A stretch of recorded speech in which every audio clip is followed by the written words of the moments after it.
The Ricky Gervais Show on Guardian Unlimited.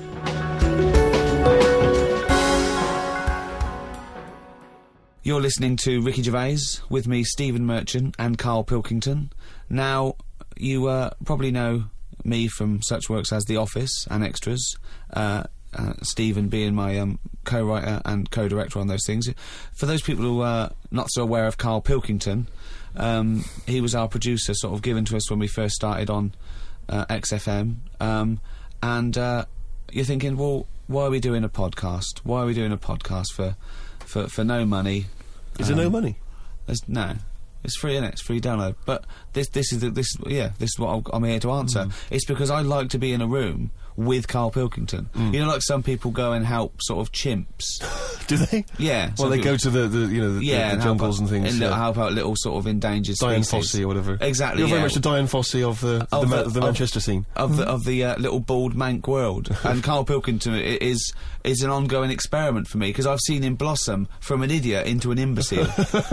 And I want to see it through. Look at the way he's looking at us through the glass. Look at that. He's got a perfectly round head. And that's why I'm doing this podcast, or bodcast, as I'm going to call it in his honour. Little round-headed bod-type freak. If you're not familiar with Bod, we can maybe put up a picture of Bod, the popular cartoon kids character. Go to rickygervais.com and you will see a picture of Carl and a picture of Bod. And you draw your own conclusions as to the likeness. Carl, what do you think about all this? That's alright. Are you excited by this new technology? What? Podcasts? Yeah, exactly. It's just, I mean, we are living in that sort of era now, aren't we? That you need to be able to listen to stuff on demand when you want it and stuff. I know you're not a fan of the iPod in general, are you? Or any of the MP3 things? You're concerned? I'm warming to it, but... This is what's amazing about Carl. Even though he's talking about things like MP3 players, computers, iPods, he sounds like he was found in a glacier and thawed out. Do you know what I mean? And sort of taught to speak. We're a couple of high school guys who found him, and we're trying to ingratiate him in the gang, trying to pass him off as someone from the modern day. No, but my thing with iPods is, now, do we need them? Do you know what I mean? We're living in that era now where we have invented most of the stuff that we need, and now we're just messing about. They said that in 1900. Someone actually said everything that's to be invented has already been invented. They said that in 1900, and how wrong were they? No, but what came out, at what point, what was invented in that year where they went, right, that's it now? What did they invent in 1900 that made them go, we've done it all now? Well, just think a little bit, right? The 20th century. Think what happened in the 20th century. Go on. Well, cars, planes. Yeah, but is that a good thing?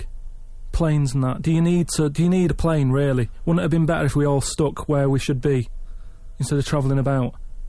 War. Well, look, war's happening, isn't it? Because everyone's saying, well, now we can fly, we'll go over there. So there were no wars prior to the invention of the aeroplane? Not like there is today. Right. But what I'm saying is, the world's got smaller, hasn't it? Everyone's saying that, right? Yeah. The way I was saying to you the other day, we now go to places where we shouldn't go.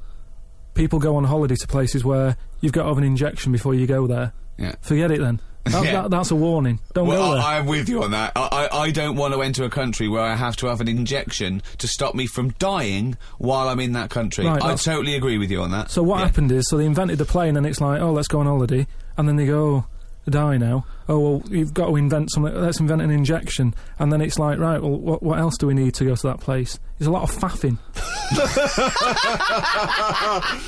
So what I'm saying is... Is that a place? A lot of faffing? What I'm saying is, Steve's travelled more than I have. You've been to, like, dangerous places. I've been to places where you need injections, yeah.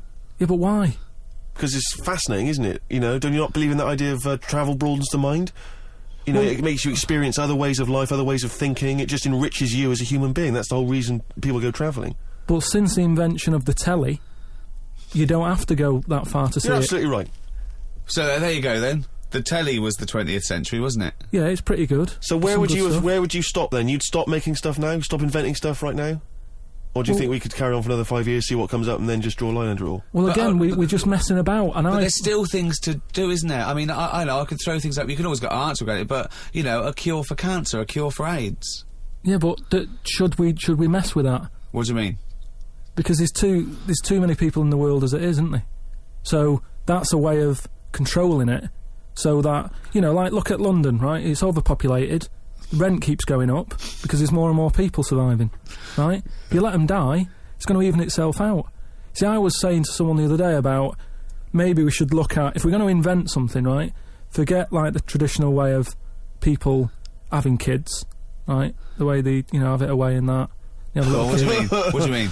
No, you know, like the way that, you know, we have kids and stuff. If it'd be good if what happened was to control it is if man and woman, right, they're born and that, they enjoy their life, they learn a lot, they live to be about 78, I think, by that point. So specific. Yeah, 78, No, yeah. but by 78, I reckon you've sort of got to that point where you go, do you know what, I've done everything I'm going to do. If you haven't bungee jumped by the time you're 78, you're not going to do it. No. You know what I mean? So it's kind of like... Your hips have come off. You've done it all now, so I've had my innings. Yeah. And then you die, right? So, say if everyone had that, they live to be 78.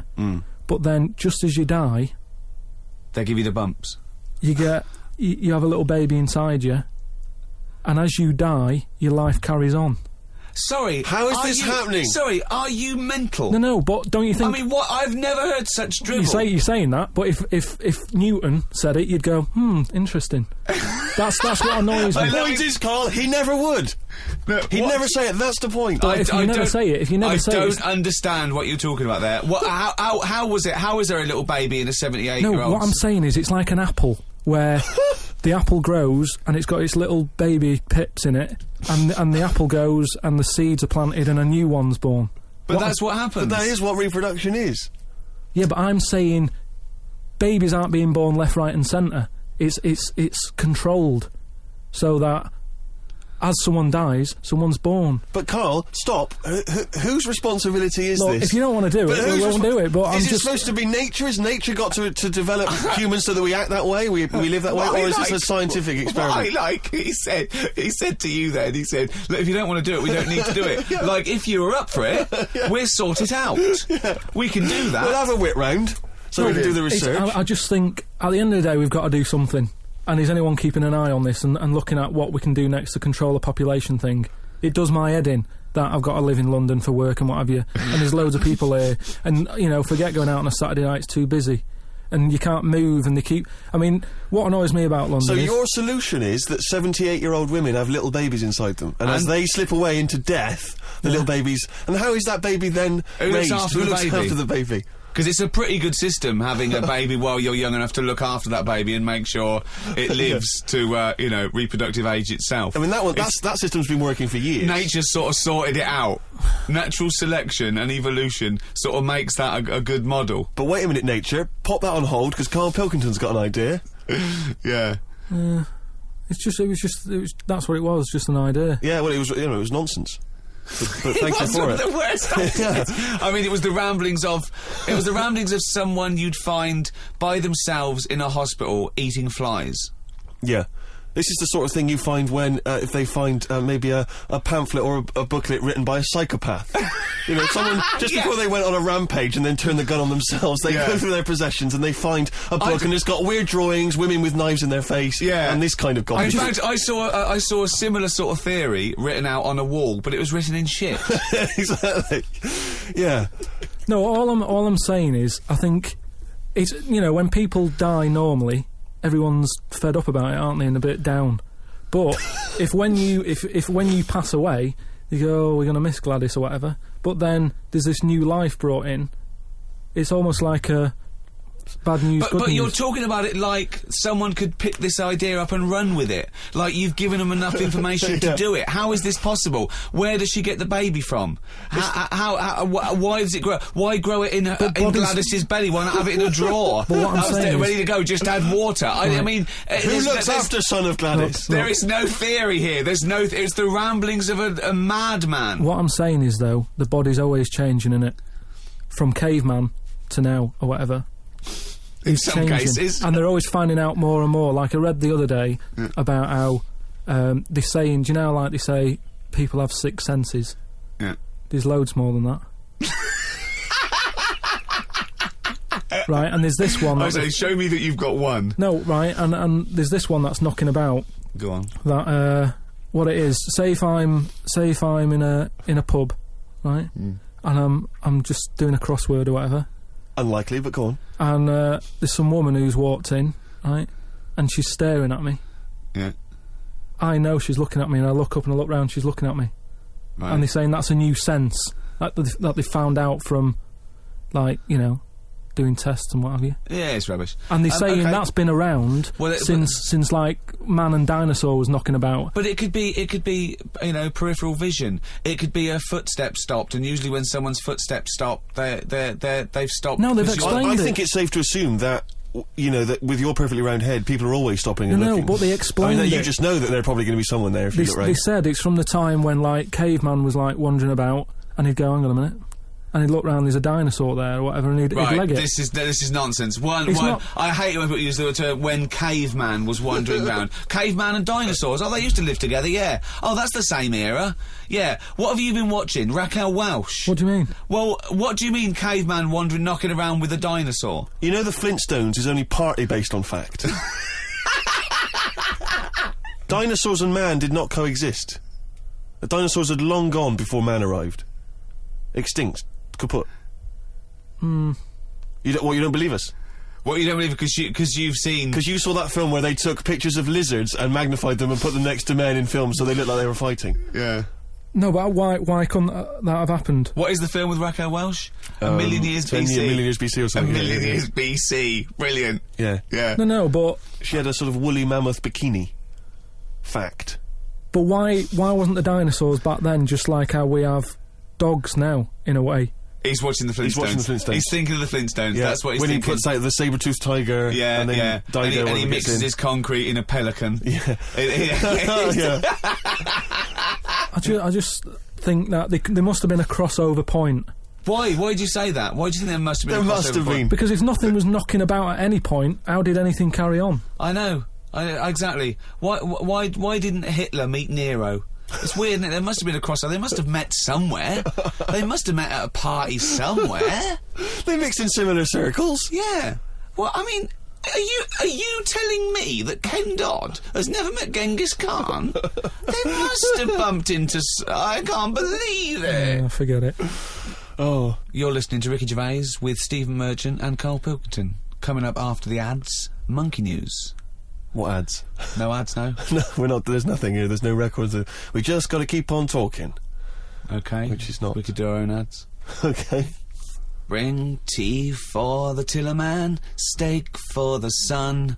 Out now to own on DVD, Ricky Gervais's and Steve Merchant's award-winning extras. With Ross Kemp. Oh, zippy. With Les Dennis. Put your arse away, Les. I don't really know. And Kate Winslet. Oh, this nun outfit makes me talk dirty. Out now on DVD. Extras. Did you like Flanimals? The Ricky Gervais book for kids with pictures of made-up creatures in of different colours? Well, if you did, there's more of them now in the More new book, More Flanimals. Flanimals, which is also by Ricky Gervais, drawings by his mate. Out now. The Ricky Gervais Show on Guardian Unlimited. You're listening to Ricky Gervais with Steve Merchant and Carl Pilkington. Well, now time for one of our regular features. Monkey News. Do the jingle. Oh, chimpanzee that Monkey News. Right, what we're doing here is just giving you a bit of monkey news that's gone on, right? Where a monkey's been involved in it. Good little story in that. Yeah. Are you familiar with the one that went into space? The first sort of thing they ever sent up there before man did it and all that. You see, this is what annoys me with it really. Armstrong gets all the glory, but do you know who went up there before him? A monkey. Yeah. Yeah. Dog went up first. But what was the monkey called? I don't know. No, sure, okay. So it's not the most informed news bulletin. The dog was called Laika. Was it? Yeah, they couldn't get it back there. They sent it up there, did a few tests and stuff, and they couldn't get it back. They weren't prepared to bring the capsule back yet. Brilliant. We could all do that. So is that a good mission? Well, I just think it was seeing what if the mission itself killed it, but they didn't have the technology because, of course, it couldn't fly the capsule back, which it has to be manned to bring right, it. well, this was the next one up then, right? So the dog must have gone first, and then they went, right, we made an error there, right? Get the monkey in, And what happened is they taught it what buttons to hit at the time that it needed to hit them, and the way they did this was like give it bananas. It was like hit the red button, and it hit the red button, they'd give it a banana. Right. And they go, right, reverse is the green one, hit the green one. And then they do that and go, there's a banana. And then they go, right, hit reverse, and it go and get a banana. Right. Hit the red, so it was taking commands on like headphones. Right, but how were they Is giving that it the how you banana? learn to do radio? How were they giving it the banana? What do you mean? No, Well- this is before it went. You right. wouldn't just go and put a monkey in it and go, there you go, get on with it. They'd sort of put him in one of them capsules that you get, Yeah. and they were on headphones. I don't believe this happened. Well, I'm telling you the story now. So the monkey I don't sat... think they trained it to do anything. I think they sent it up there and he put electrodes coming out of it to No, see what It wasn't it's- any of that. They did a thing like they do, like they can with animals. If you give something, like a treat, you can teach it how to do it. It's just like a dog, isn't it? It's called Pavlovian conditioning. However, that was to see if it would salivate or go over to a particular corner, not if it could control a spacecraft. Next one up. It's the next one up. As far as the monkey's not sat there going, oh, I'm a bit under pressure here, it's a rocket. All that's knowing is, I'm getting a banana if I hit that button. That's all the monkey's thinking about. They wouldn't put billions of whatever. space But dollars. how can they be sure that it's going to press the button at the right moment? Because it's got headphones on. They're telling it. It's not like just, you have now. it's not like willy-nilly. It's not just like pop it in there and Willy-nilly, see... who's see- that? But what's to stop it from just hitting it any old time? Because it's a monkey and it's Because not a human. Because he's trained now. But Oh, he's anyway, trained. so He's fully listen, trained, yeah, go So on. what happened is, anyway, Oh, this is absolute rubbish. they pop the monkey in there. Yeah. He's got his headphones on. They go in, right, hit the green one. And I think there's something there that a little banana comes out to keep the same... No, you're making this up. I'm not, it's the same... There's no way that they made a Right, so spacecraft they can- that had a banana dispenser. Right, There's so- no way in this world that they made a spacecraft that could go into outer space, right? So what- so manned you're- so by a you're- monkey with a banana dispenser. So you're saying that it's easy to send something up to space, but you don't believe there's a little banana machine? Right, okay, See? so in your world, there's a monkey and it's been conditioned and there's a So- little monkey dispenser, Banana. monkey dispenser, a Yeah, banana like banana dispenser, dispenser, right? So it comes to the launch day, monkeys sat in there, everyone's ready, bananas are stocked up and all the rest of it. They go, right, hit the green button. Right, and the rocket goes off and what have you. No, they would not make the monkey launch the rocket. Carl, So- you are living in a cartoon world. So the rocket goes off, right? This is absolute bollocks. It's all going well. I mean, I don't know It's what you're all- going to... It's not going well. it's going There's well. no way a monkey launched It's a going- rocket. There is no way a monkey launched a rocket, So you idiot. it's all going on. So they go and hit the left button, and it goes a The little bit left. left button! Right, Oh, so- well-known spacecraft command. This is Houston. Hit the left button. Oh, brilliant. This is what happened in Apollo 13. Hit the left button. So it goes left. Yeah, it goes left. So it goes left, and it's going well. Left! It- It goes know. left! Yeah. No, the moon. So You're it going goes, right. It goes for the moon. Everything's going well. Right. They get up there. It does whatever it does. It reverse. It comes back. Right. So then Honestly, you are brain dead. So it's you are land- one of the most stupid people. That I would rather have the monkey drive listen. me home than you. So the thing is, so it lands back. Yeah. It does a good job and everything. It gets out. And this It's is sick of bananas. This is where it turns a bit sad, because after it done that mission, right? Because it happened and it was all safe and everything. The next one would have been to send man. Right. So the monkey enjoyed it, and it was like, well, I want to do it again, right? But they were like, So how did they know that? How did they know? he wanted to... just the way it looked and what have you. It was like, Fuck off! Just the way it looked. So- you are a maniac. so the thing is though, right? So after it had done that, it was on such a high, right? Yeah. It could never get that high again. Turned to drugs. There was nothing that it could do. Went on tour, did it? It sort of ended up killing itself.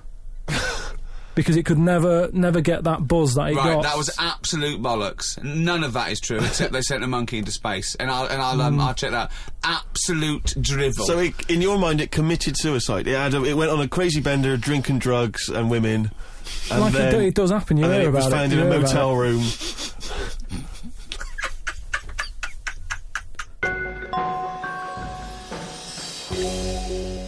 Right, do you know, like, you don't believe in, like, scary stuff? Just like, you know, ghosts. No, I believe in scary stuff. I don't believe No, in well, things that ghosts are totally and that. illogical. Yeah, ghosts. Vampires? No.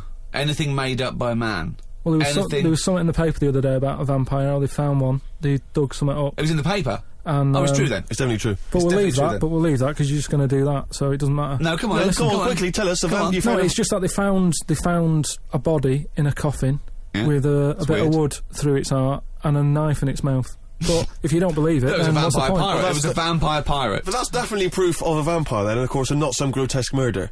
Yeah. That's definitely proof of a If vampire. it was found, if it wasn't Right, made up. hang on a minute, Yeah. hang on a Two, minute. if it As was far as I'm aware, when you put the thing through their heart, they just turn into dust. As, in the and films I've also seen. all their victims get their own life back. Yeah, exactly. Yeah, that's Right, the and here truth. was the second bit. Yeah. Somebody dug it up, Yeah. got the heart, blended it, burnt it, popped it in some water, drank it, and they're in prison now. Now, if it wasn't dodgy stuff, why are they in prison? They're in prison because they're mental, because they dug up a body, liquidised its heart, burnt it and drank it. That's why they're in prison. There's your answer. Right. But anyway, that isn't what I'm talking about, right? But I met Derek Acora the other week, Oh, yeah. right? Now, And who's he? Which one's he? he's Is he a medium? He can contact the dead, is that right? he just chats to him and that, Sure. passes messages on. Nice of him. So I said, "Oh, tell us something a bit weird and that." So he said, "What do you want to know?" I said, "Just something weird." So he goes, "All right then." He said, "Here's one for you, right?" And he said, "There's this pub out in the country, and he said there's this mug. Do you know those old mugs that they have, where they used to like leave their own cup knocking Like a about, didn't they? Oh, yeah. Tankard thing." Yeah. So there was one of them mugs in there, right? And everybody Tankard, let's use tankard if we've All right, established okay, that's the word. tankard, yeah. Because you're the only mug in this story. Right, You nice. believe in it all. High five. Great. So this tankard's knocking about, right? And everyone who's running the pub keeps going, "Oh, I wish they'd stop leaving this tankard about," right? And they pick it up. It must be a pain. Having a tiny, small tankard in a pub. That must be a real grind. So every they sort of picked it up and went, "We'll have to wash that," and they popped it on a different sideboard. Next thing you know, that person who's touched it died, right? Sure. So They must have been getting through bar staff. so they kept getting in new staff and that. And they were like, "What's the connection here?" Right? What's the connection here? Oh, God. So anyway, so Call Australia, we've run out. they sort of someone notices and they go, "Do you know, it's a bit weird. It's that cup, right?" So they get Tankard. They get, so it's that tankard and that. So they get a vicar in. Of course they do. And they go, "Look, there's a lot of weird stuff going on here. This tankard, every time someone touches it, they die." So he said, "Leave it with me." He gets his special water out and what have you. He comes round, does a little prayer, sprinkles it. He goes, "Right, not a problem, don't worry about it." He picks it up, chucks it in the bin. Guess what? What? Dies in a crash on the way home. Because he'd picked it up. Well, but Carl, you're telling me this like it's fact, and I'm meant to go, "That's Derek amazing." Acora, he told me. Carl, I have no opinion of that story, other than I'm pretty sure there was absolutely no connection between touching the tankard and him dying. That's all I'm sure of. It's not just him, though, is it?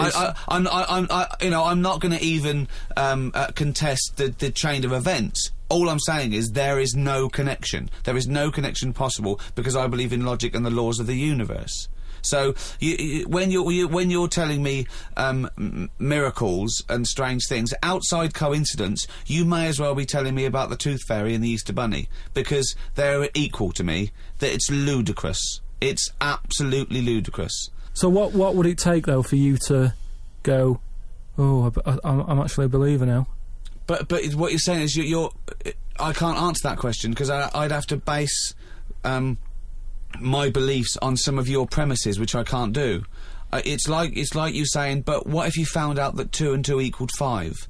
I can't. It's a necessary truth that it doesn't. I'd have to go back and fundamentally disagree with what I think twoism is, two-ness and fiveness. And you've never been in a situation, though, where you've gone, "This room feels a bit weird." Could be something, do you know what I mean? Could be something knocking about, or... But that's a different question. I could go into a really rough-looking pub and think, this isn't good, because it's No, based like on induction. Then, because I mean, like, you know, if you've been to Cornwall on holiday and stayed somewhere and you've gone, "Do you know what? Sure, so much died in here." I'm sure so much died everywhere. Yeah, but what I mean, you never pick up a vibe of, like, I've got a mate, right, who he's living in this big stately home, right? And what it Why is he living there? He's paying £100 a month, right? And it's almost like he's being a security man. All right. But he's not. He doesn't sit out the door with that on and everything. He just goes about his life, but he bases most of his work in this stately home. So what is it, like a housekeeper, like he's sort of house sitting? A little bit, yeah. I mean, it's massive. It's bigger than Buckingham Palace, this place, right? So what is it, a billionaire that's gone away or something? I think it's some sort of. I think he said something about a viscount or something, right? He said he owns this place. He's living in America.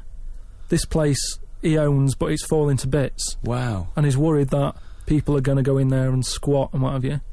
So he said to me, mate, you know, there was an advert in the paper, he doesn't know him, advert in the paper saying, do you want to live in a big house? 100 quid or whatever. And he went and had a look, right? And he's living in there now. He pays £100 a month. There's about 80 rooms. Gee. And it's this big stately house and what have you. And I went down there. He said, oh, come down and have a look, right? And from outside you go, oh, this is brilliant. It's like something out of, you know, like the Man of Born or something. You go, this is impressive. But then when you get in, it's like, it's a wreck. It's just falling apart because they can't afford... Well, it's just been left. No one's doing any vacuuming up or anything. There's like rat poison everywhere. Like windows are smashed, doors kicked in. That's a real shame. Why is it? Is it? I don't think he's doing his job, is he? Is it because it would cost like millions to do up or well, something? Apparently it'd be like I think they're going to have it done up, but it's going to cost like 80 million, right? So anyway, it's a big house. It's a big house. So we go to the pub and what have you. I've got like a little torch, and we're wandering around looking in all these different rooms, right? And I'm asking him how's it got in this state? Do you know what I mean? If someone's had it, why have they let it get to this state? And he was saying how, you know, it was like a mental home at one point, and it was like a drug thing as well. People who had problems with drugs, they popped them out there because it's in the middle of nowhere. Do you know what I mean? If you needed drugs or anything, forget it. It's not going to happen. Do you know what I mean? So that's straight away. Do you know, like, have you ever been in a hospital when it's been shut down, or a school when there's no kids in it, and there's that sort of bad atmosphere of like weirdness? Yeah. Right? For the sake of argument, yeah. So we're wandering about, and I say, oh yeah, what's in this room, right? And we go in, and all the floors are like a wreck and rotten and stuff. And I looked at the wall, and there was like a little piece of paper stuck on the wall, right? And I said, what's this here? So I wandered over, right? Got right up close to it, and somebody had wrote Somebody had roted? Oh. Somebody had roted. I love this. Imagine him on Jack and Horry. Right, okay. Right, go on, sorry. So there's a little sign there, right? And I go up to it, and it says, flies, right? With an arrow. Flies this way, right? So I think that's a bit weird. So I follow the arrow, right? Which goes to this corner where there's a shelf. About 3,000 dead flies on it. Oh my God. Condom stuck on the top. That's weird, isn't it? That is weird. That is weird. Right? So I'm looking at that, and there's loads of stuff on the floor and that, bits of paper. Picked up this bit of paper, right? And it had, like in biro and that, it looked really old, like it'd been there years. And it had something like, need nappies, dummy, right? Blankets, blah blah, all this, like, all stuff for, like, and I turned it over, right, and it said, none of this now needed, baby dead. Right. Now that's weird, isn't it? Now that's what I'm talking about when you get a bad vibe, you go, that's who's been in here. So I don't actually understand what point you're trying to make, Carl. Just because who's written that? Who's been in that room? Who's been in that state? And then straight away your mind starts going, oh, I'm getting bad vibes in here. But Carl, didn't you just tell us that this was once occupied by drug addicts and mentals, to use your word? Yeah. So haven't you put two and two together and thought that was probably who wrote it? That doesn't mean it's paranormal or ghostly. You walk into a building, it's a big, terrifying, empty house. It's terrifying in as much as it's cold and dark and drafty and a little bit spooky in this sort of illustrative sense. And insecure. Yeah, you're a bit nervous because it's got this sort of, it's got its bad vibe. It's just based on the fact that... Your mate's in charge. Yeah, that's terrifying. I mean, yeah, so it's like saying, are we scared of the dark? Yes, I understand why people are scared of the dark. I'm a little bit scared of the dark. You're walking along. Because you don't know what's in it. Yeah, you don't know what's in the darkness. That's why people get nervous. It doesn't mean you have to make the leap then that you've got some paranormal sense. Oh my God, I'm Carl Pilkington, and hang on, just like Derek Acora, I have sensed something strange and evil in this room. Wait a minute, there's some flies in a condom. I was right all along. That is weird. Flies in a Johnny equals badness. the flies in a condom was weird. It's enough. weird. I don't know. But the note. Yeah. I just think of his face when he saw that, reading it by torchlight. You must have been terrified. It's a bit odd, isn't it?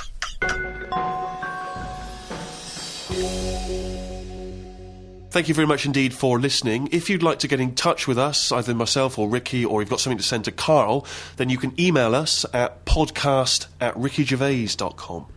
I'd just like to say thank you to both The Guardian for sponsoring this and Positive Internet for hosting this podcast.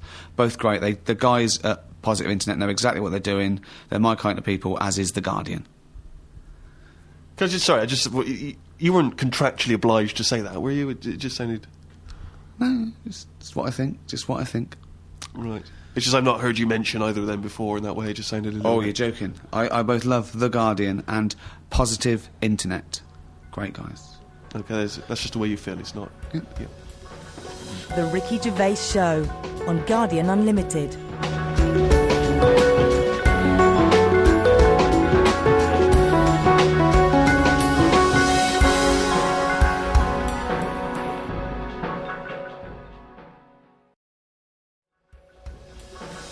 The Ricky Gervais Show on Guardian Unlimited.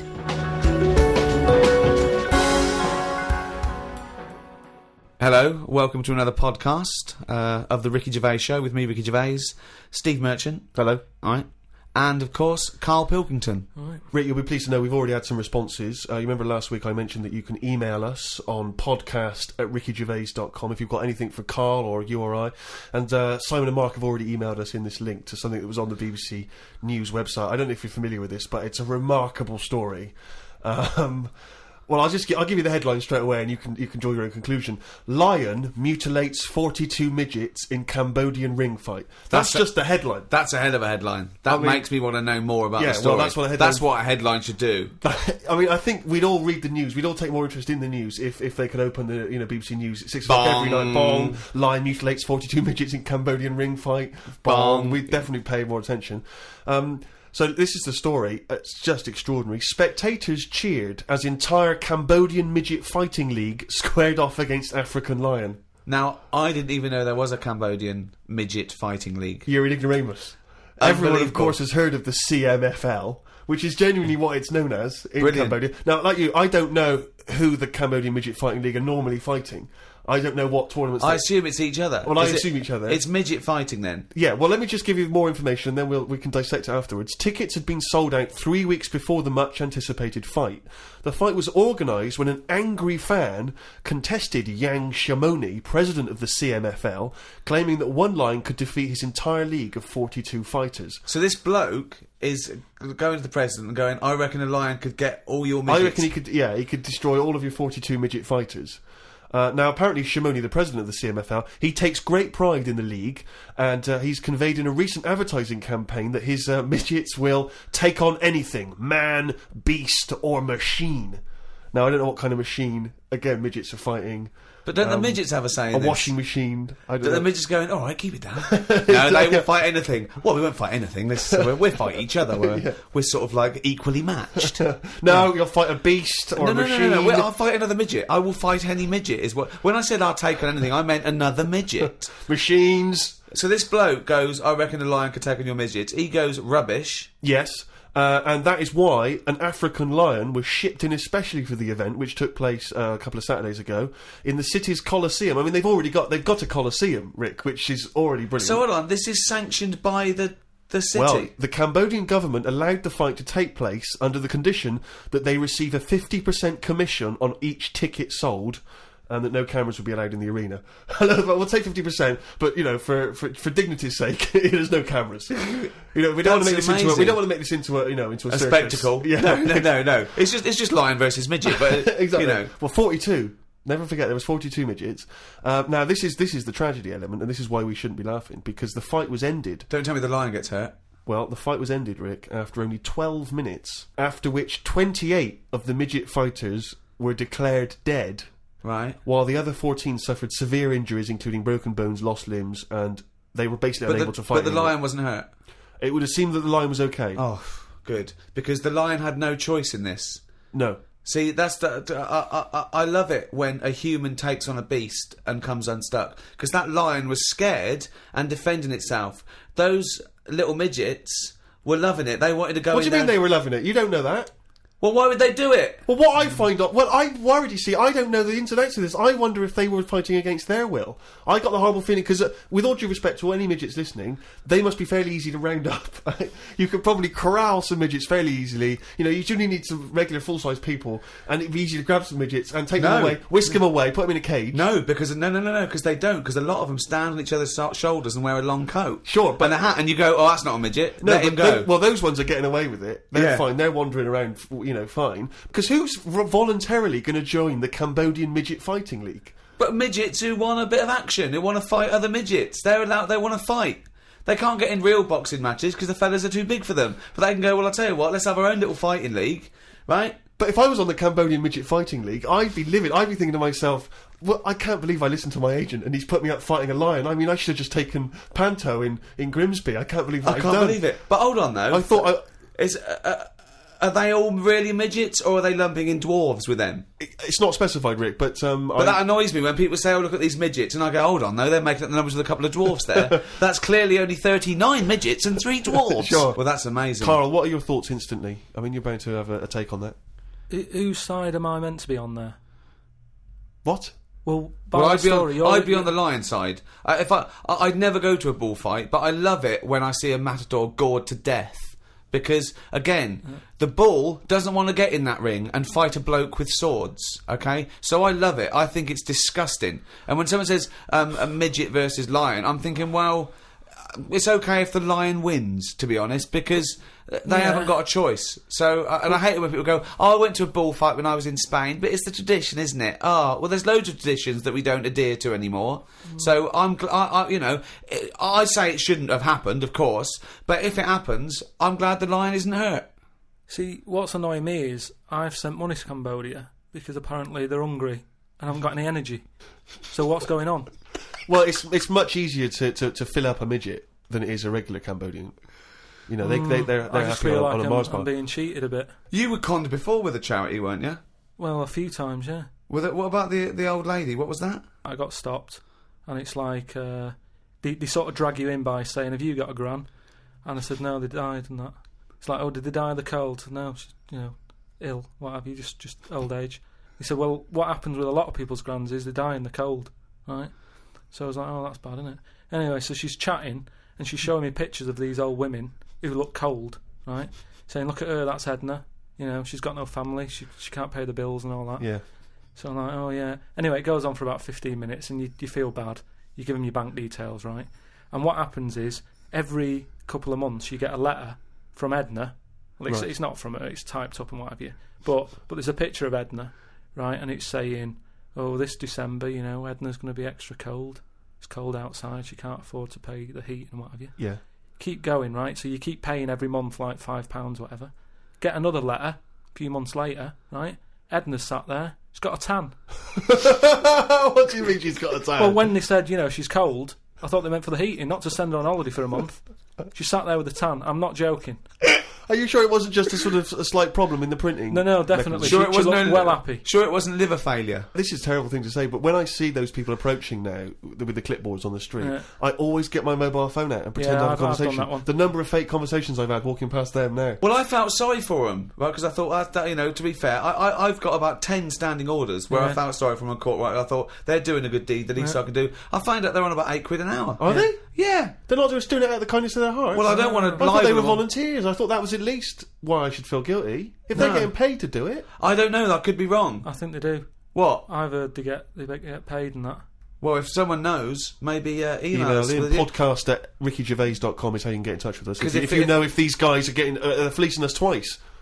I heard something. Carl thinks they are. You think they're not. I don't know anything, but anything that will allow me. But to let's not find feel out, because I don't want to slag them off, because they're obviously doing a good thing. So we find this out. It's, this is an educational show. I tell you what, though, right? Because we've talked about homeless people before and that, and I walked past one the other day. He's always cheerful, right?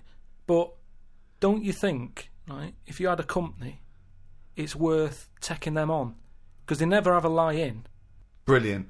I'm finding it quite exhausting now, because a lot of the homeless I've encountered recently, they're not even after my money. They're just looking for conversation. While I was walking along the other day, and I don't know what you're supposed to say to this, we were both walking, happened to be both passing a Chinese restaurant. He glanced in, he looked back around to me, he went, woman in there with 3 phones, 3 mobile phones. Why does she need 3 mobile phones? Got nothing to say to that. Got no opinion. Got absolutely no opinion of it. And I was thinking, what's going to, and that thing when you sort of suddenly you got across the road conveniently to just get out of it. And there's another mad woman who started going, she was walking past me, she went, do you want to come to my church? I went, no, I don't believe in God. She went, do you believe in God? Oh, 20 minutes. Conversation, 20 minutes. It was unbelievable. I got to a point where I was so angry with her, I was shouting out from across the other side of the room. I was the one who sounded like a nutter, going, there isn't a God! But you see, when does it become, bad to avoid people like that? Do you know what I mean? Because some people say you shouldn't, that they're people like us who've just had a bit of bad luck. Well, of course they are. Yeah, I know, but I remember one on our estate, right? And she was a bit, what's the word that you can use? Because I don't want to offend anyone. But I'd say, but sort of mental homeless. Is that a term? That's the official term. I think that is the new official term. It's mental homeless-itis. Right, so she lived on the estate and what have you, and she aged. How was she homeless if she lived on the estate? Well, she sort of decided to stay around there because I think people on the estate spoke to her more than people who had money. Do you know what I mean? Really? I was going to say, why would she choose an estate to not to live in, as opposed to a walled sort of lovely community? Yeah. Why not go to St John's Wood or? Yeah, or I'd hang around in maybe, say, the Maze in Hampton Court. Exactly. Yeah. No one's expecting to see a homeless person as they're trying to find their way around. Well, imagine the cash you'd make during the summer. The rich sort of Victorians used to keep sort of homeless in there as a little folly, and they used to pay them at the end if they stayed there for 3 years. What do you mean? Would they pay? It was fashionable to have a little homeless little hobbit in your outhouse. Seriously. And what did they have to do anything for the money? Run, dance, no, they just had to tigers? be there. No, they had to be there when they brought around. They go, look, that's our little cat weasel fella right. living in our folly. Yeah, and then they got money, at the end of it. There's just really rich sort of Victorians and stuff. That's a great idea. They should definitely bring that back. Because, you see, I would give a lot more to shelter and those kind of charities if I could have a homeless guy come in and do my bidding. I could make him dance. And they had a really long beard and rags. Exactly. Yeah. And I could just make them do dances for me, or, And he was somewhat magical, possibly. That would go, riddle-me-dee, fiddle-me-doo, what is my name and who are you? Exactly. Yeah. And then, But anyway, so this mental There's a little idea for shelter if anyone's listeling. Yeah. Mental homeless woman on the estate. And what she used to do, right, she acted quite normal, and she used to always push like a pram around with her, right? And everyone was like, she can't have a kid, can she? Right? And she was dead happy every day. She was up and down, walking up and down the road. Anyway, one day she sort of walked past, right? Turned round and looked in the pram. There was a bucket with a face on it.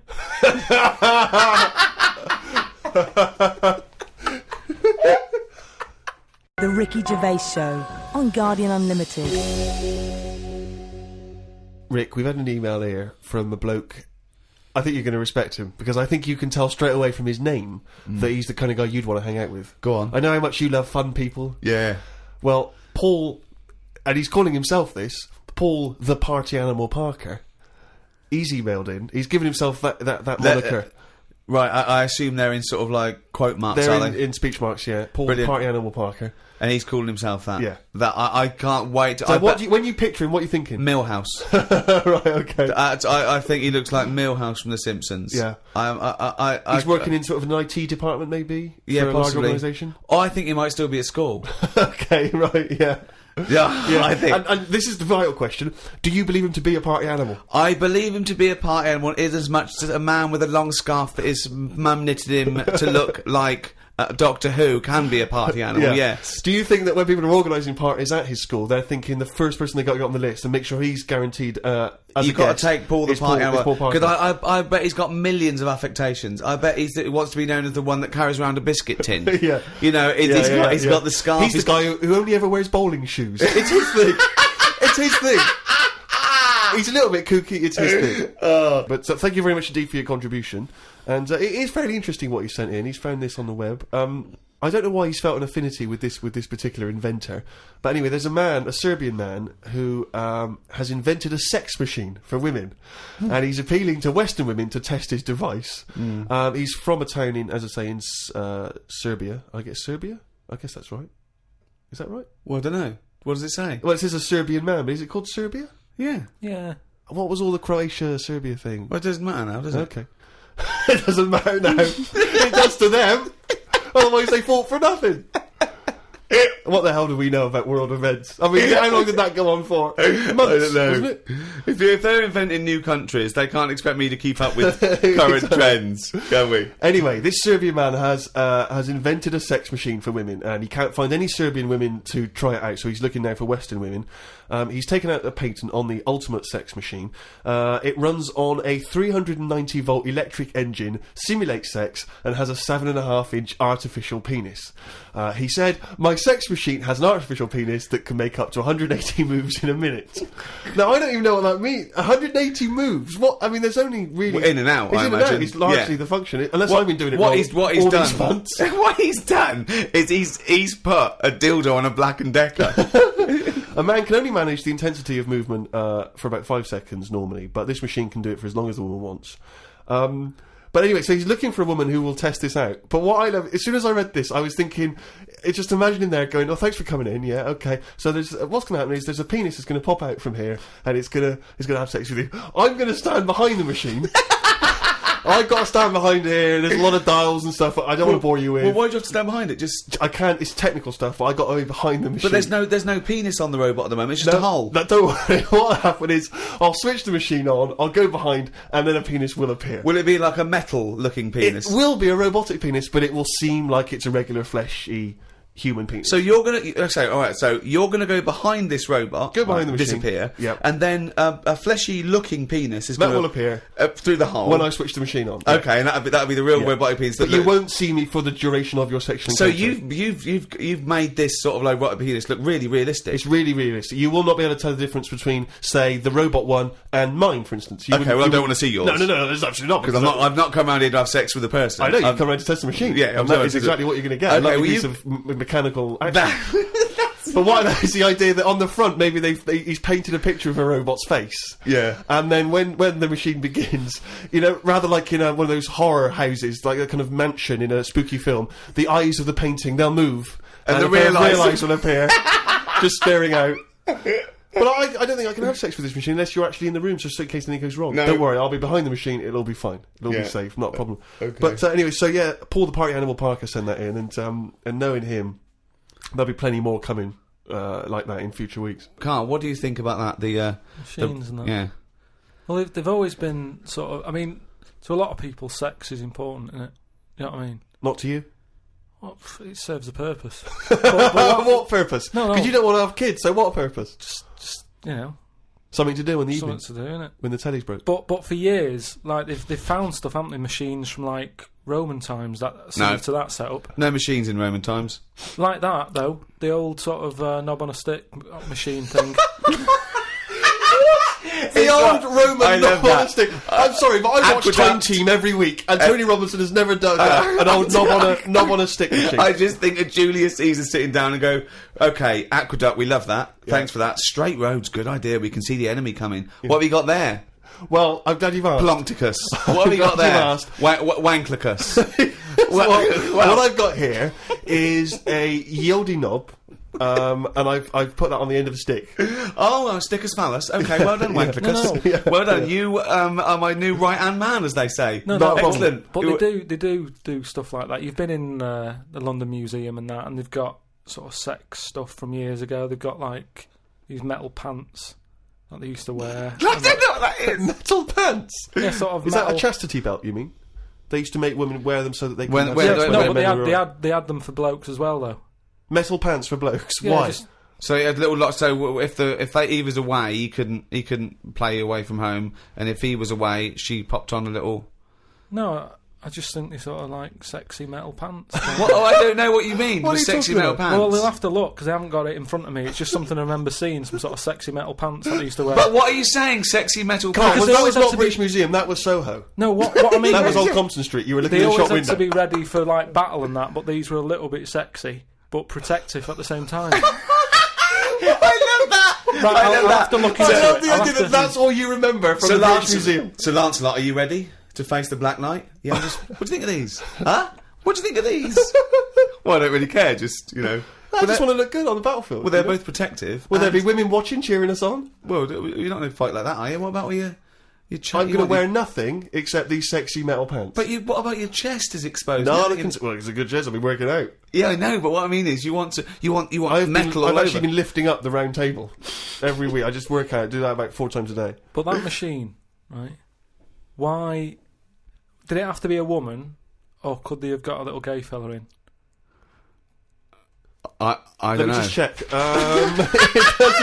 doesn't actually specify the small print here. I love that. Why do you want to see a little gay fella be? I don't want to see it. I'm just saying they're sort of more. Carl? Why do you want? I don't wanna see it. Why do you want to Don't wanna watch a see it. gay man get buggered by a robot? I wasn't the one typing in gay machines on the internet, finding stuff out about them. It's not a Steve gay was. machine. You just made it into a gay machine. Yeah, he wanted to pleasure women with this machine. Oh. You're saying, can I see a little gay fella get a robotic cock up his arse? You're the one requesting that, Carl I don't want Pilkington. that. I'm just saying that. You're the one that want to see gay men with metal stuff up their anus. No, what I'm saying is they're more up for a bit more experimentation than. What are you saying? Why is that the case? Why? Why'd you say that?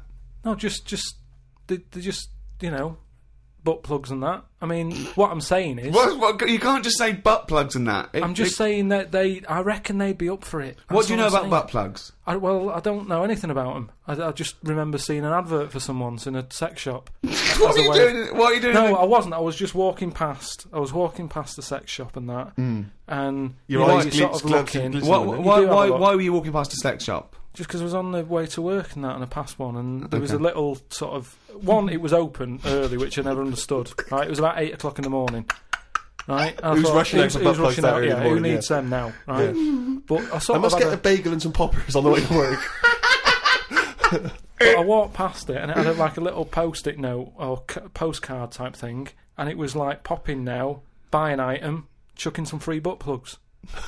And I didn't know what they for. I'd never heard of them before. But all I'm saying is, I've since found out what they do with them.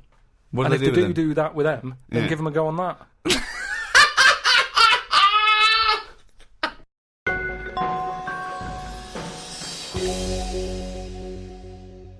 I had another email here. This is they haven't given their name actually, but it's an interesting fact. I'm hoping it's true.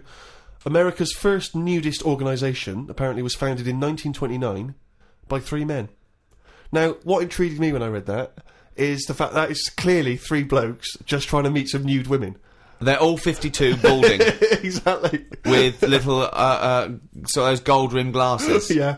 Yeah. And they're just wandering around, and it's all quite saggy down there, and they're just knocking on doors saying, we've just set up an organisation, it's perfectly above board, completely Yeah. legitimate, it's a nudist organisation. You got any women in there that want to come and join us? Because Why we haven't not got any really? female members at the moment. Got any women in there interested in, volleyball or trampoline? I can't be doing with it, me. You hate nudists, don't you? Nudists. I don't understand what it's all about at the end of the day. And here's something, right? Do you know, like, when you're a bloke nudist, right? Do you ever get any who just have, like, a small knob? I don't know. I don't understand the question. What's that? What's your point? Well, are there any blokes who are knocking about who just have a normal-sized knob, or maybe a bit smaller than normal, who are happy wandering about showing off what they haven't got, if you know what I mean? I don't think nudists are just doing it because they're so proud of their knob. No, but there's got to be a little bit of that in it, isn't there? Why? Say like Jonathan Ross, right? He's nipped to see you now and again and what have you. He's what? He sort of nipped in to see you now and again. He's always happy getting his knob out because he's known to have this big knob, right? What do you mean he's known? Why is Jonathan Ross known to have this big knob? No, he just talks about it a lot, doesn't he? He's always saying about, bet you'd like this, wouldn't you? But that's like me. I'm known for being a great lover. I say it a lot. It's clearly not the case. What evidence have you got that he's got a big knob? No, but the difference is he's happy to keep getting it out. It's different, sort of me walking about going, I've got a big one and all that, but no one ever sees it. But Jonathan, sort of, he's always getting it out, isn't he? Have you seen him get it out before? I saw. Well, he did get it out, but I wasn't looking. What do you mean you weren't looking? How do you know it was out? Just because he sort of was moving it about and that, and I could sort of So see. No, I wasn't looking though. It was that sort of thing where you can see something moving about, but you're like, I'm not looking at it. What, like an owl seeing a mouse? What I mean, it doesn't matter. All I'm saying is. So no, let's get back to this. You remembering vividly Jonathan Ross's penis? No. Yes. I don't mean that. Why were you looking at his penis? I wasn't looking though. Well, it was clearly not meant to be looked at. I'm just saying, most blokes who, nudists, they must be pretty confident in themselves to, getting it out. And I wasn't looking. It's just that. I mean, I looked once. Okay, what was it like? What? Sorry, you looked at Jonathan's once? No, I was looking at another one. What? At the same time? No. Why are you looking at loads of men's What's penises? going on? No, where are you hanging out? What is this? It's natural, that's what I'm saying. What do you mean? This is Carl takes a sneaky look at menscocks.com. No, what I'm saying is, it's natural. What's this happening? You were in a gym. No. A lot of guys are getting changed, and you were just checking out their knobs. You're at your bedroom window with a pair of binoculars, and there was a little fella across the road getting changed. I was at some night out once. Go on. So you were at heaven, and you were in the toilet. It was some night out, and some people come running on the stage, right? Some music started coming on, and these 4 people ran out. It was 2 women. So you were at a gay strip club? It wasn't gay in that. It was just a normal night out. Well, some sort of party night out. Right. These people come running on, right? You got 2 women. You got 2 blokes. Right. They whipped their knickers off. The fellas whipped their undies off. At the same time? Yeah, all at the same time. Was it was it like a choreographed thing? Like, what's it? Chippendales. No, what like Cheryl Baker was in it. It was that thing where they sort of, on Eurovision Song Contest. Making your mind up. Yeah. When Bucks Fizz ripped off a larger skirt, conceding a smaller skirt. At no point did Bucks Fizz whip their knickers and pants off. When you said Cheryl Baker was in it, I was thinking, didn't she used to host Record Breakers? I don't remember that on there. Tea Time on BBC One. So that happened, and all I'm saying is, right, before I had a look at the woman's bits, right, I just had a little cheeky glance at the fellas. Why? Just checking it out, just seeing is everything normal down there. Why weren't your eyes drawn instantly to the ladies' bits? No, don't believe me. I had a look at that. All I'm saying. But you went to the guys first. I didn't know how long pants were going to be left off for. So you didn't want to miss your opportunity, is what you're saying? You saw a window of opportunity to see some men's bits, and you thought, I better take it. No, because this may never happen again. No. So what happened? So there's 2 women, 2 men, right? I don't know what sort of event this is where you're looking at anyone get their knickers and pants off. I don't know why you're looking at all. So you go right. There's knickers and pants off. Right. Let's check out the knob and testicles first. You're telling me you've never, like, when you've been in a gym or anything, you've not just sort of turned your head, had a look, and gone, all right, yeah, that's all right.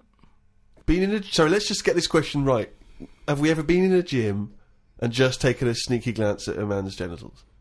Is that your question to us? Right. For me, it's the same as when you see someone who's a bit odd, 2 heads or whatever. Well, I'll be honest. If I was in a gym and a bloke came in with 2 heads, I'd look. I'd get a sneaky glance in the mirror. I'd go. Sorry, but you'd look at his genitals or his 2 heads. His 2 heads. Or would you look at the heads and then think, I wonder if he's got 2 cocks, and just.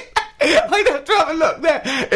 If I'll tell you what, and now I admit it, if I'm ever in a gym and a naked man with 2 heads walks in, I probably will check out the genitals as well, just to make sure that he's got 2 of everything. Can I tell you the thing that always freaks me out? I do sometimes go to the gym, and I live in North London, and the thing that always freaks me out is if there's an elderly man, often quite short, and I say this only so you can picture something in your mind's eye, because I live in North London. There's quite a lot of old elderly Jewish gentlemen, wander around, and I'm always freaked out because there's at least 2 I'm aware of who've got very, very large penises, and I always find that really disturbing because sometimes you can't you know, you can't help but notice, because it's like Godzilla coming through the changing room. Do you know what I mean? And it's swinging there, and it never seems right that he's an old guy, you know, he's kind of a little overweight, quite short, and he's got a massive piece of action going on between his legs. And I always get, dare I say it, a little bit jealous. Because for a tall man, I feel I've been a little bit shortchanged. Oh, wow. So that, I do admit, that's the only instance where my eye has been naturally drawn to it. Do you know what annoys me in gyms? Where people walk round happily naked all the time whistling. They get weighed naked, pop a towel on and take off 3 ounces. How exact have those measurements got to be? Yeah. Do you know what I mean? Pop a towel on. I mean, unless you're going on the space shuttle, I reckon you could give or take a couple of stone. Yeah, a couple of ounces. Yeah. Absolutely right. Well, we've put that to bed. The Ricky Gervais Show on Guardian Unlimited. Right, Carl. Go on. It's that time again. You better be ready. Oh, chimpanzee that monkey news. Right. Well, this week, what we covering is, do you know, like they say, monkeys are pretty close to humans. Well, when you say monkeys, you mean apes, I assume, Well, and when you say apes, you mean chimpanzees. Monkeys and that. Well, no, because they're different species. They're what all they've primates. done, they've done a lot of tests and that. Like I said, you know, we've talked about the one that went into space. That was We've rubbish. had ones that have worked in train stations. No. So the Barbers, was there a barber one? There was a barber one. He started off sweeping, didn't he? But he didn't immediately go in Straight into, but he worked his way up, yeah. They do you know, apprenticeship. They do a lot of stuff. I've seen the salon. He was probably the top student. But the thing is, you know, I mean, in a way, this is linked to the one in the salon. He could cut hair, but he'd never be allowed to work on the till, right? But these tests that they've been doing now... Why? Are they not trustworthy? Well, they've had problems understanding money, right? But they've got one recently that they've been teaching about the value of money and showing it that, you know, to get this money you've got to work hard, you've got to save your money, and when it's saved It's up, all bollocks. you can do what you want with that money. Yeah, it wouldn't But happen. at the end of the day, these monkeys aren't on that much money. Yeah, So- and they wouldn't. They you could never. you So- could never teach a monkey the value of money. So the thing is, they've said to these monkeys, look, you know, there's your money. They haven't said anything You're to the only getting monkeys. so They much have, Rick. money, Please listen to the news. but It's the news. It's the news. it's important that, you know, they know how to spend that money, right? It's basic rules, really. It's what you teach a human about money, innit? It's what you teach kids. The So value invest of money. wisely. Invest and all that. Sorry, who's they teaching got these past, monkeys? So, Carl, stop. Just some What- people and that. But who? Where are these The monkeys? monkey people. But where are these monkeys? Where are these I monkeys think being? it's in San Francisco. Where are these monkeys though? What are they? Are they in a shop? What are they doing? Are they in homes? What are they doing? Just in like, the zoo? Well, probably just in like some sort of science place where science people are checking out monkeys' brains and that and seeing how they work. But they're happy. They're not. This is cutting them that. different to the news at 10. So listen. Well, yeah, but you can't interrupt the newscasters for one thing, Rick. Please. Sorry, go on. So there's these monkeys, right? And they've given them some money, probably about £5, and they said, right, off you go, go shopping, see who comes back with the best. Sort of, how much can you get? You know, like in Ready, Steady, Cook. where they Right. say, there's a £5, go and get some food. Anyway, some came back and they were like, you know, they hardly had anything. Right? This is absolute shit. No, listen. This is bollocks. Listen. But one of them, right, he was away longer, to be fair. Yeah. Right, I think he came back last. But they were really impressed because he sort of said, this is amazing that you've got all this. Can't believe it. Give us the receipt, right? Oh, this is absolute. Right, forget it then. Forget it. No, listen. forget it. No. This is absolute Forget it then. shit. No, we want to hear the end. No. Look, hang on a minute, right? So they said, give us the receipt and that, and they looked at it, and it was all official, right? And they went through it all, and what they were really impressed by is the way that they always went for the sort of slightly older veg, where you get 2 lots for the price of one. Right, you're absolute. So, and it just goes to show, This is right, absolute bollocks. Well, There's forget it no then. way. If you're There's not gonna- no way forget a it. chimp went It's not- shopping and right. knew what he was buying. It's I don't know why absolute. you asked me then. Well, it's absolute bollocks. Once again, you've made it up. You probably saw a headline it. on some sort of half-witted website, and you're talking shit. Right. Just to say, if you have any monkey news for Carl that you want to hear on one of these podcasts in future weeks, then you can email Carl, or indeed with anything Sick of at it. podcast@rickygervais.com. This podcast was hosted by Positive Internet. Can I just ask, what does hosting mean when you in that sense? I don't know, but the guys at Positive Internet do, because they're experts in this field, and that's why I like them. Well, thanks very much. Join us next time when we'll I'm sure, waste another half hour of your lives. See ya. Bye. The Ricky Gervais Show on Guardian Unlimited.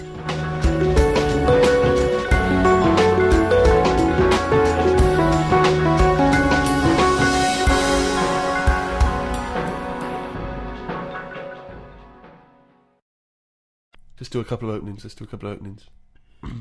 You do it. Well, you better say something. Okay. Well, I think you should say, welcome to Ricky Gervais Show on or whatever podcast. I'm not on this, am I? Yeah. What am I doing here? Well, just saying hello. Hello? No, let us do the introductions. We're doing 2 introductions in 2 shows. Fuck me. The Ricky Gervais Show on Guardian Unlimited.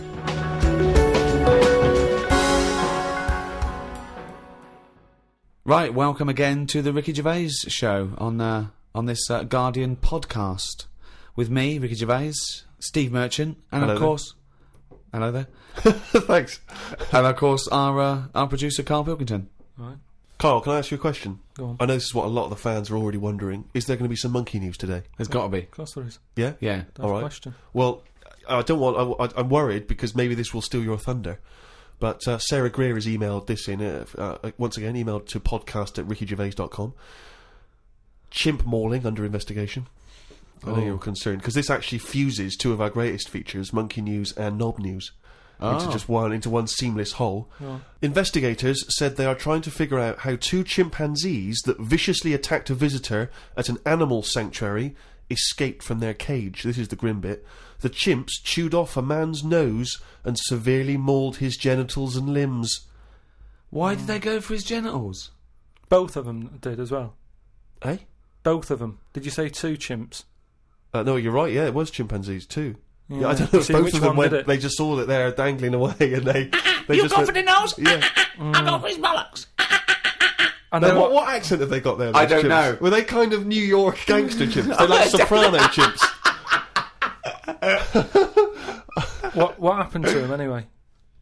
What happened to what? The 2 guilty monkeys. Well, unfortunately, they were shot dead by the authorities. You see, that annoys me a bit. I know, but again, What are you talking about? They're attacking people's gonads. I know, but they were happy in an African jungle a couple of years ago. That's what Yeah, they but do, the- isn't it? That is what they do. That's what animals do. Animals fight. Do you remember when that bloke? So what are you supposed to do? You're supposed to let them just wander off into the I don't know, into the local mall and maybe savage some young children, or a bucket with a face No, paint on hang it. on. No, all I'm saying is you don't shoot them for doing what's natural to them. They Yes, did you want do. Why? If anything attacks anyone's balls, No, and but why- bollocks, Well, you attack them. no. Maybe they were shot during it. That you're allowed to shoot something that's doing something. But if were they executed or were they shot in the attack? No, it says he shot them. Well, he shot them to death. I'm assuming he shot them to death as they That were legging it doesn't- off. But why aren't they just sort of tranquilised?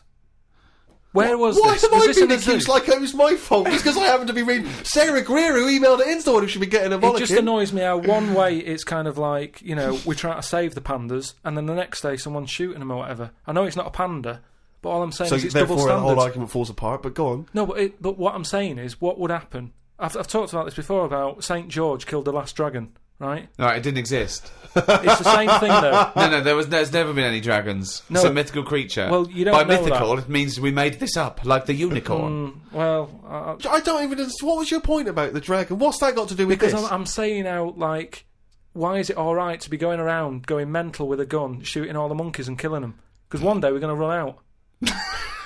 What are you talking about? How have you extrapolated from this one incident of a couple of testy, happy That's what monkeys? I'm saying. That's what I'm saying. One incident. They only did it once. And they've got a But bullet they're in not their head. shooting around and making them extinct, are they? If they carry on like that, they will. But Well, it's up to the monkeys to stop attacking people's Yeah, private but parts. It's It's got got to be a give and take here. No, I'm come sorry. on. That monkey doesn't know why it's in a cage. It's not going, oh, this is for my own good. It's like, even if it's animal husbandry, they're not sitting there going, well, I'll tell you what, let's stay here, because it's, you know, they're trying to do a nice little breeding programme here. Or we could get out and do what we do best, run amok, eat some bollocks, right, and have a good time. Right? They don't know what they're doing. They don't, and Carl's right, the poor little bastards get a bullet in the head. For what? And I'm saying, if they're attacking a human, shoot them to stop them, that's fine, okay? But if they're running away and they're, don't shoot them in the back like a coward. This was an animal sanctuary, though. So presumably they had quite a cushy time there, because most of the ones I've visited, they've always got it easy. They're hanging around on tyres, they got comfy chairs, they're wanking. They're going berserk, they're loving it. So, you say that I think I don't know, I just think there was something nasty, there was something a bit warped in these monkeys. I mean... But hang on a minute, you've just answered your own question there. You said they're in a sanctuary, so they haven't had a good upbringing. So they're going to be a bit more, madder than other monkeys, aren't they? Because that's where the ill ones go, isn't it? Sorry, what do you understand by sanctuary? Well, I've been to one for seals. It's not like a borstal. Yeah, exactly. He thinks it's a borstal. It's like scum. Yeah, they did some bad stuff in the jungle, and they had a little monkey court, and they went, send him to borstal. So, well, what is it then? No, it's a monkey sanctuary where it like a haven. Well, it's not a haven, is it? They've got a bullet in the head. The Ricky Gervais Show on Guardian Unlimited. Talking of eating knobs, yeah, Jilly Goulden. Now what's she been up to?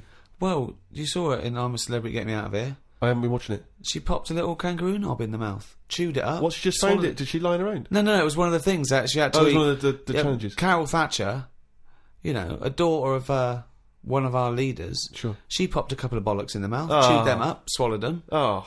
And Jilly Goulden, there was a kangaroo penis there, dried. She couldn't even get... It was so tough, she couldn't even get through it. And then she... eventually she eats it. What, was it like a pepperoni? Yeah. And what do you think of that, Carl? What, eating that sort of stuff? Yeah. I watch it. I like those little trial bits, right? Yeah. But what I don't think people realise is, right, it is hard eating a little kangaroo knob. Right? Really? How do you know? No, it's just, you think about it and you go, oh, couldn't do that, right? But what they never mention on the TV programme, which I think takes it to the next level, right? They're eating that at 7:30 in the morning. Sure. Right. Which is worse, innit? Yeah.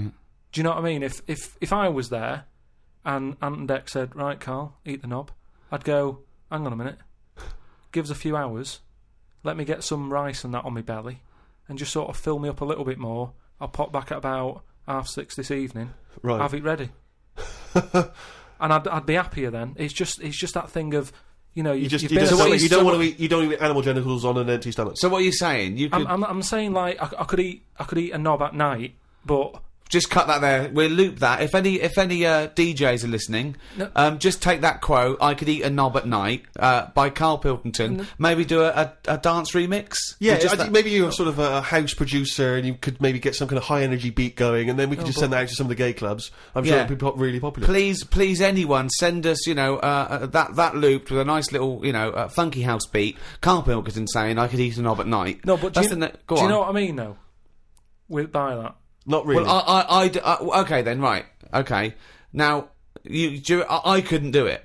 I could not do it. I couldn't pop a kangaroo testicle in my mouth and chew it. It was disgusting to watch. She was eating witchetty grubs. Good on them because they were doing it. But then again, I think, well, they wanted to go in there. They knew they were up for it. So on the one hand, I think, is that admirable and is that showing sort of like good British metal, or is it, I'll do anything to get on telly for a week? I don't know. You know what I mean? I don't. Where does it stop? I thought Rebecca Lewis went too far when she gave the little pig a tug, but at least she knew where to stop. Yeah. She didn't, well, it's obvious when you have to stop. Yeah, but the pig tells you that.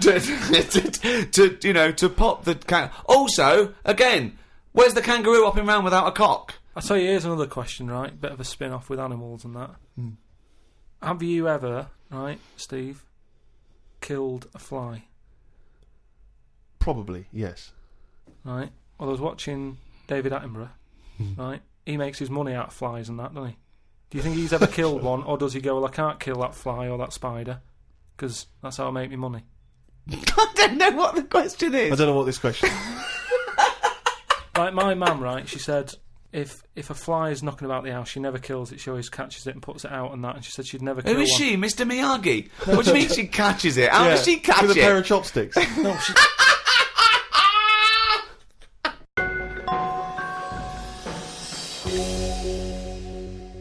Rick, it's that time again. It's what everyone's waiting for. Can you do the jingle for us? Oh, Oh, chimpanzee, that monkey news.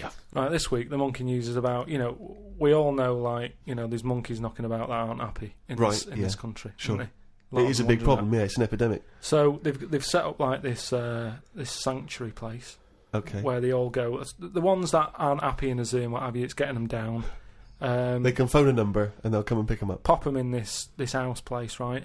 And basically, they can run riot in there. Yeah. They get freedom to sort of cheer themselves up. It's like, don't have a go at them.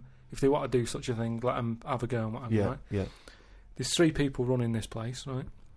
And one of them... Sorry, where is this place for wayward chimps who don't like the zoo? What are you talking about? A house where they can do what they want? I'm not sure where it is. That's a surprise. Go on. But there's this place anyway. It doesn't matter where it is, does it? At the end of the day, I'm just telling you what the problem is. We haven't got to the problem bit yet. Go on. I'm just building up to it, right? So these monkeys, big house and that, PlayStation, anything they want. Gym, all that lot. Swimming. Gym. So anyway, I'll cut to the chase. Whatever. One of them wanted to mess about with the woman's breasts. Right? Which woman's breasts? The woman who works there. Right. Right. And she was like, right, pack it in, we've all had a bit of fun. You've been in the gym and everything. She obviously, got a bit excited He was fired up and that, ready for some more action and that. He's trying to have a go on this woman's breast, right? She was like, have a go. She was like, no, you're not doing that. Pack it in and all that. The boss who's running the place was like, come on, let him have a go. No, right, you're talking shit. I'm telling you what, I know sometimes I step over the mark and they made right. This so where is this place where... Well, 1, where is this house where chimps are allowed to do what they want? And 2, where is this place where one of the bosses, one of the human bosses, suggests to the other one, oh, and if the chimp wants to play with your tits, love, let the chimp play with his head. I've said before, Rick, will you please stop interrupting No, this but listen, news? it's all right, Steve, because what I'll do, I'll bring the link and you can put the link on the website and people can have a look at the proper story. I'm just giving it them in a headline form here. They can read the full thing. No, you've only read the headline form. I haven't read it. I sort of read like the first It was paragraph. probably monkey feels a right tit, and you've extrapolated all this from that. So anyway, right, so he's there and he's... So the boss says, yeah, you can have a group. The boss is saying, let him have a go. Come on, Rita, if monkey wants to play with nipples, let him. So she's like, I'm not happy with this, and he's going, come on, you know the rules here, we've got to cheer these monkeys up. This is absolute We've bollocks. made it. Actually, no, and in the end, because she didn't allow it to happen, the fella bloke sacked her, got someone else in. This isn't made up. I will put the link on the website and everyone can have a look at it, but basically... I want to see the advert he put in the Guardian media page. I love that. Woman wanted to let chimp feel tits whenever it wants. Well, it's all up there. You're talking absolute shit again. Well, we'll see. That is no way that happened. The Ricky Gervais Show on Guardian Unlimited. Do you know the other week when I came up with, like, a different idea of how we can sort of make the world run and that?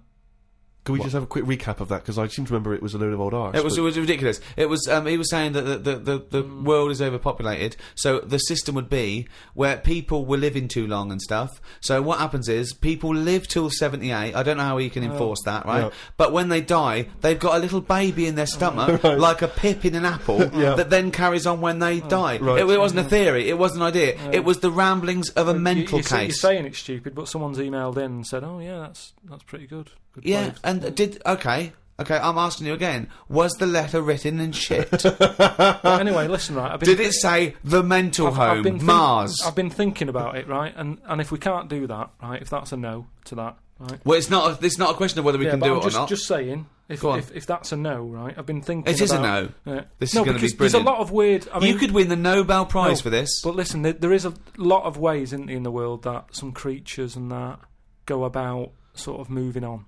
If you know what I mean. Evolution, you mean? Yeah, there's a lot of, like, on that David Attenborough programme that he's doing at the moment, he's always showing you little insects and what they've got to do, and there was one about a wasp, right, that had to fly about, right, for ages, looking out for a certain type of spider, right. It lays its egg in the When spider. I saw it, it whizzes down, right, it lands on its back, so that he's got to get that right, it lands on it. I don't think the spider's up for anything. That isn't even aware of this is how things move about. It's not going, I've got to look out for a wasp. So all this is like, it's got to be perfect timing. So this wasp dived down, right? sat on the back of this spider, it injects it or something with a maggot or something, right? And then that maggot then lives off the spider for a bit. The spider knows it's got a maggot in it.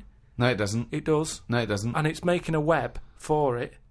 It goes, I've got something to look after here now. I've got responsibilities. It makes a web, right? It sort of reverses into it and puts the maggot on the web. The maggot sort of clings onto the web. Spider's there. Maggot eats the spider, and then it moves on. If I came up with that idea for like a method, you'd say that's never going to happen.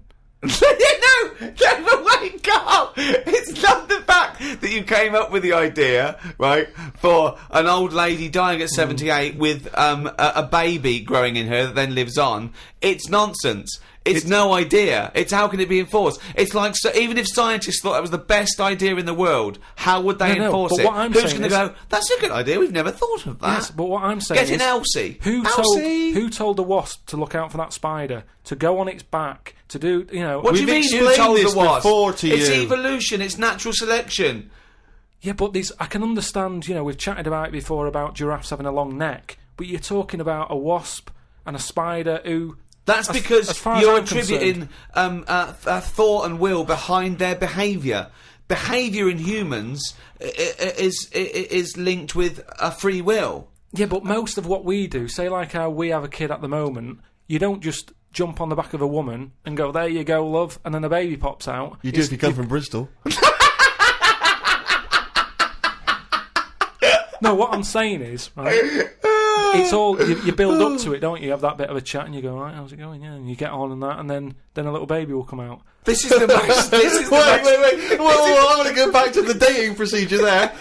You have a chat, you go alright, and then a little baby comes out. That's extraordinary. This is amazing. No, I'm Man sorry. of life. This I tell is you- incredible. I tell you, This- two-bit radio's gain was secondary school's loss. It really No, what was. I'm saying is... This is my first Pilgrim book. Wow. Unbelievable. What I mean is, we all get on. What I'm saying is, at what point is a wasp ever going to have a chat with a spider or meet up with it?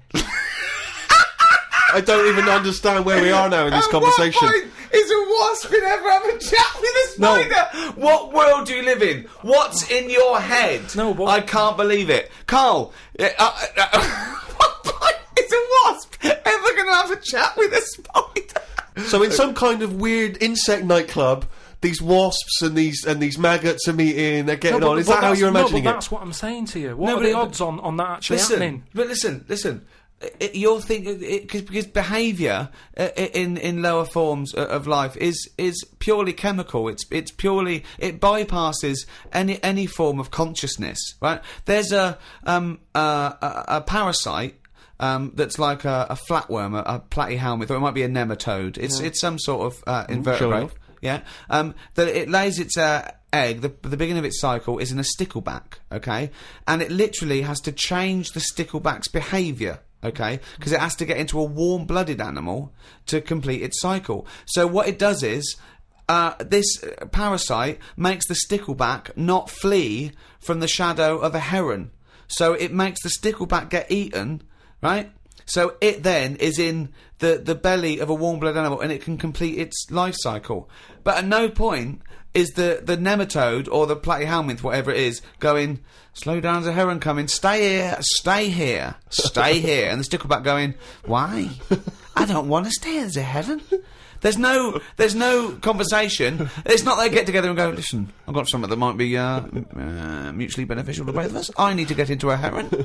You like to be eaten by a heron? No, I don't.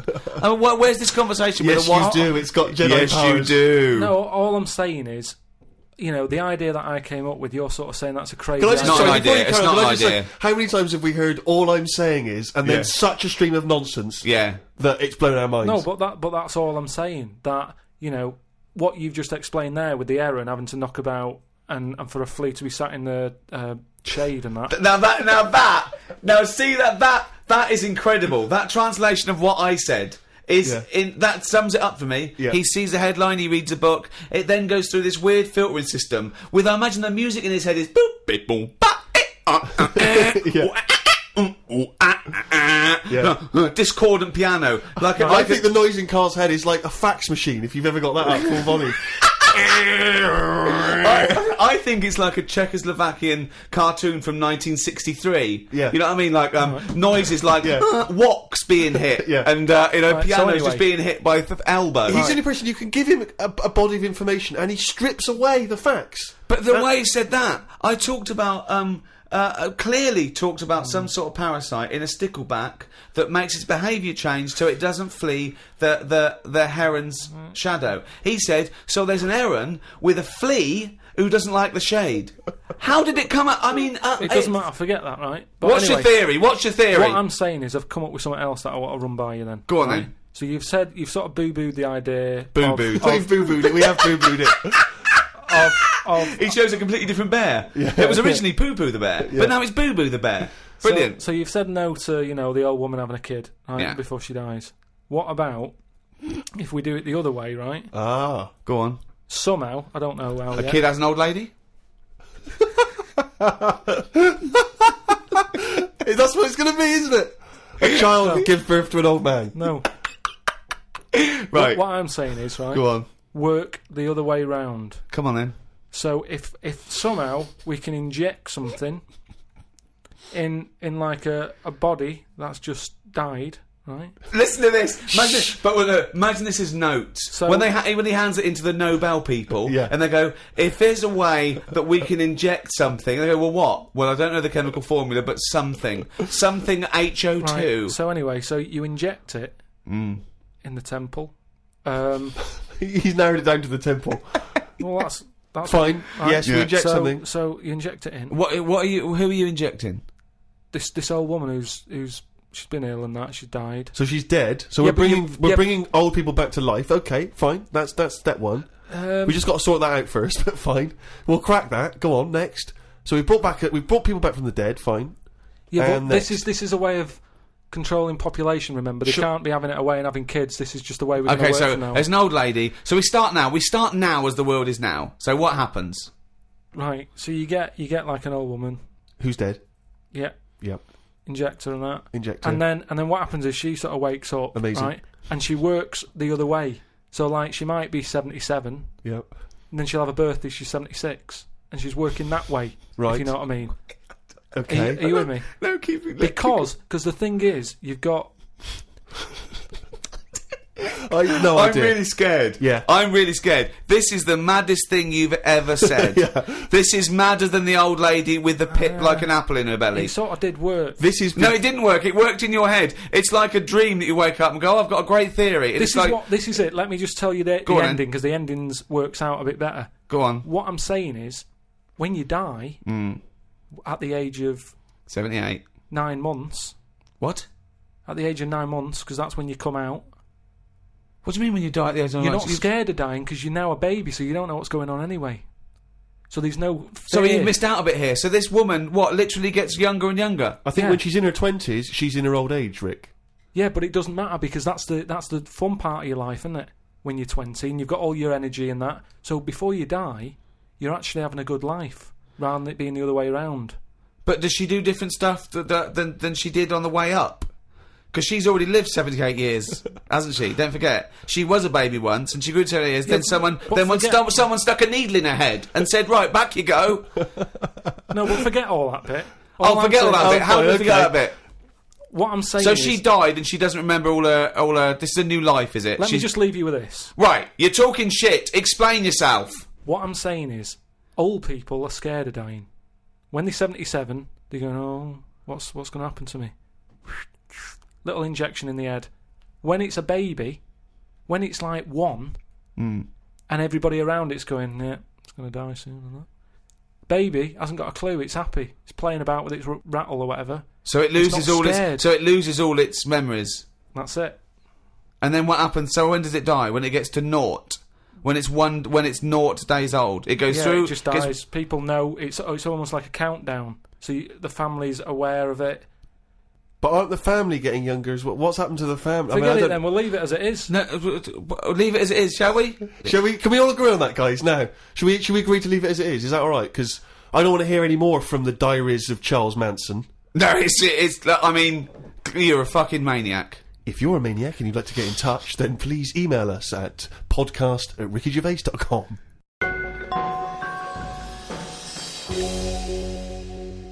Doing a bit of Christmas shopping, Rick, the other day, and I was travelling around on the tube, the London Underground, the subway system for our American friends. And, as you know, but people around the world may not be so familiar, there's a recorded voice that you sometimes get on the tube that says, mind the gap. Oh, yeah, before you open the door. Yeah. Mind the gap. And the reason is that sometimes in some stations there is a gap between the train and the platform, and obviously, theoretically you could fall down. And it's there different sizes, so just that little reminder, mind the gap. You look down, it's safe. Just makes you stop. Seems to make sense. Yeah. Saw a teenager, wearing a t-shirt, don't know where he bought it.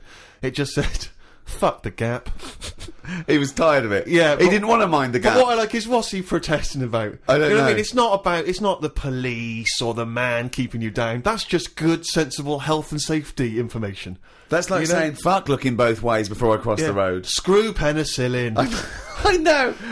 No, do you know what? I'm going to drink and I am going to use threshing machinery. And I don't give a damn. I love that about teenagers, that kind of screw you sort of mentality, but not, it's kind of blind, isn't it? It just, anything's a target, anything's valid. When I was a teenager, I think maybe 17, I had a t-shirt. I was rallying against just stuff, really. It was slightly more abstract than the gap. I wasn't specifically against the gap. It just said bullshit. Just in general, bullshit. You were raging against the machine. I would just go, yeah, people say, hey, what are you, I just open my, I go, bullshit, alright? Just bullshit.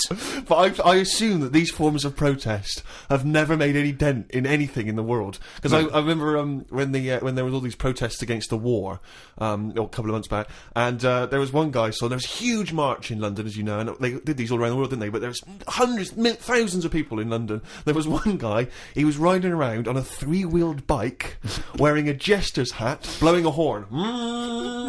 That was his form of protest against the war. Was it like, what sort of horn was it? It was one of those sort of hunting horns. Well, he was showing him, he was saying, this is what I believe. Yeah. And if that doesn't change people's opinions, I don't know what will. But I like the idea of Bush, just about to invade Iraq, and just the news comes through from his chief of staff. And Bush goes, George. What is it? What? No, listen, seriously, we've got some information coming in from London. Go on. I know you're thinking of invading Iraq. Definitely, but, yeah, why? Well, let's just think about it, because there's a guy riding around on a 3-wheeled bike. Oh. He's not got the regular 2, he's gone for 3 wheels. So... Okay, well listen, what's he wearing? I don't want to tell you what he's wearing, he's just... What's he wearing on his head? He's wearing... He's wearing a jester's hat. Okay, no, well, calm down. It's not that bad. It's not going to change my opinion about... He's blowing a horn. Okay, get the troops out. Get the troops out now. What do it's they think pointless. they're doing? You've got to get involved in the... I saw a girl once again, a teenage girl. I was behind her on the tube, and she had this bag, like a rucksack, and it was kind of black, and it had... painted in Tipex, it had a picture of George Bush, but he was kind of in the sights of a rifle, and it sort of said "Stop the War," and it had a Barbie's head, but it was severed, and the hair was scraped back, and she'd been made up to look kind of devilish, and there was sort of CND signs, and there was "No to war" and all this, and I sort of wanted to tap her on the shoulder and say, are you actually getting involved in stopping the war, or have you been working mainly on this bag? Yeah, because that must have taken you at least a couple of days. You could have been writing emails, you could have been getting a petition going.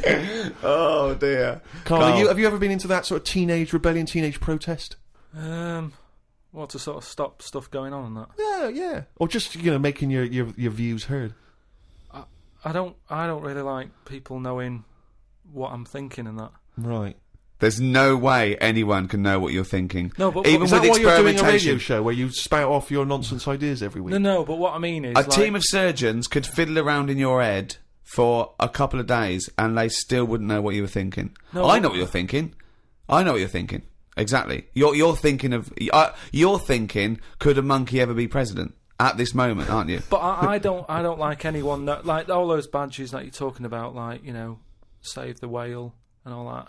I don't like the idea that when I get on a tube and someone sees that, they sort of know that I want to save the whale. I don't like people knowing, even to the point of... It gives you a disadvantage in life, doesn't it? But just knowing stuff like when you get on a tube and say if you've been shopping, right, and you've had to buy an ironing board, I hate it that people sort of look at what you've got and go, oh, he's doing some ironing. Right, okay. That's got to be rare. I mean, you can't have bought more than 5 or 6 ironing boards in your adult but life. I don't mean just ironing boards. I mean, like, anything big where they can't wrap it, so they just put a carrier bag round a little bit of it, and everyone can see what you've just bought. It's weird because I bought an ironing board last week from Argos, and I did feel a little bit self-conscious. There you go. Because I thought people thinking, he's 30, why hasn't he got an ironing board yet?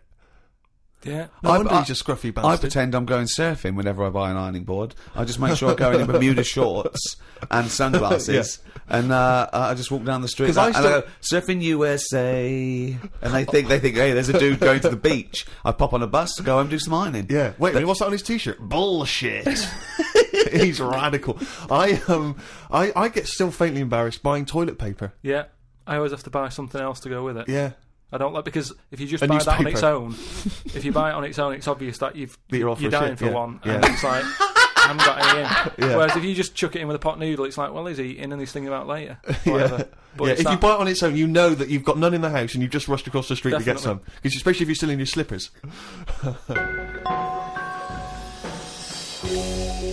Well, that's about it for another podcast, and a new one in a week's time after Christmas. So, Merry Christmas, everyone. Have an absolutely blinding Christmas. Or a lovely whatever festival you celebrate in your part of the world. From Ricky Gervais, Stephen Merchant and Carl Pilkington. If you want to send us anything, as ever, the email address is podcast@rickygervais.com. You can email just your thoughts on the show, if you've got some monkey news for Carl, or anything you think might intrigue Carl, or indeed maybe just some Christmas wishes. Then that's the email address, podcast@rickygervais.com. I would like to wish a particularly Merry Christmas to those guys at Positive Internet for all their genius input and good work hosting this podcast.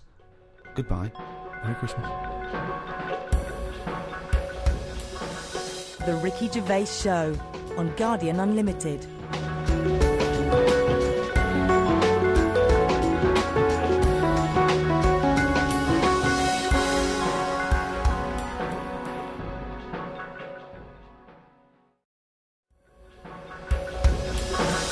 The Ricky Gervais Show on Guardian Unlimited. Hi, Ricky Gervais here, with me Steve Merchant. Hello there, alright? And Carl Pilkington. Alright. Yeah, welcome to the 4th podcast in the series of 12. It's after Christmas now, that's it for another year. Alright, everyone had a nice Christmas? Oh yeah, I had a blinder. I had an absolute blinder, mate. Good presents, Carl? Right. Yeah, not bad, yeah. Get anything good? Odds and ends. Not that I can think of. Odds and just sods. Bits and bobs. Yeah. A friend of mine got a gift, or rather gave it as a gift. I don't know if you've been familiar with these. It's a charity organisation, and you go on their website, or you phone them up, and you can give someone else the gift of, say, a goat for an African family. So you say, this is what I've bought goat. Yeah. And they go, oh, brilliant, where is it? And you go, no, it's going to a family in Africa. And it's a sort of goodwill thing, you know what I mean? So you buy an African family a goat that will help them for years. And it's like you're saying, well, I would have bought you a present. Yeah, but I've used that money wisely. Yeah, so it's almost like they've given exactly the present. They've given the goat. Yeah, it's a beautiful idea. But as soon as he told me about it, I thought to myself straight away, knowing Carl's views on charity and giving, you know, particularly at this seasonal time, I wondered what his views would be. Well, are they happy with the present over there? Like the people who are getting it? What, the African family? Yeah, is the African family sort of going, oh, I hope someone gets us a goat? That's nothing to do with Christmas for them. They're not sitting around thinking, I wonder if Santa brings us some food. It's a long-term thing. These are happening all year, I assume. It goes towards a pool of money that goes to... It's not like they get a... You're an idiot. What, you think an African family wakes up and there's a little goat with a ribbon tied round it, and they go, oh, look what Santa brought us. Look, and that mince pie's gone and that glass of milk. You're such an idiot. No, but what I'm saying is, does that family want a goat? Yes. But why? It's not they want a goat, it's they need a goat. Do you think... What do you think this organisation is? Just arbitrarily giving goats to people. They're going to say, oh, I wanted Nintendo. What are you thinking? Well, what I'm saying is, right, let me put myself in their shoes. Well, this will be a first. Got any. But say I'm one of them, right, over there, right? I'm hungry, right? I'm sat there, it's Christmas Day, right? I open it up, open the present, little goat there, right? Now, if I was one of them, I'd be going, Not another mouth to feed. At the end of the day, there isn't enough food to go round for themselves, never mind a goat. Don't they say, like, having a dog and that is quite expensive? Sometimes they say, you know, what with all the injections you've got to give it, the food, the tinned food and everything, it mounts up. And what I'm saying is, that's all very well giving them a goat. Who's looking after it? Well, I'm assuming it's all above board. The goat's had its injections. That's what some of the money goes towards. It's given to them so they can milk it and have milk and cheese and whatever. I don't think it's a burden. What is this? What do you mean? They wake up Christmas Day and open a present. It's not like that. So there's a thing. There's a goat-shaped thing in wrapping paper. I wonder what that could be. I hope it's that goat we asked for. My God, it is. All I'm saying it's just a nice marketing way of distributing wealth. It's the way of going, this is a nice gift. It's like people sometimes they say, don't send flowers at a funeral. They don't send flowers. Give some money to the local hospice. Yeah. It's just a way of redirecting cash. But the thing is, why do they want that goat? What's the main reason? What does a goat give you?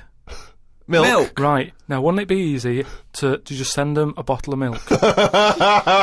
Without all the hassle and the headaches that come with it. That's all I'm saying. And the other thing is, think about the goat. That was happy over here. Suddenly, it's on barren land. No grass. I'm gonna burst! What do you mean? You didn't send a goat from here. I'm saying, who's happy at the end of this, right? You've got a fella who hasn't got a present over here because the mate bought him a goat, right? So yeah, let's do this properly. So there's a tick. He's not happy, right? Then you've got the person who's opened it, who, like you said, wanted something else, right? It's a goat. They go, who's going to look after this, right? So tick, they're not happy. And then you've got the goat going, what am I doing here? The Ricky Gervais Show on Guardian Unlimited. Tell you what, a lot of people are wondering, Carl, is what I received from Ricky this year. Go on. Nothing. Absolutely nothing. I remember actually after my birthday, he said, "Oh yeah, I'll be getting you a little gift." Forgot. So I've had nothing from him this year. He said, "Man, he's got a little bit of cash in his pocket now." What I'm hoping is that maybe he'll pool it over the next 5 years and buy me something I've been reading about recently. Now, you definitely love this, surely. Have you started seeing this now? Virgin are starting plugging Virgin Galactic. I think it's something like 200,000 quid, and you'll get a chance to go in a space shuttle into space. Now, I don't know what your feelings are, Rick. You know, I know you've probably got a bit of cash in the bank. I was thinking of giving you another signed extras DVD. Anything. It's the thought that counts, so that would be great. But because I've got some knocking round, I can give you one of those. I know you've already got one of those, but sure. I don't mind. They don't cost me much. No, great. And do you like the book Flanimals? I know it's aimed at 5-year-olds, so I don't know why I personally would want it. But you know that's going to be in the little selection box for you. Great. But no, the trip into space. I don't know about that. I mean, you've got a bit of cash. Would you think about that? Would you be interested, you and your missus, going up into space? I don't know. You have to be. I mean. It's not the money. There are things that I would spend 200 grand on as a little folly, but I think an individual jetpack, for example, right? You know, I'd do that. Yeah.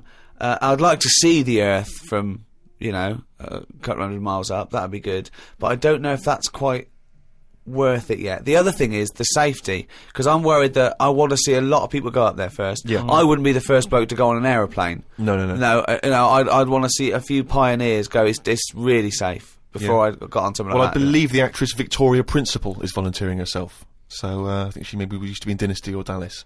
So, I'll see what happens to her. Yeah. If I think if she can do it, then no. If Vicky P comes back all right, rather like those monkeys they sent up years ago, then we'll all be a lot more relaxed. Exactly. If they put electrodes on her and it all works out fine, and there'll be a banana, chute issuing bananas, and there'll be buttons. Press left, press right. Yeah, and I might consider it. Carl, thoughts?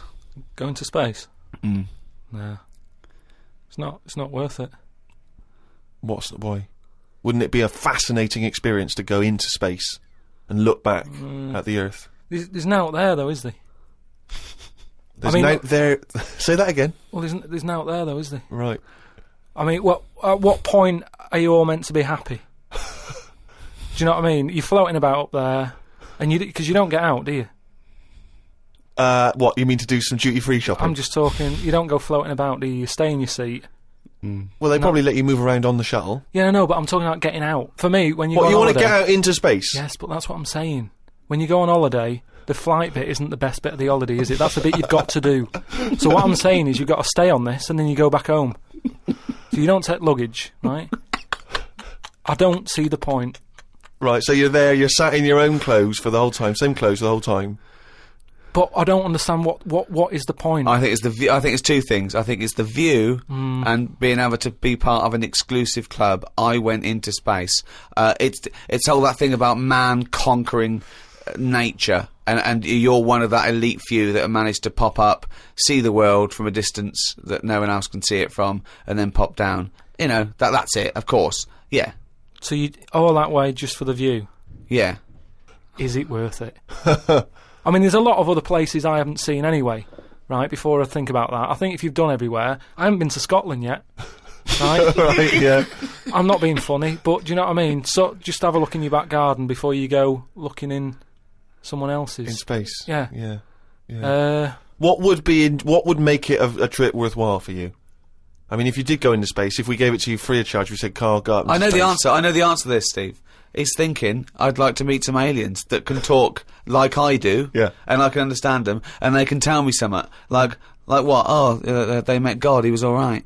That's the sort of thing, that's what he's going to say. He'd like them to look like monkeys in spacesuits. Yeah. That would be his ideal thing. He'd like to go to the Planet of the He'd Apes. like to go to the Planet of the Apes. He Yeah, I was would doing that. If love they to could go arrange to the... that. Look, he's nodding. He's Yeah. nodding. Thoughts, Carl? yeah. I mean, for me... What do it's you mean, just- yes? Well, yeah, that'd be brilliant. What would be brilliant? Seeing a little alien and that, having a chat with him, find out what's been going on. What's been going on? No, but don't you think that... Like, I mean, if you bought me that as a present, right, Yeah. either of you, Yeah. I wouldn't be that happy. For me, that's a little bit like... Well, that's annoying because we've got you a trip We to just space pulled and a together. goat. Yeah. Yeah, we Do you know how, like, I am interested in sort of going on another planet, right? Not, Carl, you are on another planet, mate. no, but do you know what I mean? It would be quite sort of interesting. How do you think you'd get there? Well, yeah, you'd go on a rocket and stuff, but what I'm saying is, at least you know when you get there, you're getting out, you're having a bit of a wander. But I wouldn't be happy in just the journey bit of it. That's all I'm saying. That's great, isn't it? But the thing is, right? I was looking into it a bit because I was reading about the Virgin Atlantic Yeah. thing, right? And I was reading something that in 1971, right? 3 of them went up there. Can't remember the names. Wasn't the main one. It wasn't like the Buzz and the Armstrong one and that. Just another 3 blokes went up, and there was one bloke in the rocket, right? The other 2 wandered off, had a walkabout, seeing what rocks they can find in that. And that bloke who was in the rocket, right? He was the loneliest man ever in the world. I don't know what to do. What that was? I don't know what to do. I don't know if that's some sort of profound poetry or I don't. Do you know what I think he's trying to say? I think he's trying to say that he was. What are you trying to say? No, stop for a minute, because I just want to just recapture that moment. Just say that again, that sentence again. Right. The other 2 had gone off picking up rocks. Yeah. Right. He sat on his own in the rocket, and he was the loneliest man in the world. Okay, I know what he's trying to know what he say. means. I do. Right. I don't know what he means. Well, right. He's trying to say he was, by definition, a human furthest away from all other human contact. Yeah, that's what Yeah. I said. Yeah, okay. No, you said loneliest. Loneliest evokes an emotion. Yeah. Yeah. But But it's like he started crying and writing poetry and listening to Morrissey records. you mean he was the most remote man? Well, yeah, he was saying how, like, he's on the rocket on his own, right? Yeah. And I think I worked it out because it was in kilometres, right? And I think it turned out that they, right, the other 2 spacemen picking rocks and that, they were 2,500 miles away from him, right? So they were miles away. They 2,500 miles? Yeah. Yeah. And they but they had each other. They had each other. Yeah. You had the world right across the other way, everyone getting on with their lives. Yeah. He was on his own. That's weird, isn't it? But what I was thinking is, right, say, because I always sort of try and put myself in a situation. Yeah. When I hear about a weird thing that's gone on, I always think, what would I do? You know what I mean? and I was thinking about it, right? Do you think when he got up in the morning, he still bothered to put his clothes on? That's the first thing that came into your mind. No, when just you because pictured him I in always, there. you know, at the end of the day, even if, like, my girlfriend Suzanne's out at work and that, I'm not happy walking about with everything out, because you never know what's going to happen. What do you mean, like getting it trapped in the microwave? Well, I just mean, you know, you never know if someone's going to turn up. No, I don't like what I don't like. No, I always pop some pants on or a towel, even if I'm not alone. always. Because I've knocked on your door when you've been stood there with. No, he's taking his trousers off. I did it especially, knowing that you were there. I've done it especially to annoy you. Oh, right. Yeah, so. But do you know what I mean? Do you think he was walking about the rocket with his tackle out, or did he floating go, about, well, you know, no one's watching here? Do you reckon it floats up or down? Depends in how long it space. is, doesn't it? Depends how long it is, yeah. I don't know what I mean by that, but it seems to make sense. Yeah. But don't they have cameras for NASA to monitor what's going on inside the spaceship? Not all the time, no. I bet they've got to give him some sort of privacy. Now, that would end up on the internet. Yeah. Him floating around with his floaty knob. Well, if you are the man who was up in a space rocket and was for a short period the loneliest man in the world, we'd love to hear from you. We'd love to hear what you did with your time, how lonely you felt, and also Lonely? did you float around with your cock and balls out? What was that like? Did it float up or did it float down? These are just some of the questions that we'd like. So if you are that person, or maybe you know them, maybe they're a neighbour of yours, then you can get in touch with us at podcast@rickygervais.com. The Ricky Gervais Show on Guardian Unlimited. We've done radio and stuff in the past, Rick, and we have never had the kind of response that we've had from these podcasts. I mean, It's people amazing. are emailing in by the hundreds of thousands. It's meant, well, maybe not hundreds of thousands, but I didn't count them, but thousands, certainly. Crazy amounts of email. I couldn't really get through them. I've just managed to pick out a few. It's because it's global now. It's people all around the world are listening, and that's so exciting. We've got just loads from America, Australia. It's mad. Yeah, New Zealand, Canada. And these are just some of the ones that I've pulled out from the email because there's so many of them. Podcast@rickygervais.com if you want to get in touch. Rob says he listens to the show in his exams, which I'm sure cannot be a good idea.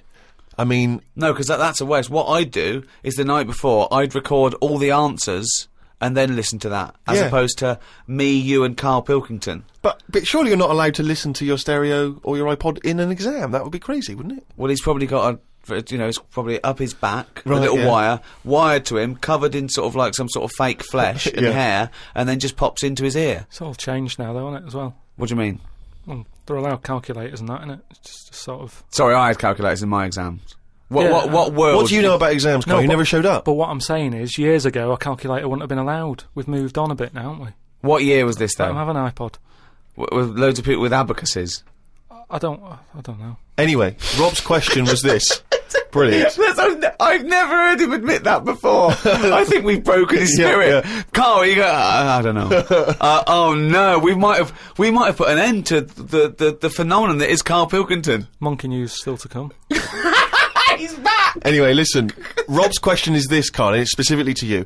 Carl, if you could have a superpower, like Superman, what would your superpower be? Can I suggest consciousness? Yeah. Can I have the power of thought? Remember, you've already got opposable thumbs. So cross that one off the list. Oh, come on, Carl. Now, there's so many to choose from. Telepathy, X-ray vision. Flight, invisibility, Choose it wisely. strength, intelligence. But why have I been picked? Oh, for God's sake! No, but I'm just saying... It's Rob's question for No, you. but I'd just say, does anyone else want this? Or... Do you know what I mean? Oh, No, what do you wish you could do that's impossible is the because- question, no, or because- what? What do you mean? Because with that comes a responsibility. Is what With I'm saying. enormous power does come great responsibility. So would it? Would you like Spidey senses? Is that what you're saying? Would you like some senses?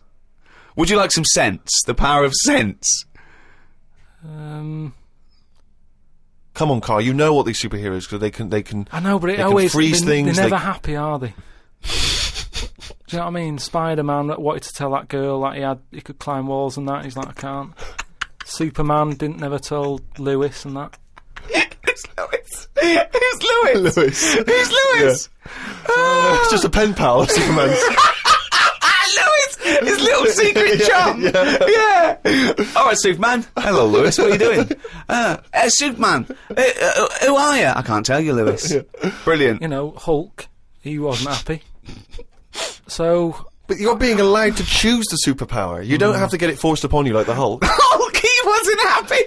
It's true, he's got a theme. He has got a theme. There's not many happy superheroes, are But there? leaving aside the superheroes you're already aware of, Yeah. what superpower would you want? You don't have to fight crime with it, Carl. Everyone around the world now is thinking, what can Carl choose? Let's deliver it to him now, Carl. Think about it and give us the answer, please. Let me just remind you of some of the other things. Invisibility. All the time, though, or can I sort of turn that on and off? Let's say you could turn it on and off. Would that interest you? Yeah. I'll have that. Right. Okay, and what would you do with this power of invisibility? Just sort of wander about and just not get seen. It's a brilliant power! It's a brilliant... And it's put to such brilliant use! It's brilliant! Well done! And why would you want to walk around and not be seen in that? What would you gain from that? Don't know, you could sort of go in shops when they shut, so you don't have to go with How the would you get crowds. in? Just get in just before they lock up. Oh, yeah! How would you get out? Wait till the morning. Brilliant. So, hang on. So, that's your use of invisibility. They found the power of invisibility. You want to sneak into... Bear in mind... No, hang on, you want to sneak into HMV, right, wait for 12 hours, and then buy something... I love it! Just so that you don't have to be in there with other people. Do you know what? I don't want it. I don't want a power. Why not? Because I just don't think it'll do me any good. I think it's more of a hindrance. I love this! It's like, just think of his presents. We've given you a trip into space, and the chance to be invisible. Not happy with any of them. Yeah, what he wants is a voucher for HMV. Yeah, he just wants some tokens for a record shop.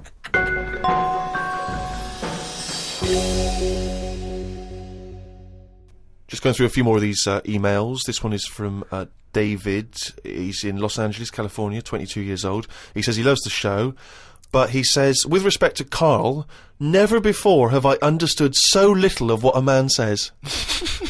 Virtually everything that Carl talked about was aloof to me. What on earth was he ranting about? Flies and condoms, monkeys and pushing the left button, cavemen and dinosaurs. And that's just some of you... I mean, let's be honest, if you are in America, I mean, firstly, the accent is probably a problem. But that is the best write-up we've ever had. Yeah. Flies and... Imagine if you're a new listener, flies and condoms. What on earth does that mean? This one's from Kent Plummer from Nova Scotia, Canada. He says, Carl, he's wondering if you've got any personal mantras that you could pass along. For instance, he reminds us of Ben Franklin's famous mantra, waste not, want not. Who said that? Ben Franklin. What did he do? What was his job? Benjamin Franklin was a well-respected American politician from the 1800s. He was a sort of thinker, a philosopher, a scientist, deeply respected. Also a big political figure. He features on the dollar bill or the $10 bill or something. Yeah. So he's one of the great sort of American Enlightenment thinkers. Right. And he came up with the mantra, waste not, want not. You must know waste not, want not. I mean, that's just... Do you understand the phrase waste not, want not? No, not really, no. What does it mean? You've never heard that? I think I've heard it. But I don't know. I've never used it. But when someone else said it, I don't know what. Well, in context, I mean, all I'm going to do now is paraphrase that and put some prepositions and stuff in it for you. I can't work out how you can't work out what that means. It's like, don't throw stuff away because you might need it, and therefore you won't be wanting anything because you didn't throw it away. So he was a bit of a hoarder. Well, if you don't waste food, for instance, then he was a bit of a hoarder. For God's sake. No, but I'm just saying, he's a man in power. Is that the best thing he ever said? No, I'm sure he came up with many, many profound things. Why is that one he did experiments in electricity and conducting electricity, all sorts. But that impresses me more, inventing electricity, than someone... He didn't invent electricity. Wait a minute! That impressed you more than what? Just saying, waste not, want not. I don't think it's that good. It's not even catchy. What I don't understand is why he was the first person to sort of suggest, look, don't go chucking that out, keep it, you might need it later. If I He said, wasn't the first person. Say that again. That is brilliant. Why isn't that catch on? That is amazing that you've just come up with there. That's poetry. How would you word it? I'd just say, whoa, don't be chucking that out. You might need that later. Don't be chucking that out. You might need that later. Carl Pilkington. Whereas some would argue 2005. that waste not, want not is perhaps a little bit more pithy, a little bit more... We should go through great sayings and phrases and say See if he Carl, could, well, firstly, yeah, does he know what they mean? And then secondly, can he improve them? that would be brilliant. Well, we'll do that next time. Let's see. Okay, Winston Churchill. Never have so few done so much for so many. What do you think of that? Do you know what that means? So he's saying... Well, it's with regard to the Battle of Britain and the pilots that gave their lives.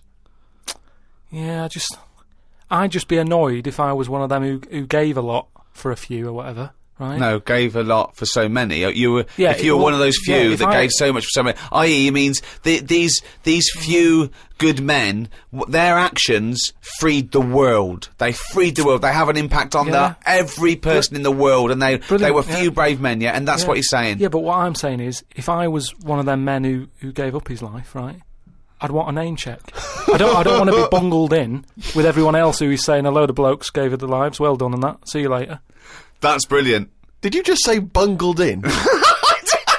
Yeah, bungled in, yeah. He made up a word. I don't want to be bungled in. You made up a word. See, that's it, you see. We've been looking for it. That's original. That's Carl Pilkington. I don't want to be bungled in.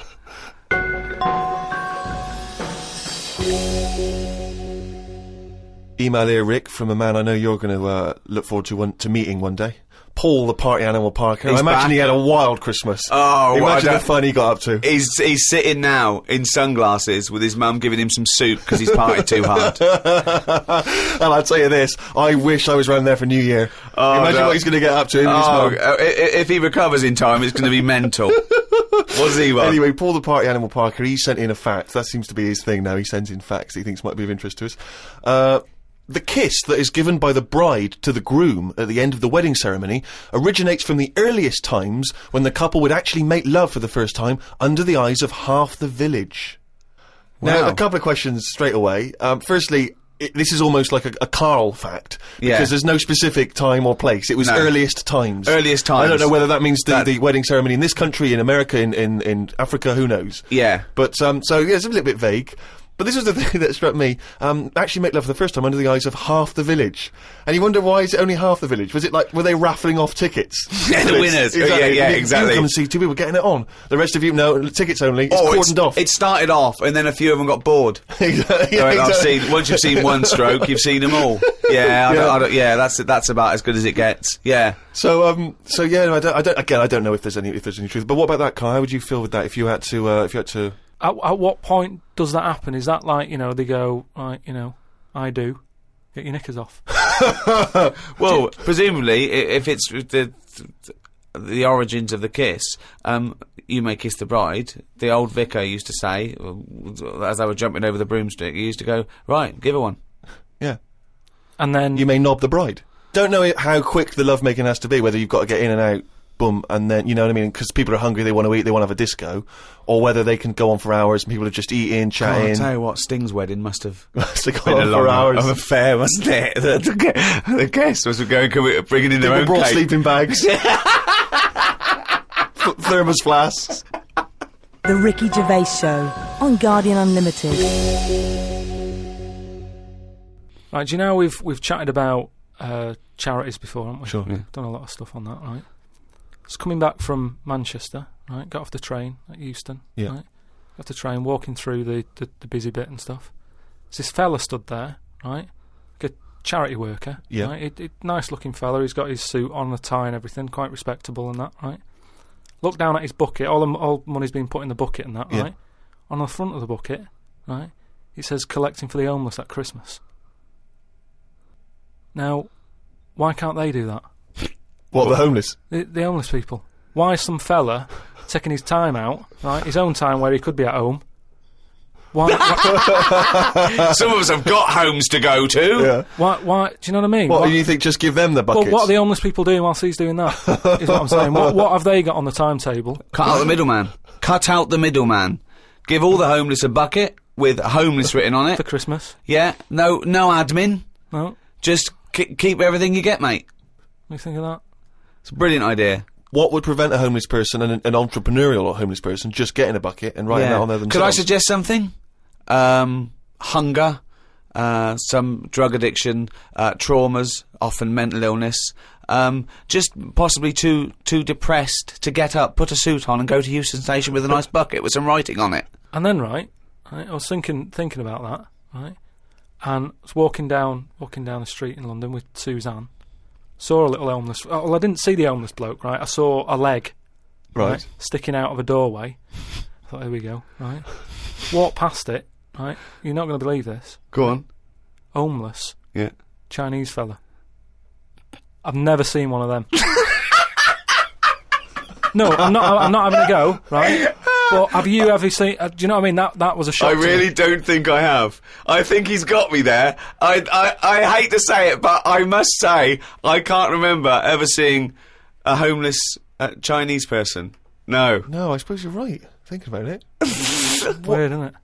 Why is it weird? I was walked past and I said to Suzanne, "Did you see that?" She went, "What?" I said, "Just look back there." She said, "What?" I said, "That homeless fella. Look back at him." She said, "What?" I said, "He's Chinese." And she said, "Yeah, good point." Good point. Of course she did. She said that to shut you up. She didn't want to get into a conversation with you. Oh, And what's God. your point, really? What exactly is your point? You're No, just it's perplexed just 'cause that you've we never seen were it. chatting about homeless and that, and I saw that, and I just thought, I just found it a bit odd. Right. Well, if you are perhaps based in America or Australia, Canada, have you ever seen a Chinese homeless person? This doesn't count to any listeners in China. But anywhere else, have you ever seen a Chinese homeless person? Podcast at rickygervais.com. If you have, maybe you've got a picture you can send us as well. But this is what we're looking for now. We're looking for how many Chinese homeless people can we find by, let's say, 2006. January 2006, January 1st. How many Chinese homeless people have you seen?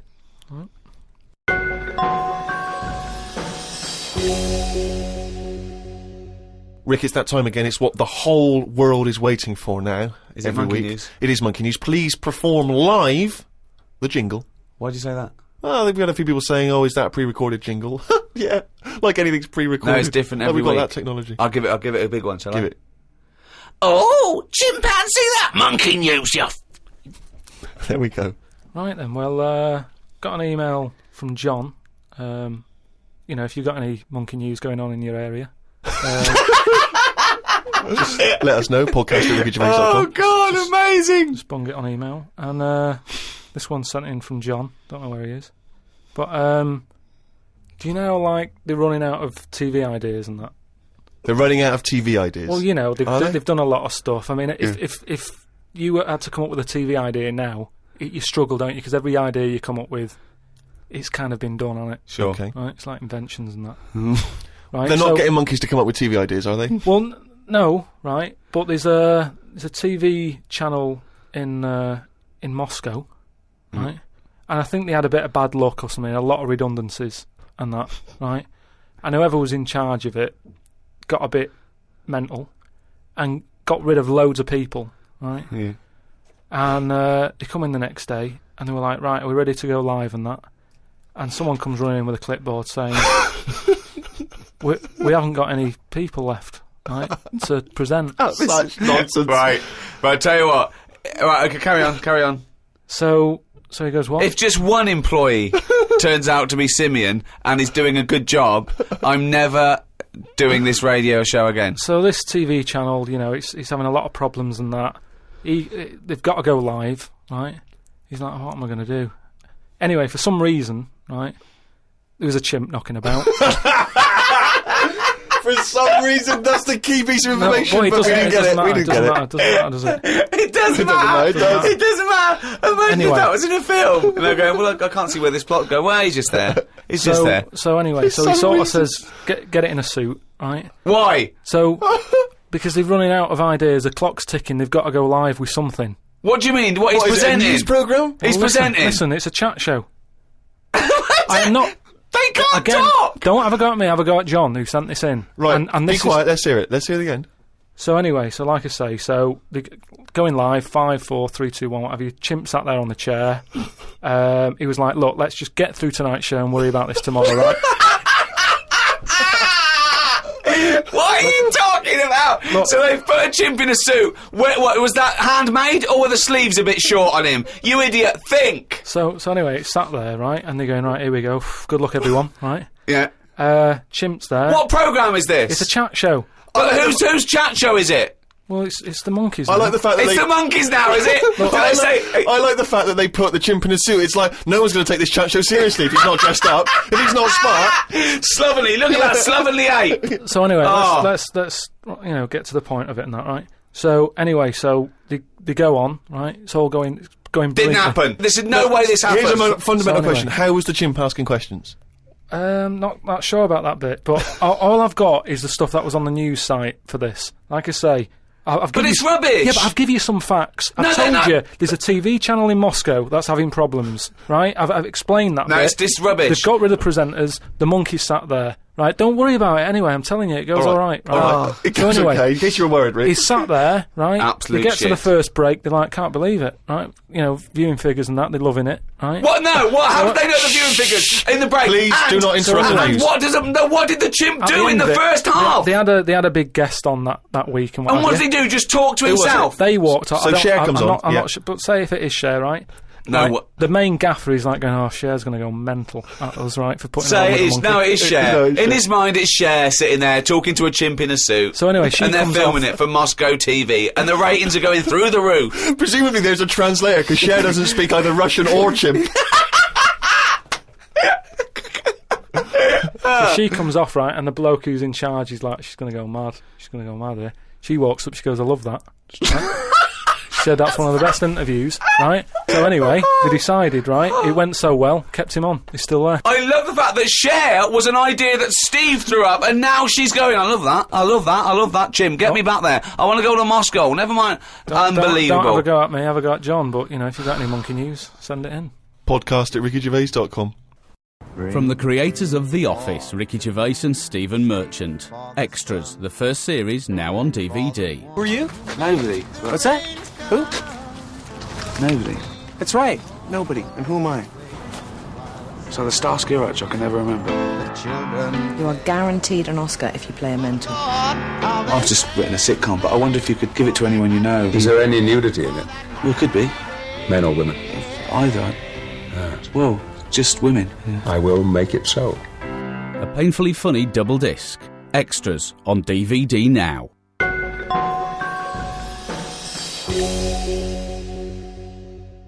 Thanks for listening.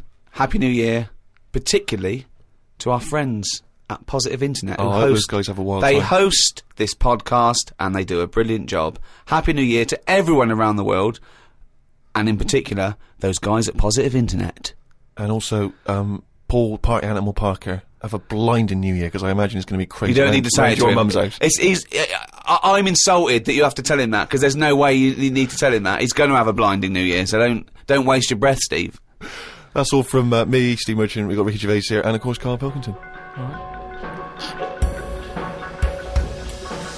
The Ricky Gervais Show on Guardian Unlimited.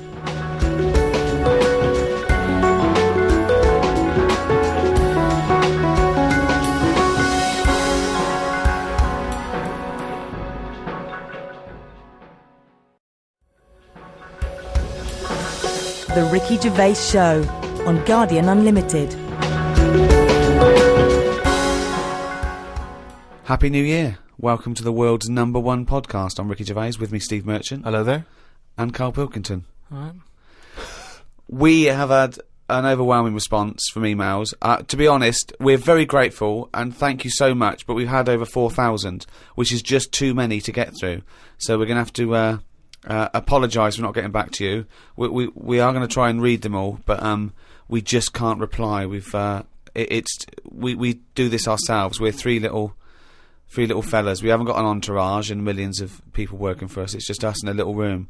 But thank you so much. One in particular, remember a couple of weeks ago we asked if there's any house DJs out there, maybe they could do a dance mega mix with the words I could eat a knob at night. Carl just said that in conversation, talking about someone in a reality game show, I'm a Celebrity, Get Me Out of Here, who ate a kangaroo penis, and he just came out with the phrase, I could eat a knob at night. Someone has risen to the challenge. We had about 70 different songs. We're going to play our favourite at the end of the show, and maybe put some of the others on the website, rickygervais.com, so you can go there and hear great dance tracks. They're all called I Could Eat a Knob at Night. Oh, no one's switching off now. Everyone's guaranteed they're going to stay right to the end there so they can hear I want a bit of knob at... Was it? I could eat a knob at night. I could eat a knob at night. It's funny, it was only a while ago you were talking about getting quoted, like Winston Churchill got quoted and Ben Franklin got quoted, and now you may go down in history, I could eat a knob at night, Carl Pilkington. Carl, I could eat a knob at night, Pilkington. Talking of all things nobular, I got a text from Carl yesterday, Steve. A text from Carl, yeah. Yeah. I'll just read it to you.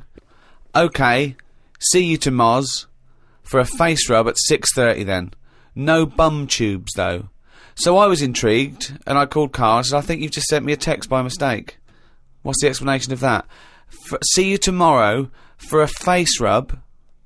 Yeah. No bum tubes, though. Just because my mate, right, Russell... Why did he choose you? He said, you know, there's things that go on in life that you need to experience. Yeah. He said, just pop along. And I didn't say yes straight away. What's a face rub? You mean a facial? Like a facial? Just like a posh face wash. Like a facial, where you lay down... You just clean your face with a flannel and that. So you're going to have a facial... scrub, you're going to go lie down with another man and have your face Well, filled no, with. this is what I was saying to him. There's a couple of questions. I didn't just say yes straight away. I questioned it. I said, well, I'm not that happy with this. So I said, look, there's nothing weird going on here, is there? I said, it's not a house, is it? It's a proper clinic and that. He said, yeah, it's proper. You wear a dressing gown and that. I said, well, I'm not that So he's happy with already that. got you in the dressing gown? Yeah, well, I haven't agreed to that. Today I've worn a little round polar neck sort of jumper so I don't have to take it off. It's not going to get in the way of my face. I made sure I didn't wear a shirt with a collar. I'm not taking this off. They can put the dressing gown on top of this. Right. If you have to do it to look smart or whatever. I'm not taking my clothes off. Okay. I don't know if it's a woman who rubs my head. I don't know if it's a bloke or whatever. Well, the thing is, you get extra, don't you, for your face rub, because your face goes all the way back over the top of your head down to the back of your neck. But all I was, so you've got a big face, haven't you? All I was saying to him is, I'll have the face rub, but I don't know if once you're in there, right, they try and sell you the bum tube thing. What's a bum tube? Is that a euphemism? What are you talking about? The thing where they pop a tube in and put coffee in your belly and it cleans you out and that. An enema? Yeah, yeah. A colonic irrigation? Yeah. Why would you have that? I don't want it. I don't think Why you not? need to. Just because I think I've said to you before about, you know, you don't need to be that clean inside. Do you know what I mean? I don't mind washing my face. But at what occasion do you need where you're that cleaned out? Do you know what I mean? And it's always a clear tube and that, and you see all the stuff whizzing past. I don't understand why it's clear. I don't know why you've got to see what's coming out of you. Like it's, you know, like the generation game, making notes of what's whizzing past. Forget it. The Ricky Gervais Show on Guardian Unlimited. Over the Christmas break, I was watching some different TV. Saw an amazing documentary. It was called Tribes. This guy, and he goes and lives with different tribes around the world. These small little indigenous people. And there was one. He went to Papua New Guinea in Indonesia. Right, Carl? He lived with the Kombai tribe.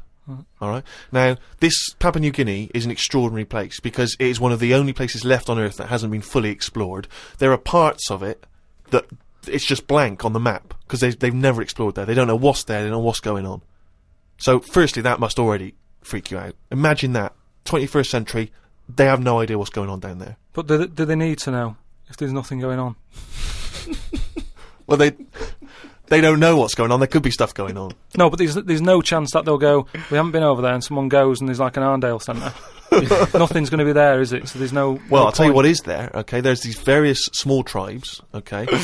This guy goes, he's amazing, right? Now, the thing about these is that up until the 60s, and even more recently, some of these tribes are still cannibals. They're still cannibalistic, okay? Eating people from other tribes. This is going on now? Going on now. It's generally stopped, but it still does occasionally occur, alright?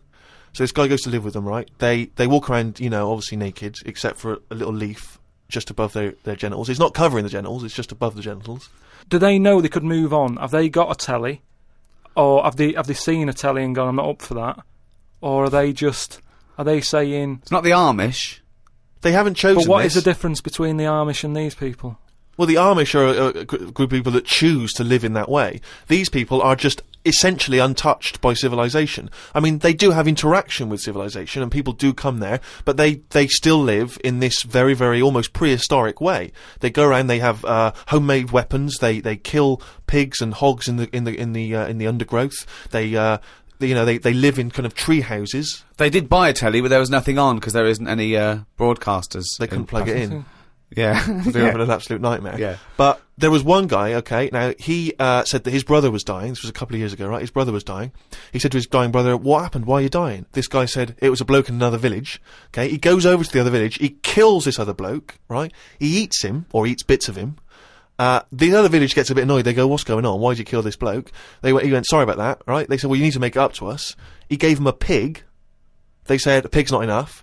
They gave him 5 pigs. Hang on, who are they giving these pigs to? The tribe? To the tribe of the bloke who he killed and ate. So 5 pigs apparently made up for the fact that they'd killed one of them. They said, well, hang on, what are you going to do with this bloke's wife? Why were they bartering? Why didn't they just get the police in and say, what's going on? What police? Yeah, why didn't they call Morse? I mean, what? Yeah, what? Why didn't they call in Kojak? Because he'd have sorted it out, wouldn't he?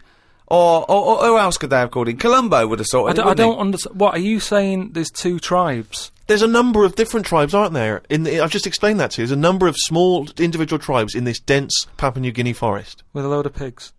With a load of pigs. But the wife of the guy that he killed, Nate, they said, what, we don't need her now, we don't want her. So she had to come and live with the murderer of her husband. So she's living there now. You know, happy as Larry.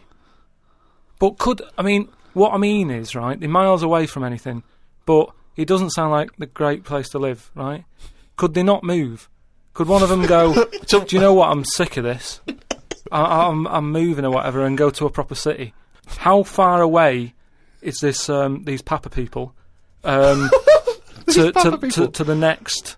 They're like the Smurfs. They're very like the Smurfs. But how many miles away from a place with a normal life going on? But think about this, Carl. Firstly, they don't speak the language, so they don't have any practical skills. They've got no experience of civilization. So even if they chose to go and live in one of these cities, what can they do? How can they function? They'll spend 15 years just trying to figure out how everything works. Mind you, I have had the same thought about Inuits.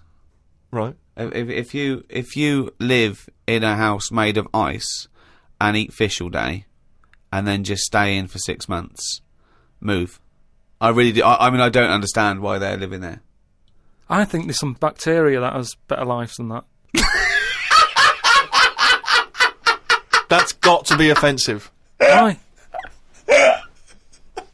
Okay, how about this? Is one of the weirdest things. This is one of the weirdest things, right? An entire race just of people. dismissed. I'm not having a go, but I'm just saying I wouldn't fancy it, is what I mean. But they don't know of ice. another world. How can they imagine that they could... Oh, I'll tell you what, this is boring. I'm tired of hunting for food and eating fish from the river. I'll tell you what, I'd like a world where there's iPods and room service. I'm going to go and move to New York. They're not thinking like that, are they, Carl? Because they don't know about this other world. Which is why, in a way... Carl can't offend them because they are not listening to this podcast. Very unlikely. Very unlikely. You're not going to get any nasty letters from Eskimos or Inuits, as they want to be called now. Does an Eskimo ever Inuit? Do they ever meet like an English person on holiday, and an English person goes, "It's choppy here, isn't it?" or whatever? Well, what do you think? It's just that people go to, Steve said before about places he's been to where people are still walking about with swords and that. People go to these places on holiday now. They like a little bit of danger. They like to see how the others live. Mm. So all I'm saying is we know they exist. Yeah. The Papa people, maybe people aren't going there. It doesn't sound like the best place. I can't imagine it having a tourist board or anything, right? But would they accept me if I popped over there and, with Suzanne, sort out a little weekend break and that? Where are we talking? We're talking Papua New Guinea? In Papa. Well... Okay, this is one of the things that they do, okay, which is a tradition you may have to do. These Kombai, right, they invert their penises. So they push their penises back up inside their bodies. Like a sock. What for? Well, keeps it out of the way. Of what? Well, if you're running through the undergrowth chasing a hog, you don't want it flapping away, you know. But it's also become a kind of ceremonial thing. So if you were over there, you may well have to try it yourself. You would have to try it yourself. If you went there, you'd have to try it yourself. But even cavemen had little pants on. Why haven't they? Whoa! Slow down. Rewind. What do you Again, you've been watching the Flintstones. No. It's just, you know. Is it a leopard skin pair of pants that's actually quite a... Go on. But it's a well-known fact that they wore, like, bear pants or whatever. Bare pants? What do you mean, bare pants? No, listen, you are a qualified anthropologist, so what... I mean that, you know, whenever you see them on footage or in a museum... Footage? Yeah. Whenever you see that early it's a bit documentary shaky, footage. it's black and white as well, isn't it? Caveman footage. You always see them wearing a little bit of fur little pants and that. So, what I'm saying is, even though... What year is it to these people in the woods? I don't know what this conversation is anymore. He's just clutching at straws. His mind, it's like a fly. His mind, isn't it? It's just buzzing round. It's trying to find a window, and that's your mind. It is just like hitting against pieces of information, but then just bouncing off. Yeah, dazed, perplexed. Forget it then. The Ricky Gervais Show on Guardian Unlimited. You can't believe your luck, Rick. Paul, the party animal Parker's been in touch. I imagine the kind of New Year party he was having last night. I don't want to think about it, because it gives me a hangover just thinking about what that dude got up to. Yeah, come on then. Man alive. But anyway, you know, he never stops. He never stops supplying us with little tidbits. Oh, what's PP done for us now? He just likes finding little odds and ends and just sending them in. And you remember when we used to, years ago, we used to do that thing where we'd read headlines. Yeah. And sometimes the headline is all you need from a story. Yeah. And this is what's great about this one. If you just give me a News at 10 style bong. And now the news at 10. Bong. Boy waited while doctor rode unicycle. What does that mean? Well, amazing. A hospital has apologised after a 6-month-old boy waited 2 hours for treatment while a doctor rode up and down a ward on a unicycle. Paula Dadswell has taken her son James to her local general hospital with suspected gastroenteritis. I should point out now, James was fine, it was not a problem. But she spotted the doctor pedalling the unicycle, but was astonished when the same doctor later walked over to examine the child. Miss Dadswell said, "We took one look at the doctor and said, 'You must be joking.' His face went bright red." A spokeswoman for the hospital said, "Of course, we are sorry if distress was inadvertently caused to the mother, and we've offered her our apologies. But let's also remember that we should try and make hospital wards less intimidating places for patients, and we regularly provide diversions that are not directly related to medical care. Many parents have commented favourably on this approach, and indeed about the unicycle." What I like about that story is that it's the most important job in the world, and the most useless. Being a doctor is saving lives. It's incredible. It's so noble. Riding a unicycle is the most useless thing you can do. It's that to me is plate spinning, juggling, flame eating. Who goes into plate spinning? Is it like the father going, "Son, when you've finished university, you can take over the business"? But I want to be a doctor, Dad. Look, the plate's nearly, and you're hooked, and you give it a little push, and you're there, and you're hooked. It's a dying art. You don't see it as often as perhaps you once did. Dad, I want to be a doctor, but the plate's nearly dropped, son. And unbelievable. But what I can't make out from that story is whether the doctor he'd done the 7 years medical training, and then they said, "You're working at this specific hospital." Yeah. They whipped out the unicycle. They said, "You're going to need to learn that as well before we can put you on the wards." Or whether he was practicing. Who knows if he was practicing? Do you know what I think happened? I think the bloke in charge of the hospital, there was 2 people up for the job. This fella, who was brilliant, he got a first from Oxford, he was amazing, and the bloke in charge, his nephew. Yeah. And they both scored the same. He did an open university course. Yeah. And they went, well, you're both very good, but who can ride a unicycle? He whipped it out. Yeah. He went, "Have a go." Yeah. And he's been practising. Unbelievable. But it's also the idea that if it is indeed something which the hospital has initiated in order to cheer people up, particularly kids, I mean, it just seems like a dangerous thing to be doing in a hospital, with all due respect. I think so. You could pull out leads, wires. Anything could happen. I know, yeah. They get you to turn your mobile phone off when you go into some ward, so please leave your unicycle here, surely. Do not, no unicycles beyond this point. If you have a unicycle accident, of course, a great place to be. It is a good it's an place ideal to be. space to be already. But who rides the unicycle anyway? Do you know what really annoys me? We live near a park. It's a lovely park, and on a Saturday for about 3 hours, there's some twat hippie with braids, dreadlocks, sitting there, playing one drum. How can you play one drum? He thinks this is brilliant. This is therapy. It's I want to shut the fuck up. It's nothing. It's not music. It's not percussion. It's not expressing anything. It's just annoying. Yeah. So this would be my worst nightmare if you were to take me on an evening out. You say, Steve, we're going tonight, right? You can't get out of it. You've got to do it. It's 2 hours. Stomp. Oh. Stomp, where they put dustbin lids on their feet. Now, I mean, I've seen a little bit of it on the Oscars. Yeah. It's all right for 30 seconds. Well done. But what is that show? What is the Stomp show? I don't know. I mean, Jesus Christ. After about 15 minutes, you've had enough of that, surely. I'm assuming there's not really a story. Are they bin men? No, I just wondered how you get into that, how you start practicing and go, do you know what? That sounds quite good. Yeah, they are. They're bin men, yeah. I was shopping with Carl before Christmas, and we went round sort of Piccadilly and St James's and those really beautiful shops around there. And I went in one shop. You had to ring a bell to enter. Yeah, they came down, and it's like a iconoclastic sort of shop, and they found things from churches and nearly all Russian 16th century pieces onwards. This beautiful carvings and paintings and statues and everything, and I was wowed by it. And this bloke clearly loved his work, and he was, enthusing to me about these stuff. This is from the 16th century. This is Russian. This is and I went, oh, it's beautiful. And as I was looking round, I heard Carl sidle up to the bloke and go, "What's the newest thing you've got here?" Yeah, sure. That's his first thought. I mean, that is the wrong question to ask of a man who's clearly in antiques. Yeah. Proud of the fact he's got 16th century iconoclastic Russian stuff, to ask, what's the newest thing you've got here? What sort of question is that? Oh, I don't know, probably the doorbell. I don't know, what does he want to say? Oh, my shirt. What were you thinking? Hoping for? I just was making chat with him, because it's the sort of place that I don't think many people go in, right, Steve? When you go up to this shop, right, it's not sat in there. You have to ring a bell. He's getting on with his life upstairs. He lives upstairs, right? You ring the bell to say, "What, I come in your shop." He pops down, stands there watching you look around. So it's not a natural way to shop. Sure. Do you know what I mean? It's not nice having a bloke stood there watching you look at all this old stuff and that. So I was kind of making friendly chat. Yeah.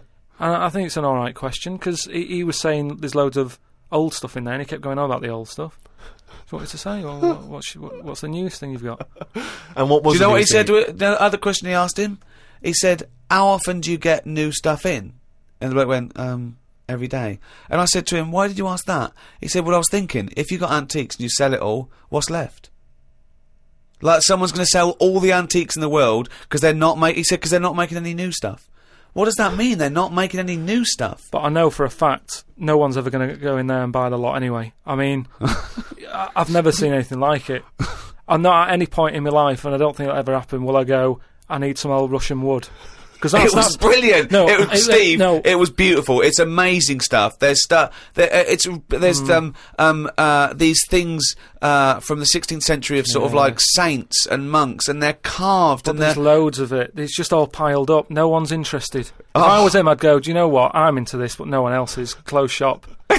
Because seriously, it's just piled up on piles of like old bits of wood with pictures on it and that. But just think of a man 400 years ago that carved this, No, but nobody wants it, do they? I've never heard anyone say, "Oh, look, it's my birthday coming up. I'll tell you what I'd love. What? Bit of old Russian wood." It doesn't happen. That's what I'm saying. I've never heard anyone saying it. Like, I've never overheard someone saying, "You don't know where the Russian shop is, do you?" And this is in London, where the rates are high. There was this thing, right, Steve? Again, making chat. Loads of bits of wood with like them old drawings on, like, it was like a panel from a church that someone had painted, right, yeah. And I think it was like from sort of like 1590 or something, yeah. And it was this a picture of this saint, wasn't it? So 1590, it could be from any time really. So there's this one there, right, leaning up against the wall, and most of them in there was that Stalin bloke, right? But there was this little fella. Right, can I just stop with there? Lenin. Right, okay. alright then. Yeah. So he was on all these bits of wood and stuff, but I saw this other little face, right, little fella with a beard, right? So I said, "Who's this bloke here?" He said, "Oh, the story there, right?" He said, "It's this little fella who went a bit mad or something. He got mugged back in Russia. This is right, isn't it? This is what he was saying. He said he got mugged. It's just that term. I love that term in a 16th century Russian wood.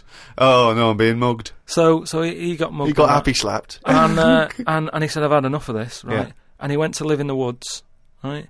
Made like a little shed, stayed there. People went to visit him, and like if you got a problem, you knock on his door and you go, I'm sick of it. And he'll sort of say, yeah, I know what you mean. I've moved out of the city and what have you. And he'd make them feel better, and then they go again. Now, why has that man got a plaque? If he was around now, there's no way he'd have a bit of wood with his face on it, is what I'm saying. If someone had got fed up with living in London or New York or whatever, and they go, I'm going to go and live in the woods, people wouldn't visit him, and he wouldn't get a piece of wood with his face on, is what I'm saying. But this man is selling it for about, I think it was about 750 quid for this bloke's head. He's having a laugh. Because it's 400 years old and beautifully painted. But the chances are that this is either a well-known Russian folktale, or it may even be a piece of classic Russian literature. He's a saint. He was a saint. He was canonised. Everybody was a saint years ago. That seems to be like thrown about, doesn't it? Who's a saint now in this year? Who's a saint? Naming one now. Yet this fella lived in the woods in a hut. Oh yeah, that's Saint John or whatever. He's not a saint. He's done nothing. If anything, he's sort of said, I can't be bothered with living in a city with everyone else. Everyone else has got to put up with it, but I can't put up with it. I'm going to live in the woods. Well, if you can't put up with it, you're not good enough, are you? You've got no stamina. And yet he gets a plaque, is what I'm saying. It's annoying. Who would you like to see get a plaque in the modern world? Who deserves a plaque, in your opinion? Probably like nurses and that, who do a lot of bad things that I think I couldn't do that. Carrying lungs about and all that. No, but I couldn't do. Do you know what I mean? That's one job that my mum wanted me to be a doctor. Whoa! What was she thinking? Oh, what's her expectations like now? Apple didn't fall far from the tree. Oh, when did she start giving up that dream? At what age did she start going, Carl, you don't need to study your books anymore. Go and play with the worms in the garden. When did she sort of like let you off that dream? Is it the day that she caught you with a spoon up your nose?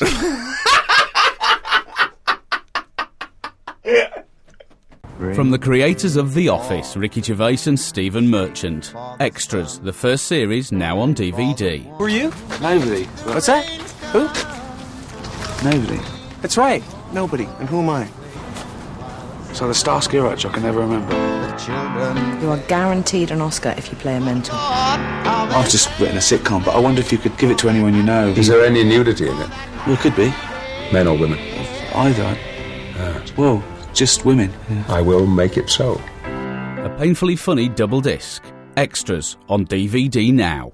That was a good advert, wasn't it? I'm just remembering some of the great jokes in that show. What was that for? I always forget what adverts are for. So it was for... That was for Extras, available now on DVD. So if you've got vouchers for Christmas, you could go to a shop and buy... Go to the shop, yeah, extras. Definitely. Absolutely. You could walk straight into any kind of shop, high street shop, and say, excuse me, have you got extras on DVD? I've got some vouchers, and exchange them for a copy of the DVD. Right, and that's big in England and America, isn't it? It's on HBO in America, so it's a very successful... Americans, I guess, the great place to buy that would be on say, one of the websites, Amazon, or one of the internet shopping .com companies, or .co.uk or Play... And search for it there. But, .com.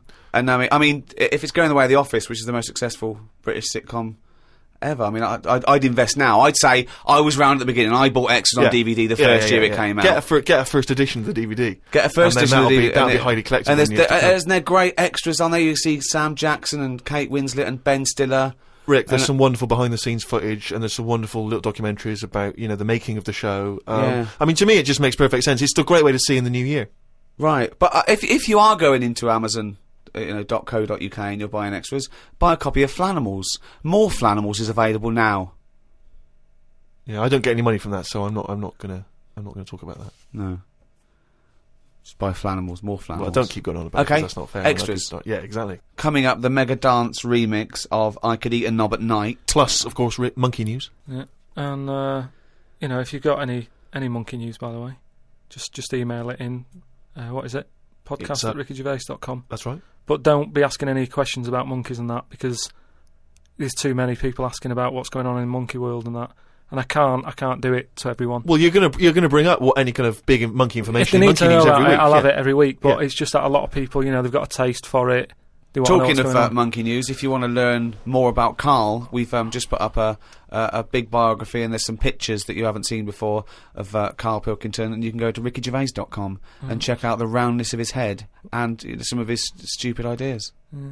But anyway, talking of emails and that, right? Nick Decker, who's emailed from Australia, right, Melbourne. He's been going on about dolphins and that, problems with dolphins. What problems? He's just saying when that wind happened.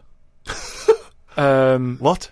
There was like a bad wind thing going on, and Not your Auntie Nora again. There was a load of dolphins in like a bay. Hold on, wait a minute. What bad wind? In America, they had that Hurricane Katrina. Yeah.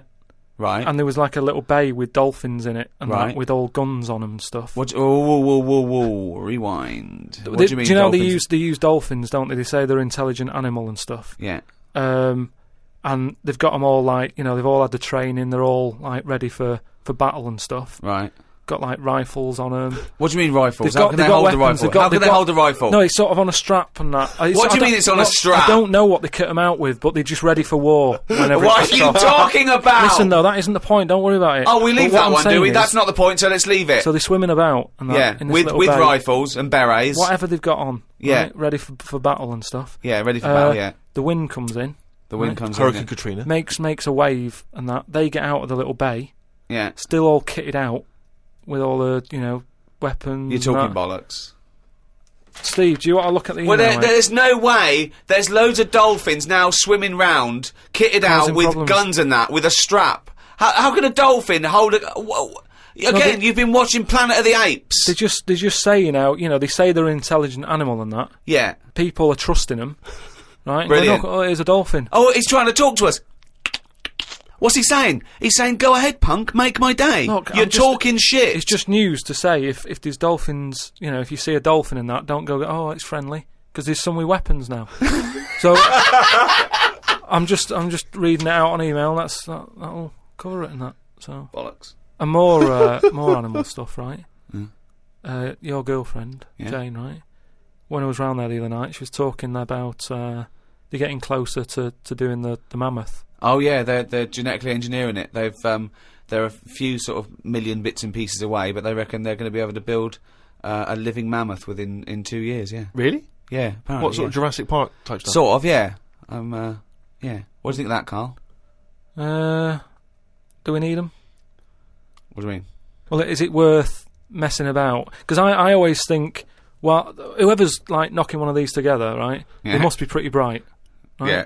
So whilst they're messing about with an hairy elephant, could they be doing more useful stuff that the world needs? Well, it's sort of like, it's fascinating. Even if on the face of it, it looks pointless, which it rarely is. Scientific discovery.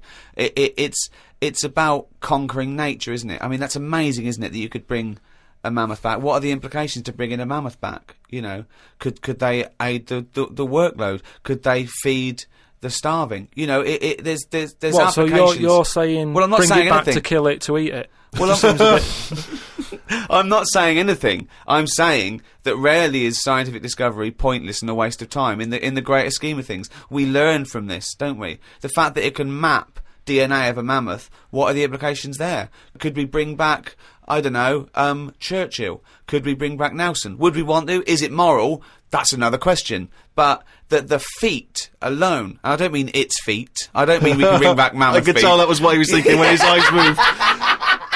Yeah, I meant the achievement alone is remarkable. Putting a man on the moon, pointless. But what a feat. But don't you think... Not impressed by putting a man on the moon? No, we've chatted about the man on the moon. Some people like it, some don't. I'm not going to argue about it. Do you know what I mean? If you were behind it and that, good on you. But yeah. I'm not that fussed. I don't think we've learnt that much from it. He went all that way, popped a flag up, came back. What have we learned about that journey since? We haven't really been back. We conquered space. We just conquered space. That's what we do. We see what we can do. Why climb a mountain? Because it's there. What's at the bottom of the ocean? Yeah, but I don't agree with people who climb mountains for the sake of it. It's all right if you've got to get over it, But don't go up and then go down again. No, just go for a good walk. Well, I don't mind as long as they don't strain the emergency services. If you're a posh bloke going up the mountain in a beard and you get stuck, you're an idiot.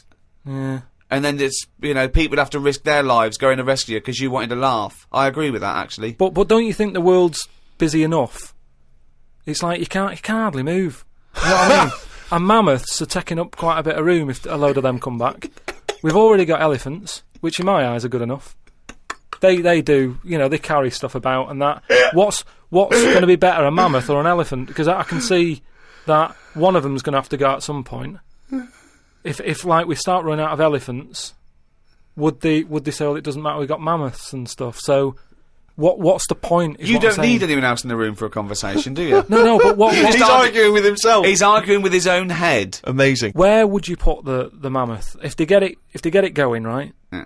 They pop it on give it the old electric shock and that, wake it up, and Frankenstein has been watching. And it's like, all his information about science is about the Flintstones, Planet of the Apes, and Frankenstein. In his head, they've got an elephant. They've put some carpet tiles over it, and they're trying to bring that back to life as a mammoth. Forget it then.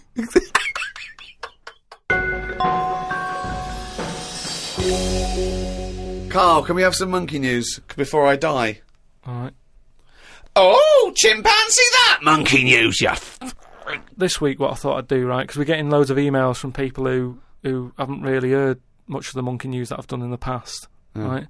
And a lot of people are sending through one of the first ones that I did that was a good monkey news. I think it's worth hearing again, just in case you forgot about it, because it's sort of classic monkey news. I don't know if you want a different jingle. Well, no, I mean, it's just, if it's anything that you've ever said, it's not true anyway, so carry on. Well, it was a true one, because this is the one that, like, this is like world-known monkey news. A lot of people will send this through. It's the most popular one, right? And it's about this monkey that was knocking about called Ollie, right? It's called Oliver. Yeah. And it was in this zoo, and it was the only monkey in there, right? So this is the one they think was the missing link. It was half human, half ape. That programme on television, because it had bald. It looked like you, which doesn't mean it's half anything. It might have been that one. What happened is it was in the zoo and stuff, and it was getting a bit lonely because, like, it was sharing its sort of time with, say, an elephant and a giraffe and that. No, it doesn't happen. And they didn't really No, get on that well. Wait, they do no, not let me just tell you. They do not put chimpanzees in with... No, well, it's not true. Why would he share his time with an elephant and a giraffe? Look, Gervais, it was some kind of flat share. They put an advert in the student union. Yeah, saying we've got 2 rooms to let. African mammal wanted. Well, not anyway, specific. A mammoth and a... What I'm saying is there was other elephants for elephants to knock about with than that. The monkey, it was the only one there. So what happened is the zookeeper felt a bit sorry for him. Right. He was like, oh, look, he's looking all fed up and that. Yeah. And like you say, I think he went a bit bald because he was bored and that. So he started to sort of get pally with him. So at lunchtime, when the zookeeper was sat on the wall having his, like, ham butties or whatever, he'd sort of go, all right? And it used to come over closer and closer, right? Yeah. Anyway, within a month, he was sat on the wall having his lunch with him, right? And... What wall?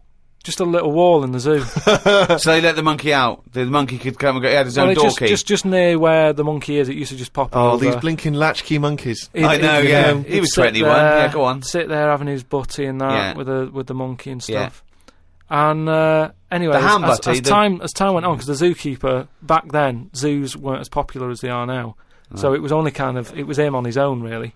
So he found like the monkey was the closest thing. Absolute rubbish. The zoo cannot run with one zookeeper. This is a true thing. I mean, this is what I'm saying. A lot of people. But the height of popularity for zoos surely was in the Victorian era. So exactly. But anyway, go on. But you're sort of picking up on little things that aren't important. It doesn't matter. Yeah, but anyway, so he sat there, and as time goes on, he's sort of sat with him most of the day. Monkeys walking around with him, helping feed the other animals and that. No. But then what happened is the zookeeper at the end of the night when he's like locking up and stuff. Yeah. He'd feel bad because he'd be leaving the zoo and like Ollie's sat there and he's like, I'll see you tomorrow, and the monkey's like, yeah, all right, see you later. He's looking all fed up because he's got home to go to and he's still stuck in where he's basically working every day. Right? So he's never going home, right? Now he's sleeping at work, the monkey. So anyway, the zookeeper goes home, says to his wife, look, Ollie's having a bit of a time at the moment. So she said, oh yeah, what's going on? He said, well, he's just looking a bit fed up, he's sick of it. So she said, bring him home. So he said, well, I did what I asked, but I didn't want to force it, like 3 This conversation didn't happen. So anyway... I love that he's giving it in such detail. Yeah, I know, it didn't happen. So this is anyway. in your head. So she said, yeah, bring it home tonight. So anyway, he's looking forward to going into work and that. He sees Ollie. He doesn't tell him straight away. It's a surprise for him later. Oh, God. So they go through the day, usual stuff, feeding elephants and all that. It gets to the point when it's like they have the lunch and that. It gets to the end of the day. Yeah. And sort of Ollie's there. He's looking at him like as if to say, well, there you go, another day, another busy day and that. Little does he know. See you tomorrow and stuff. Anyway, he's like, get your coat. He's like, what? Coat? What do you mean, get your coat? But whatever the equivalent is, right? Whatever you say to a monkey, it was kind of like, you're coming with me sort of thing. Yeah. Right. So he's going, oh, brilliant. Anyway, no, he's not! So What do you mean he's going brilliant? He takes it home. So he gets his hat and coat. He gets his hat and coat and stuff. And he... Can't believe his luck, right? He Yeah. He goes back to the zookeeper's house. Everything's going well for about a week and a half. Right? Has he He's got his at own home. room? He still goes, like, to work and stuff. To the zoo, yeah. To the zoo. He doesn't work there! And then he comes back with the zookeeper. But anyway, what ended up happening is... So anyway, he's back at the house, and it's going well for about a week and a half. Treating him really well. He's sat there... he's having a brandy at night before he goes to bed. Zookeeper noticed that when he took it back to work, it was kind of getting flashbacks of not having a good time in the zoo, right? So he was like, this isn't helping him out. He's happy when he's at home with the brandy and the fags and that. When he comes back here, starting to look a bit fed up. So he said to his wife, look, you're at home all day, right? Oh, Jesus. I'm going to work. I'll leave it with you, right? Yeah. So Ollie stays at home. Yeah. Anyway, as time goes on... Yep. Little bit of trouble. Whilst the fella's busy at work, grafting, paying the bills and that for Ollie at home, Ollie starts getting a little bit cheeky. Tries it on with the missus. Right. Whoa. Right. How does a monkey try it on with the missus? Are you So talking this shit? is classic monkey news. And How does it try it on with the So missus? he's a bit drunk. He stinks of smoke. He tries it on with the missus. How does he try it on with her?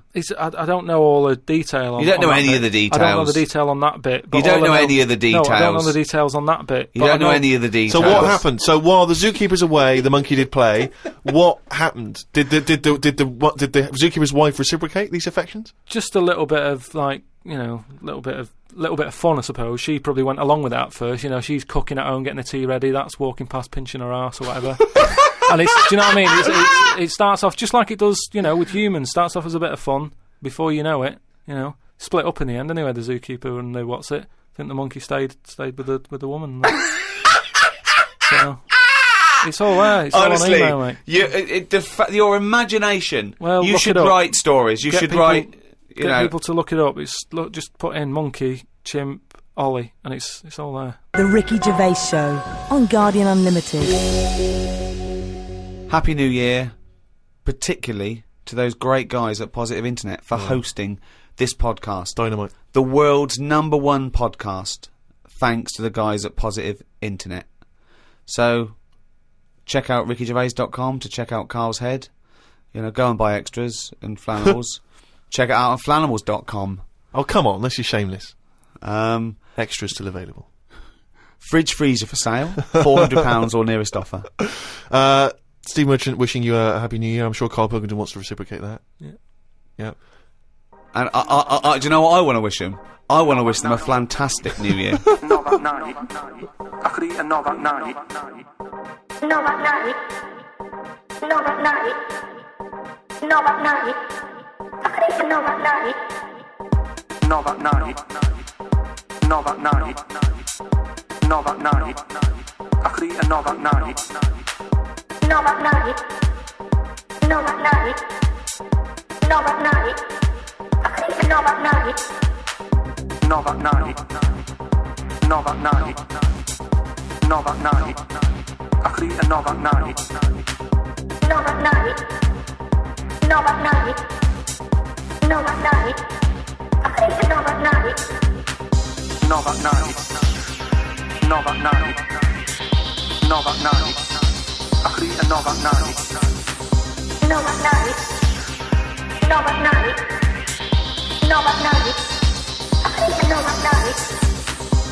Right, you're talking shit. Explain yourself. The Ricky Gervais Show on Guardian Unlimited. Welcome to the 6th podcast in a series of 12. The Ricky Gervais Show, available online with me, Ricky Gervais, Steve Merchant. Hello. And Carl Pilkington. All right. Halfway through after this then, Carl. Yeah. You enjoying it? It's all right, isn't it? It's had a great response. We're the #1 podcast in the world. We've had thousands of emails and messages, and it's just great to know that people all around the world are listening, don't you think? Yeah. It's great, isn't it? I should just point out, Rick, that we've had a few emails, including one from Mark Pavlidis, that says that some of the people listening on the enhanced podcast, so, you know, these fancy people, super rich people who can afford that one, apparently sometimes if they try to pause the show halfway through, it sort of freezes, and they've got a problem restarting it. And he's saying that apparently you should just hold down menu and select, and that'll reboot it. So I don't know if you have had that problem. Hold on. Who's pausing this show halfway through? I don't understand it. I can't believe it. This is like a book that you can't put down. What have they got that is better to do with their time? What can be better than listening to Carl's drivel and his stupid theories? Unbelievable. We've got a little email straight away, Carl, from Nikki in Beverly Hills, California. She says, Carl, you rock. I hate it when Ricky and Steve ridicule you. I checked out your picture on rickygervais.com. Although your head is not normal, that's no reason to ridicule you. You look gimp, but I never judge a book by the cover. Cheers. That's all you've got to say? Well, it's only because I've got no hair, though, isn't it? That's why it gives that effect. No, it's perfectly round your head. It's perfectly spherical head. Your face is slightly too big for it. It almost goes over the sides. Perfectly round head, pug little nose, funny gimp eyes with no expression, hangdog look. Like a little mouth, like a little lamprey, not formed, not human formed. The way your expression is like you've had a lobotomy. Your head goes weird at the back. It's got a little nod in it, like it's really strange, your face, and you're stupid. We've had a lot of emails saying that. I mean, I think he's just paraphrasing, but... talking of emails, you know, a couple of... I can't remember which show it was, but you mentioned, Carl, that you'd only recently seen a Chinese homeless person. Oh, yeah. And it really surprised you because you'd never seen a Chinese homeless person. No. And I actually went along with that. I've still never seen a Chinese homeless person. Well, that's... other than obviously people contributing monkey news, the search for Chinese homeless people has been overwhelming on the email. People are just, people are actually going out looking for Chinese homeless people. Now, I can just tell you now that there's a few responses from Los Angeles, people saying there are quite a lot of Chinese homeless people over there because apparently there's a huge homeless community in Los Angeles. So definitely if you want to see them, Carl, that's the place to go. Right. But we've had one from Vancouver, Canada, from a girl called Amy, and Amy herself is Chinese, and she says that she realised herself that she'd never really seen a Chinese homeless person. Right. And although she says that apparently Vancouver has the first or second largest Chinese population in Canada, she'd never seen them, and she actually went for a walk around the Chinatown in her area, right, looking for them, and she could not find any on that particular day. So again, Canada obviously not a place to go for a Chinese homeless. It was just a point, though. I don't want people sort of... Well, hold on, though. Wait, I'll stop you there. Hello, Ricky, Steve and Carl. I live in New York City and have seen a Chinese homeless person. Not only is he Chinese, but he is also a midget. He's been living on the streets for the last 30 years. He used to dress in rags, but thanks to a coat drive, he's now wearing a fancy Adidas jacket, right? Now he encloses a picture. He says he gave him $10 to take the picture, and I've seen it, and he's a little Chinese midget fella. I'm just getting a bit worried that people are going out there sort of looking for these. Because that's what you requested. No. But all I was saying is, I saw one. I didn't start saying, "Excuse me, can you just give us a smile? I'm taking your picture." Do you know We've what I had mean? loads of pictures of people. I know, and it worries me a little bit. And I mean, it's not too bad about the one who took one of a little midget one, because, you know, if he kicked off, it'd be quite easy to sort of hold him back. But I'm talking about fully grown. So is that your warning to people? Don't be taking pictures of fully grown Chinese homeless. Well, yeah, I'm just saying, you know, don't be messing about going up to strangers and that and annoying them and stuff, right? Maybe. Well, I think that's a good rule of thumb. Don't annoy them. But I mean, but that is a hell of a sighting, isn't it? We asked for a Chinese homeless, and they gave us a Chinese midget homeless. Many of the listeners are aware, Carl, that you're sort of fascinated by smaller people. Well, he's fascinated by difference, I think. Yes. I don't think he's having a go at people. You're not Never having a go. when you sort of stare at someone because they don't look like you, and let's face it, most people don't look like you. You're not having a go, are you? Well, like I say, the first time I saw Steve, I was never having a go. It was just, oh, that's different. But you know, like you know, Steve, I was never having a go. It's just that thing of, oh, right, interesting. What do you mean? No, just you know, I've said before about when I saw Steve and what have you. Now I've got used to it, and Steve it's the got same. used to it. What I don't know. Well, you know my feeling with this. I don't really know where he's coming from. But Steve knows I'm not having a go either. Yeah. Carl used to carry around a book that was called the Top 50 Freaks of All Time. Well, it's interesting you should mention that, because we actually had an email from Richie who says that he's been a fan of ours for many years and he's listened to lots of the radio shows we've done in the past and things. And he says, of all the people you've discussed, Carl, in the past, including some of the people from your you know, odd magazines, who would you most like to spend the day with, of all those people that you've encountered?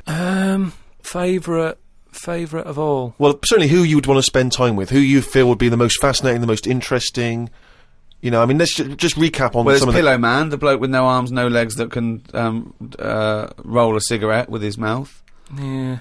No, not impressed with him. That's not sufficient. What about the three-legged juggler?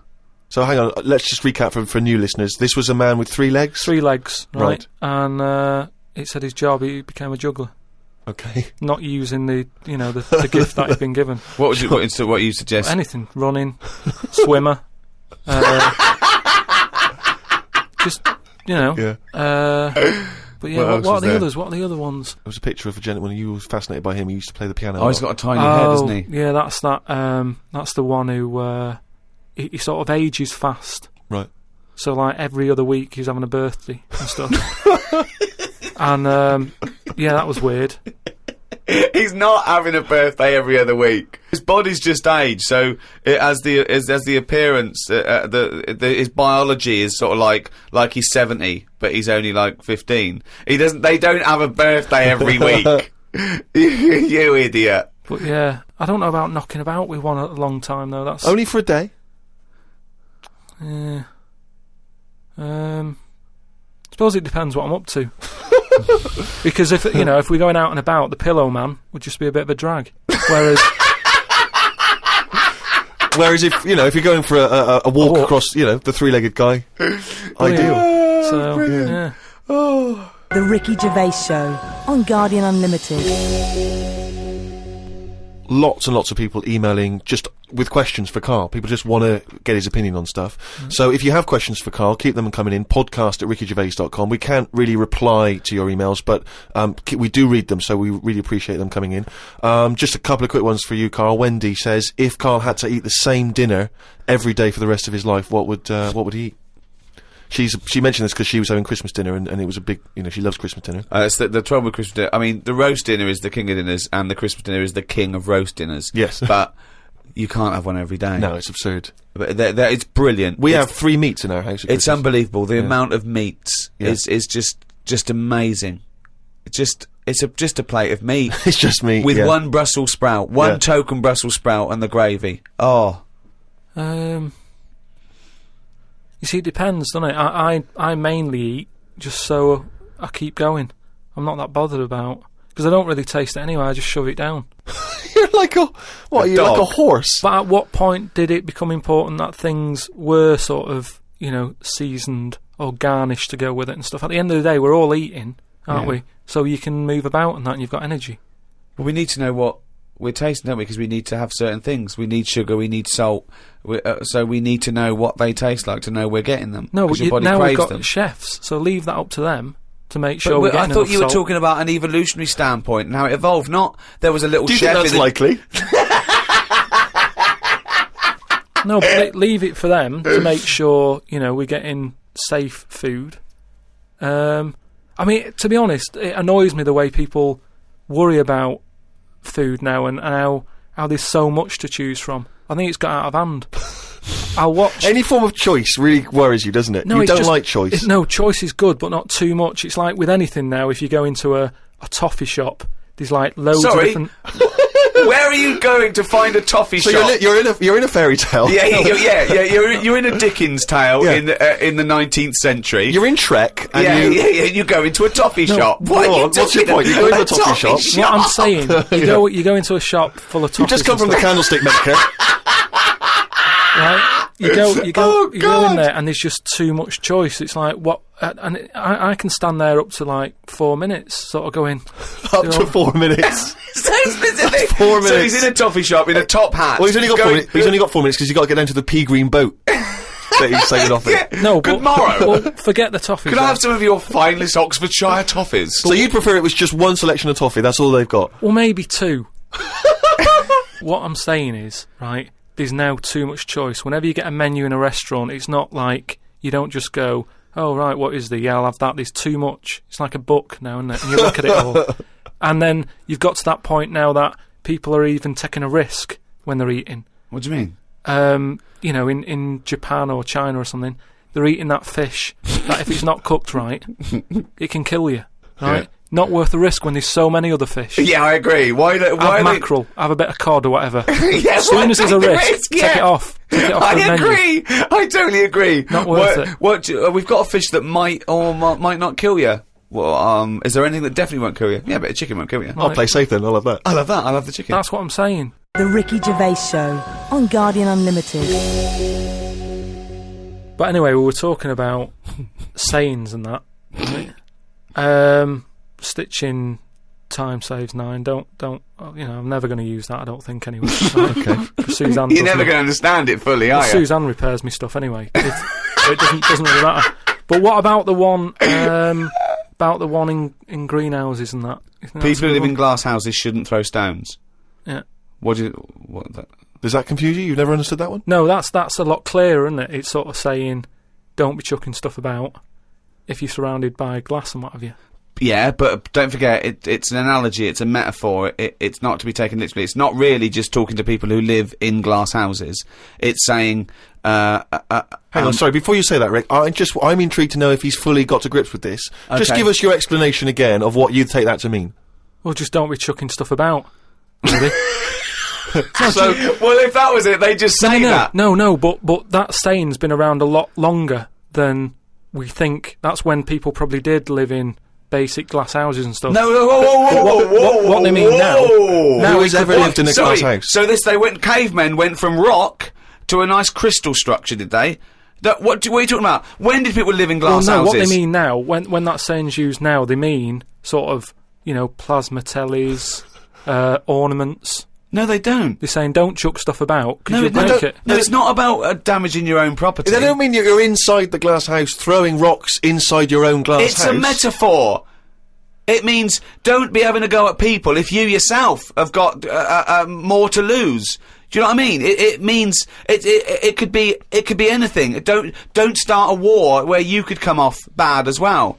It's about how fragile your situation is. If you live in a glass house, metaphorically, don't throw stones at someone else, because when he throws it back at you, your house is more easily damaged than his. Again, metaphorically. It doesn't mean that if you're living in a glass house or in a house with other precious objects, you don't, in your own home, throw bricks about. Because that would be a very specific audience that I was trying to reach, that phrase. I mean, let's be honest, what kind of a mental case? Do you know what? I think we've got the crux to this, right? I think I can answer. Right. Carl, what is an analogy? It's sort of like a little story told quickly. Isn't it? It's a little story told quickly. To what end? Well, it depends what the story is. Okay. Give me an analogy. Well, for me, I thought of one with the greenhouse. Yeah. Right? It's a greenhouse. Before it was just a glass house. Yeah. All right, then a glass house. Okay. Right. What I mean is that glass house is metaphorical. It's about the fragility of your situation as compared to your aggression or your... You see, I just prefer sort of, what you say is what you mean. So people who live in a glass house have to answer the door. I don't know what that means. I don't know what that means. I mean, because you may be a genius, because I don't get that. People who live in glass houses have to answer the door. Okay, let's hear his explanation. Because the people knocking at the door will be able to see you because it's a glass house. But what? But you literally mean it, don't you? There's no analogy there or metaphor for you. You literally mean if you live in a glass house and someone knocks the door. So there's no hidden meaning there, is there? Well, normally... Couldn't that also... You have to add a number of other things, other caveats. Surely, if you live in a glass house, don't walk around naked. Yeah. If you live in a... But these are literal. See, if you... Now, you could actually make that into quite a nice... saying there, because if that meant, if someone said that to me and they weren't a shaved chimp, right, if they said people who live in glass houses have to answer the door, I think that means, it means that there are no secrets, you can't hide behind anything. If you're very open, if you've chosen to be totally open all the time, you can't go back on it. So people, if you wear everything on your sleeve, if you shout around and you tell the truth, and you can't go back on it. They can see through you. It can mean that as well, yeah. Oh, okay. Oh, that's handy. But just the idea that in your head there should be sayings for people who live in glass houses.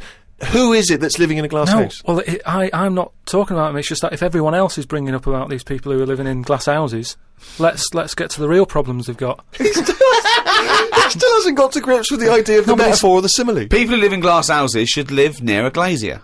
Right. Well, here's another saying, right, that I learnt recently from a mate, right? Well, there's an elephant in the room. Okay, I haven't heard that one, but explain it to me.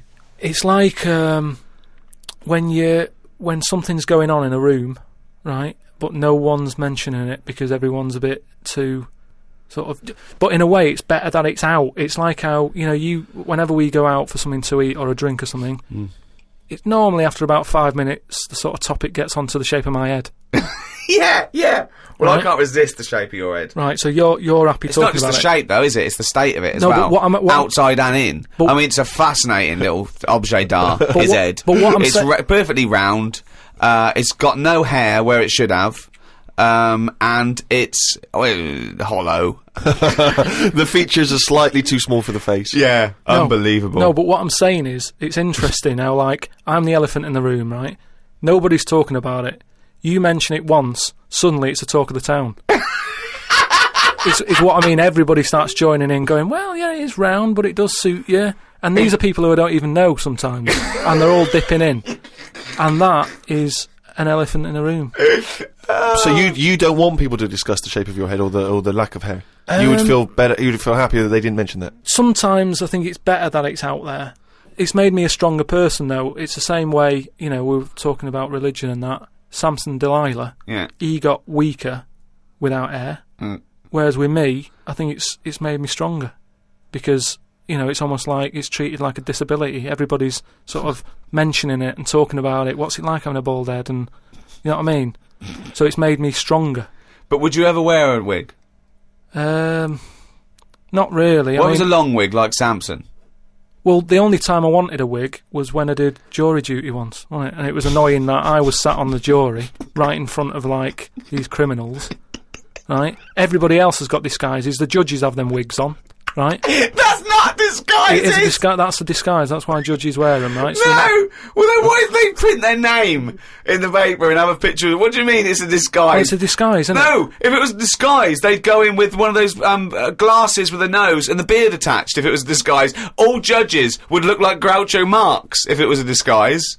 Well, I'm just saying that's what annoyed me when I was sat there on the front row, right? I couldn't have been any closer to the criminals than that, right? I was sat there and I thought, why didn't I just pop a little wig on or a pair of glasses? I would have loved to have seen you in the front row at Crown Court. No, because I'd love to see it because in this country you're not allowed to show pictures of jurors. You can't take photos in a courtroom, so there's always these sketch artists that draw drawings, and it's on the news. The idea that we'd have seen 11 people and a sort of Krusty the Clown figure would have been amazing. Yeah, I would love to see the artist do an interview, because it would be like complicated people. Oh, hey, he looks it's characterful, and then just a little round head. Charlie Brown. Charlie Brown sitting on the end.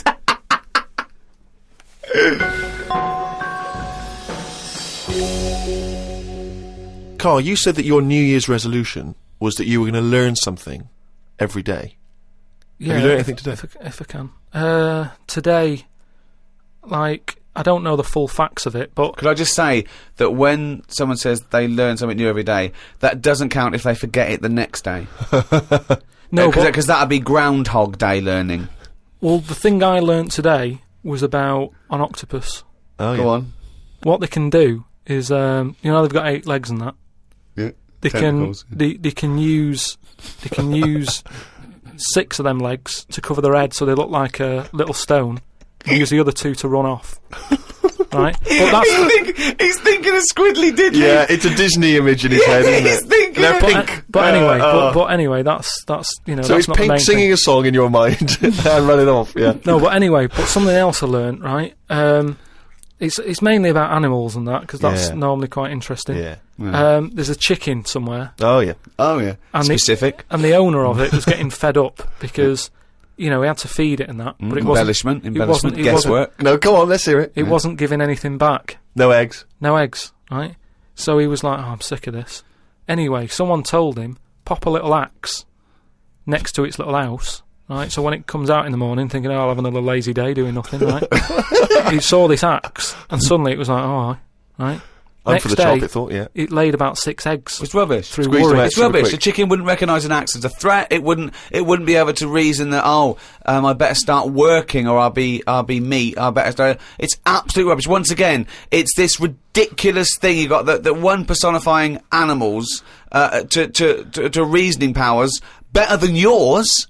I mean, I think, you know, you make chickens and monkeys cleverer than you in your stories, which is weird, okay? It didn't happen and wouldn't work. Next! What else haven't you learnt today? No, well, as always, things like that always get me thinking. What right? else haven't you learnt today, No, hang on, Carl? he's got his mind's working now. This Go apparently on. has got his mind so that's working. rubbish. Well, do you think then that it's worth looking after animals then if there isn't any memory? If they don't know what's happening anyway, you're always going on about don't be cruel to things. Well, yeah, why would you be cruel? There's one thing about imagining chickens can reason, and because they can't, being cruel to them. Why does it matter whether an animal can reason or not for you not to be cruel to it? The reason I don't like blood sports isn't the fact that there's a fox missing. It's the psychology of the people that get off on seeing an animal ripped to pieces. They wouldn't like it if it was a robot. They wouldn't care. For some reason, in their psychology, they like this sport. Why does it have to be a sport? They're not culling. They're not putting things down for a good. They like to see this fox ripped apart or a bull tortured for their own pleasure. That's why it shouldn't do. Why would you ever want to be cruel to an animal, whether it can reason or not? No. I mean, I don't mean really cruel, but I mean like there's an advert on that's on in the, you know, in Britain, advertising some supermarket, right? And it's saying, you know, we look at before, you know, we kill our chickens and what have you. They have a great life. This is like the voiceover, and you see a happy chicken. Yeah. And it's going, we give it a good little house to live in. It's got straw. Yeah. It eats good. Yeah. And then we kill it. Right? Yes, but that's better, isn't it? Well, no, I don't think it is, though, is it? Because at the end of the day, if I was that chicken, right, I'm that chicken, loving my life. I can't believe me luck, right? Well, we'd be pleased, because at least he'd be able to do the show, and we'd have some interesting conversations. Yeah. So there it is, right, wandering about. It's got its nice little field that it's working on. Yeah. It's got its nice food and everything. But it's going to die. Yeah, we're all going to die. But then, if you were like a rubbish chicken that had like a rubbish life, you'd be going, "Oh, kill me." Carl, they're not thinking what's going to happen tomorrow. They don't know that they're going to get for the chop, are they? A chicken's not going, I'm fed up with this. I can't wait for that axe to be used on my neck. Yeah. Well, that's another. Now you've mentioned the cutting off of an head, right? Yeah. On the chicken. That's something else I've learned, right? It's like a pinball, is mine. Amazing. Isn't it? Ding dong, bong, dang, ding, oh, head, ding, ding, chicken, head off, beep, doing. No, right, but this was in a proper science magazine as well, right? Yeah. So you can't have a go. This wasn't something on the internet. This was printed in a magazine. You read it. Okay, and what was it? And here comes the filter. It's going to come out nonsense. Right, well... You could have Professor Stephen Hawking sitting there whispering stuff in your ear, and it could all be true, but when you said it, gobbledygook. Well, let's see then. Let's see, right? What they've done another experiment, right? Yeah. They've cut somebody's head off, right? And you know how they used to do it in the olden days, where they'd put your head in a stock, cut it off, for whatever reason, right? You've done something wrong, right? And the question that everybody used to talk about in the village was, I made eye contact with it, right? And it was a bit worrying because he was looking at me and he looked fed up and that. No, he's dead. So they've put a bit of work into this, and they've done it again somewhere, right? And they've worked out that when the head comes off the body, it stays alive and that for 30 seconds. Well, no, they don't know that. They can never know that. No, they did it. They did this experiment. What's alive? What's alive? But there's loads of issues here. One, no one's experimenting with human beings cutting their head off, Carl. Well, two, no. So you read this in what? Executioner's Monthly? This is in a two, proper... Carl, it's what your definition of alive is, because you can be alive and have no conscience. No, but this is where it gets weird, right? Yeah, this is where it gets weird. You talking about it. So the head's off, right? And what they did was they chucked a load of questions at it. All sanctioned by the government. Yeah, this is all fine. So the head lands perfectly on the neck and goes, what do you want to know? And it said... So they're asking questions, and it's going, do you know what? To be quite honest, I don't answer your questions. I'm a little bit annoyed about the execution still. Well, that was the interesting thing. They said it's about... No, it's not. It didn't happen, Carl. Let me hear. Oh, don't talk Let shit. me hear it. What are you talking about? Who these people around in white coats going, quick, ask it a question. It's bleeding. Right. So they said for about 25 to 30 seconds. The last 5 seconds, it is sort of like, can't be bothered answering them. Right, but prior to that, apart from that, they were chucking stuff. I don't think it spoke. I don't think it was like, 2 and 2 is 4 and stuff. It was more, it was to do with blinking. So blink once if you say yes, blink twice. So I told it, said, listen, when you die, you're probably not going to be able to talk because your jaw's going to be on the ground. You're not going to be able to open your mouth. If you do, you'll fall over backwards and hit your head. Now listen, blink 1 for yes and 2 for no. Yeah, right, not too bad. Yeah, is the axe nice and sharp? Yeah, promise, you're talking shit again. You promise to do it? Yes. All right. Well, yeah. The thing is, they wouldn't be able to do it with you, because if they cut your head off, it would just roll. It would roll away, because it's perfectly spherical. They would go, oh no, there's Plus, it takes about 20 seconds whenever you ask Carl anything for the question to process and for him to start to formulate an answer. Anyway, if people listening and that, if they learn anything, that's amazing. Just send it in, because it'll come out gobbledygook when Carl tries to translate it. Interesting facts is what we're after then. Plus, also, if you've got any questions for Carl, if you just want to see how his mind works, then you can get in touch with us. Or whether his mind works. Indeed, we've any proven doctors, that. psychologists out there. Podcast at rickygervais.com. That's how to get in touch.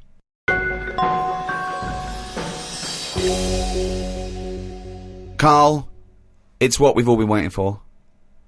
Oh, chimpanzee that monkey news. Right, well, this one sent in from Sam in New York, right?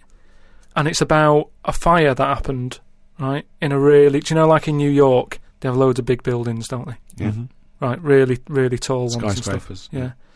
And there was a fire in one of them, right? So they did as expected. They called up, fire brigade and that. They turned up, right? Fire engine parked up. It's like, right, where's the fire? And they said, oh, it's on like floor 100 or whatever. And they said, oh no, we've brought the fire engine with the short ladders. Stupid mistake, but go on. Right.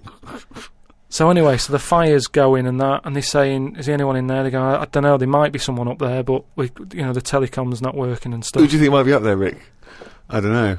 But just a woman, I imagine. Just a woman or a child. Is there a fireman that could climb up a building at all without a ladder? That seems unlikely, but go on. Go on. So anyway, so they said, well, how are we going to get up there? Yeah. We can't. But they've only brought the short ladders. No, we can't. Let's go home.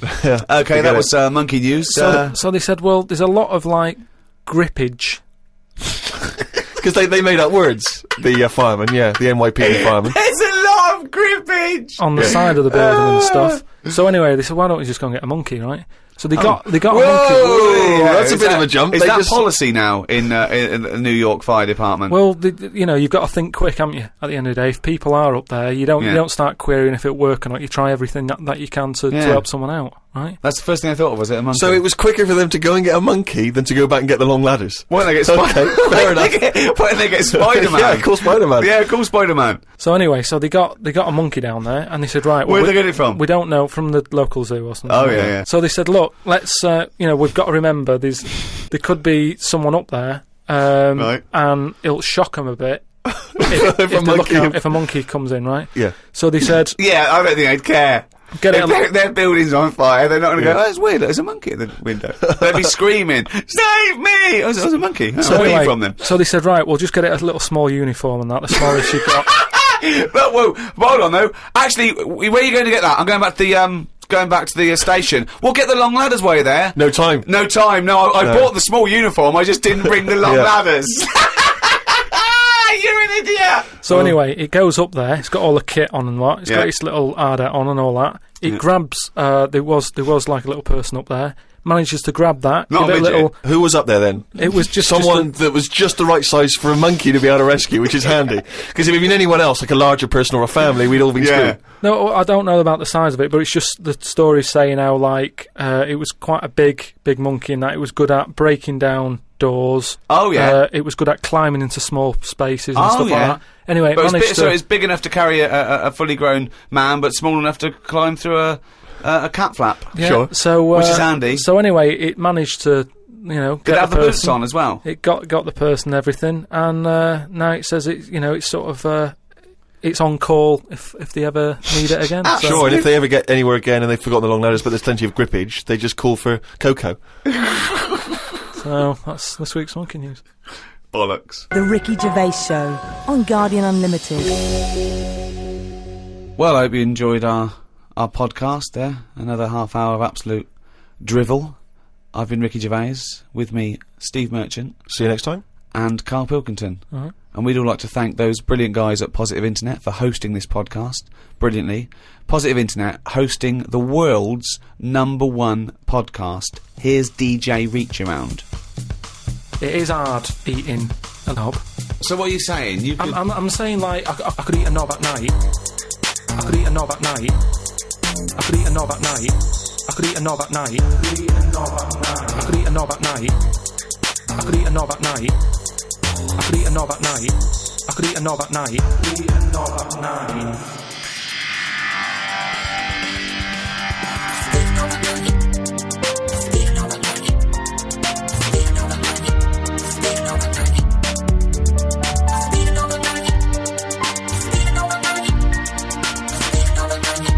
a knob at night. I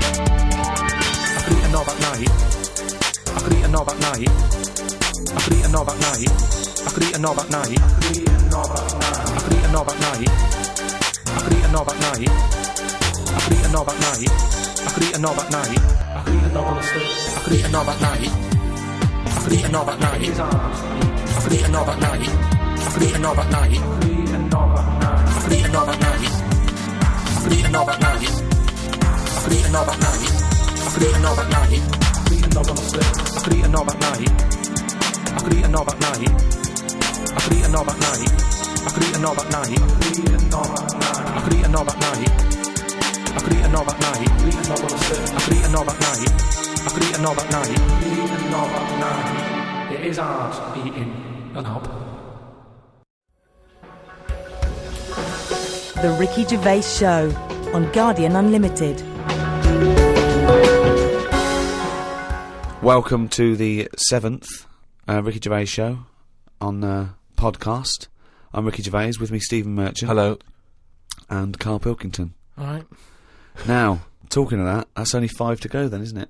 5 to go in this series of 12. Oh, still seems a lot though, doesn't it? We'll take a little break. I'm sure we'll come back through popular demand, I'm hoping. Yep. I'm hoping to put that on the poster, back by popular demand. Well, I'm hoping it's by overwhelming public demand. Yeah, which is exactly. my favourite. Yeah. As we're doing it for nothing. Yeah. We want to get a little bit of a pat on the back, don't Exactly, we? please. Do they give awards out for podcasting? Oh, if they do, hoo-hoo, hello, I am already writing my speech, baby. I was thinking that everyone listening, if you want to register your email with us, we'll let you know when we're back on air. Maybe later in the year. Go to rickygervais.com and just register, and then when I do a general mail out, I'll let you all know when Carl Pilkington is back. You are a good guy to these people, Rick. No sweat. Now, there's been an awful lot of correspondence. It's backing up there. We've got acres of it to get through. It is a bit mental, actually, but it's very flattering, and thank you all. And people have sent such brilliant things in and spent so much time doing them. There's someone sent in this mock-up of... We were talking about the those Russian sort of iconoclastic artefacts, and someone's mocked up Carl Pilkington as Saint Carl the Bewildered.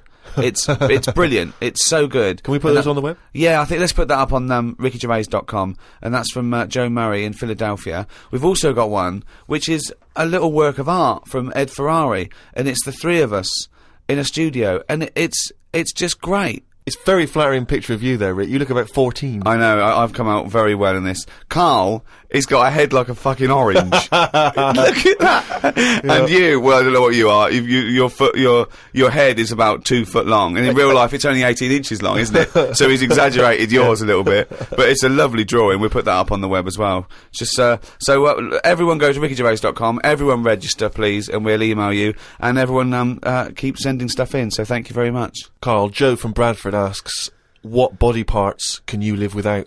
He wants to know. He's obviously having sleepless nights thinking about this.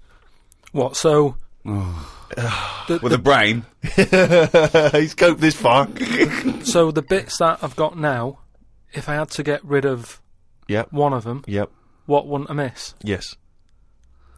See, I did a bit of an experiment on this, right? Brilliant. It's my job at home to wash up, right? Suzanne does... She gives you all the really big responsible ones. Yeah. She sort of like pays the bills and wires the house, and you go, what can I do? And you can go, well, you can go and play with the worms in the garden. Yeah. So anyway, so it's my job to wash up and that, right?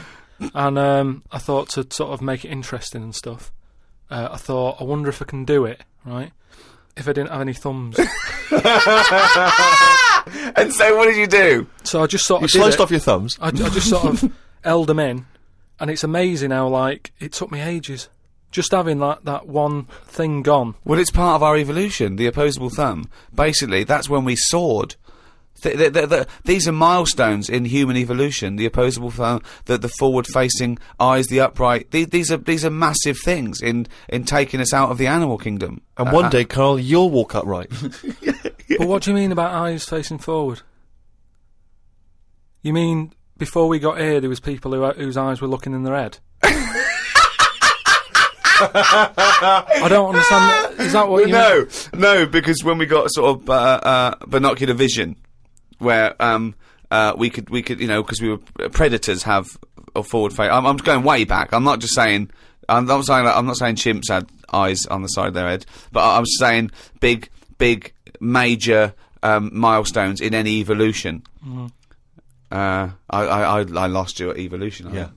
So when you were doing this experiment, washing up, you say that you found it difficult. It took you ages. So you didn't just give up once you realised how essential thumbs were. No, you actually washed up everything. I just think of Suzanne walking in and Carl's there, just covered in water and fairy liquid suds, standing on a pile of broken crockery. Yeah, plunging his face into the sink every 30 seconds and just swishing his head around.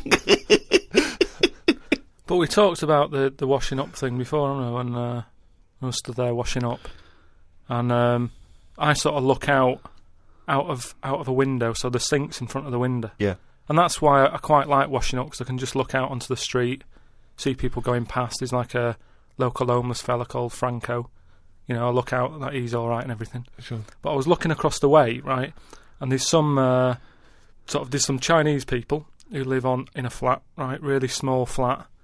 And they're up till all hours. I don't know what they're doing. But they decide to back up at about 3:30 in the morning. And they're always really noisy and that.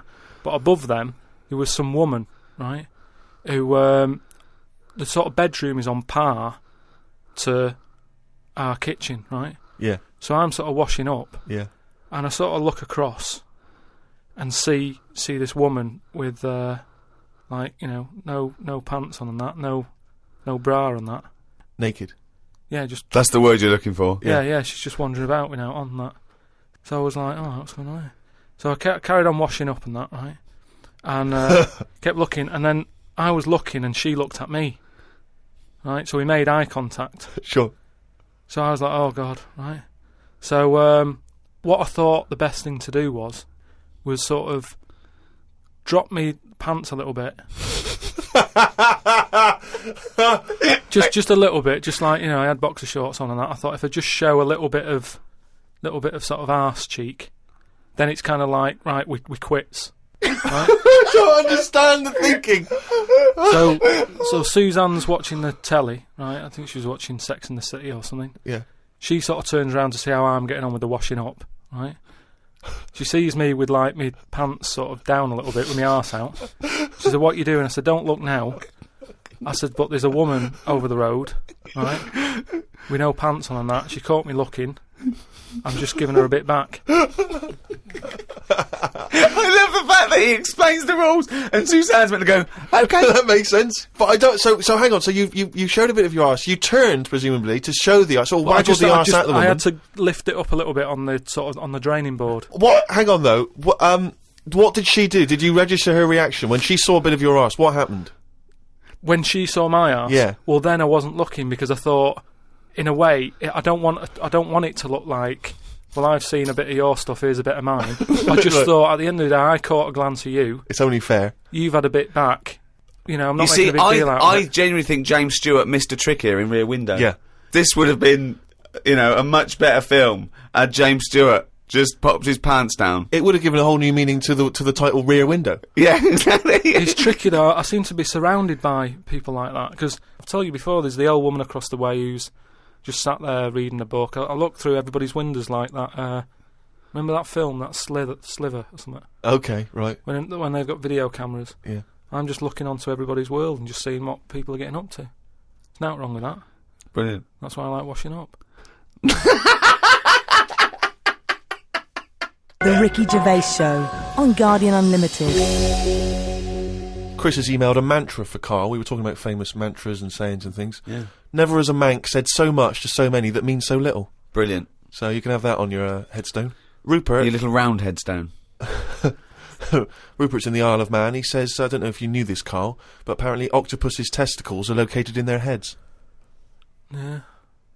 But then, to me, that isn't that amazing, because at the end of the day, an octopus, really, all it is an head. So everything it's got has to be in the head? It has to be in the head. It'd look daft if they dangled down below. Right?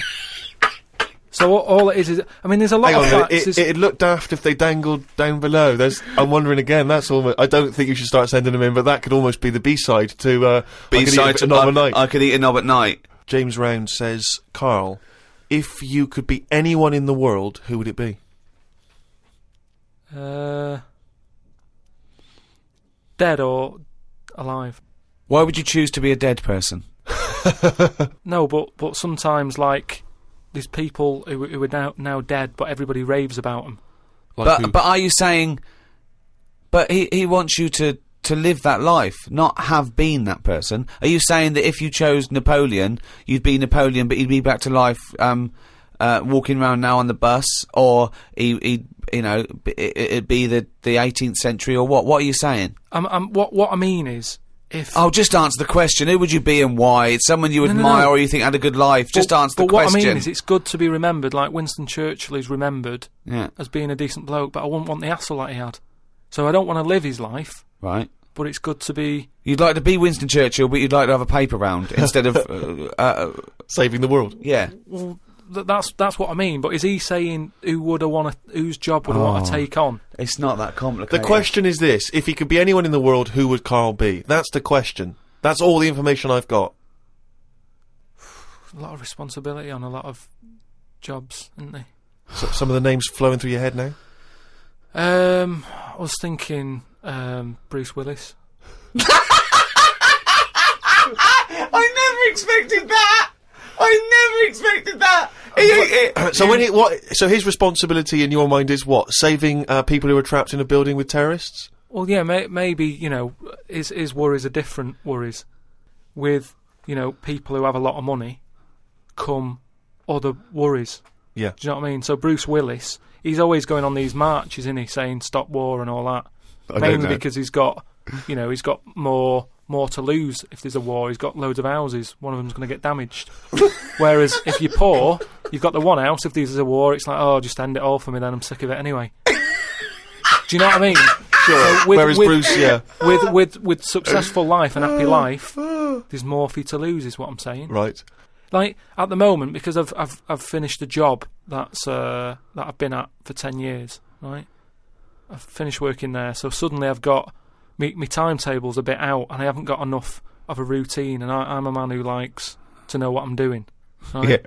Yeah. So now suddenly 5 until 7, washing up with no thumbs. I've sort of turned into like an old person, where the little jobs that you shouldn't enjoy are now the main event. So but hold on, how old are you? You're 31, aren't you? 32. 32, and you're pottering around, not knowing what to do with yourself. Well, like yesterday, Suzanne's shoes needed to go to the cobblers, right? I haven't heard the word cobblers. I didn't even know cobblers still existed. I only ever see that in Christmas films made by Disney. Well, I had to go and do that, and that suddenly... Because last time you were going to the toffee shop, and now you're going to the cobblers. Next week it's the candlestick maker. But all I mean is that suddenly is a nice little day out. I'm sort of putting my coat on, going, right, I'll go and see the cobbler now and go and have a chat. Tell me about the cobbler. You didn't come back with 3 magic beans, did you? No, the cobbler's all right. He's doing, he's fixing cobbling. Shoes and that. He's cobbling all day. Have I told you about my Uncle Alf, who was a cobbler? No. I'm sure I told you about him. He's the one who he lived in like a bedsit, and he had 2 tellies. He had like one that the sound didn't work on, and one that the picture didn't. But both together, it worked. Oh right, okay. So as long as he was watching the same channel on both, sound came out of one telly, and he'd watch the picture on the other. Brilliant. And he slept in like a rubber dinghy, right? But he was... Whoa! You can't just let that slide. Why did he sleep in a rubber dinghy? He just liked boats and stuff, and he sort of... Yeah, I like boats, but they're better on the water. Beds are better to sleep on. Boats are better to sail on. Well, he just had it in there. It's a bed sit. It was really tight space. Boat sit. He's got this. He moved into a dinghy sit. He's got this dinghy, so he's thinking, well, rather than it get in the way, I might as well use it. Yeah. Right? But he was a cobbler, and he used to like repair like my shoes and that, right? Yeah. But he'd always sort of overdo them.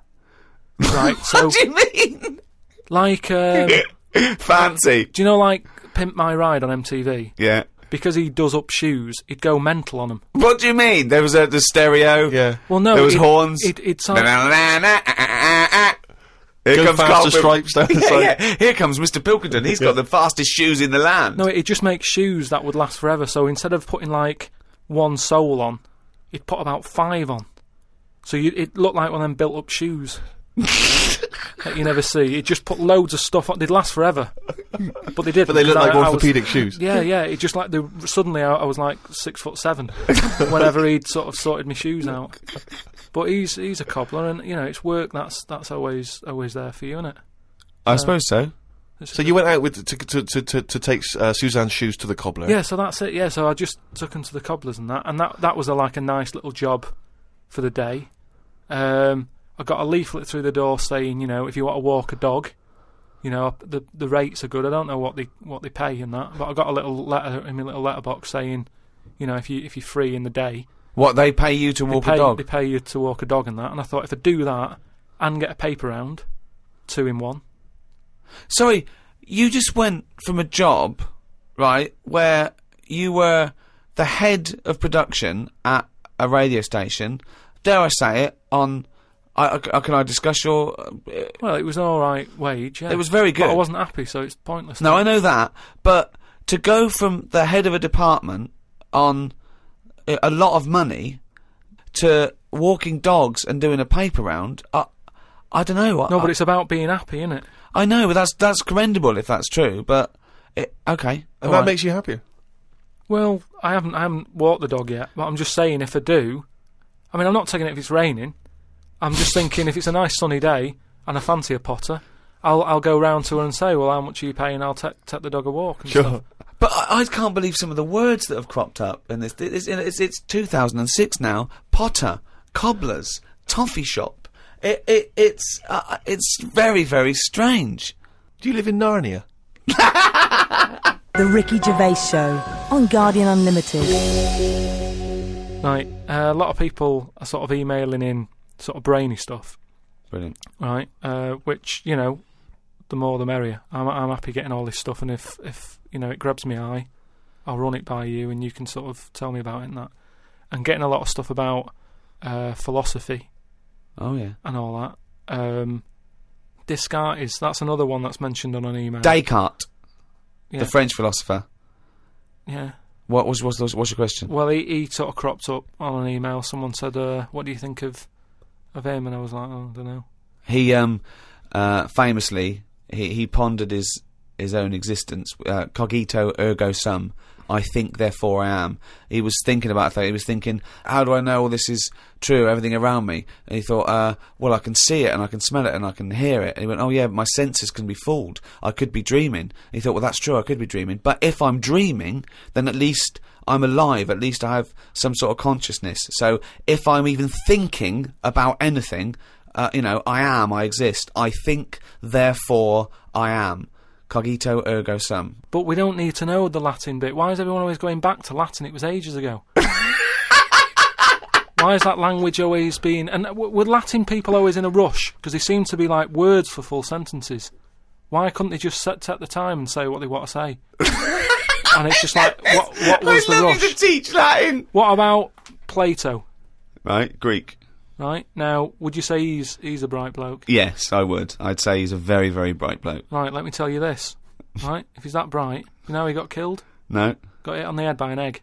Fucking hell! Well, he's not so clever then, is he? That's what I'm saying. Boo! What's the story with the egg? He was on holiday or something, right? And...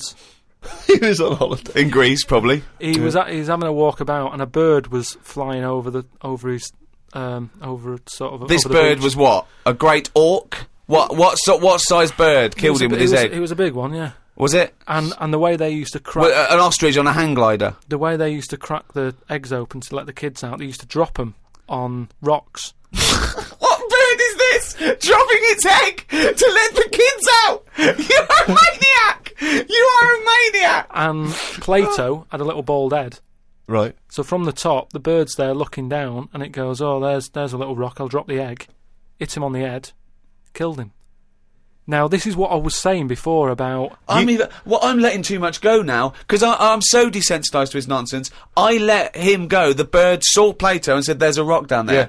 Well, if these birds are killing people with bald heads, you've got to be terrified. So, but listen, this is what I'm saying though, right? Before about knowledge and that, how knowledge is hassle or success is hassle. I think that was Newton. Knowledge is hassle. Now, why is Plato's intelligence got anything to do with the fact that this bird dropped an egg on his head? Because he was intelligent and he's probably earning a nice few quid by giving out whatever messages he gave out. Yeah. He could afford to go on holiday to exotic places. If he was working in a factory, he wouldn't have been on this beach with big birds dropping eggs, is what I'm saying. So, in a way, it backfired. His knowledge killed him. And that, I think, was Kierkegaard. His knowledge killed him. Where you got this stuff about him being on holiday? Well, he shouldn't have been on the beach. He was only there having a break or whatever from doing what he does. It wouldn't have happened if he wasn't on holiday.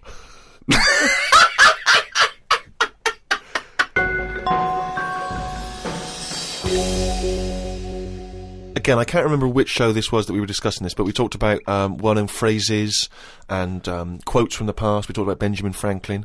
People have... this is an email we've had saying, Carl, what do you take by the well-known saying, a stitch in time saves 9?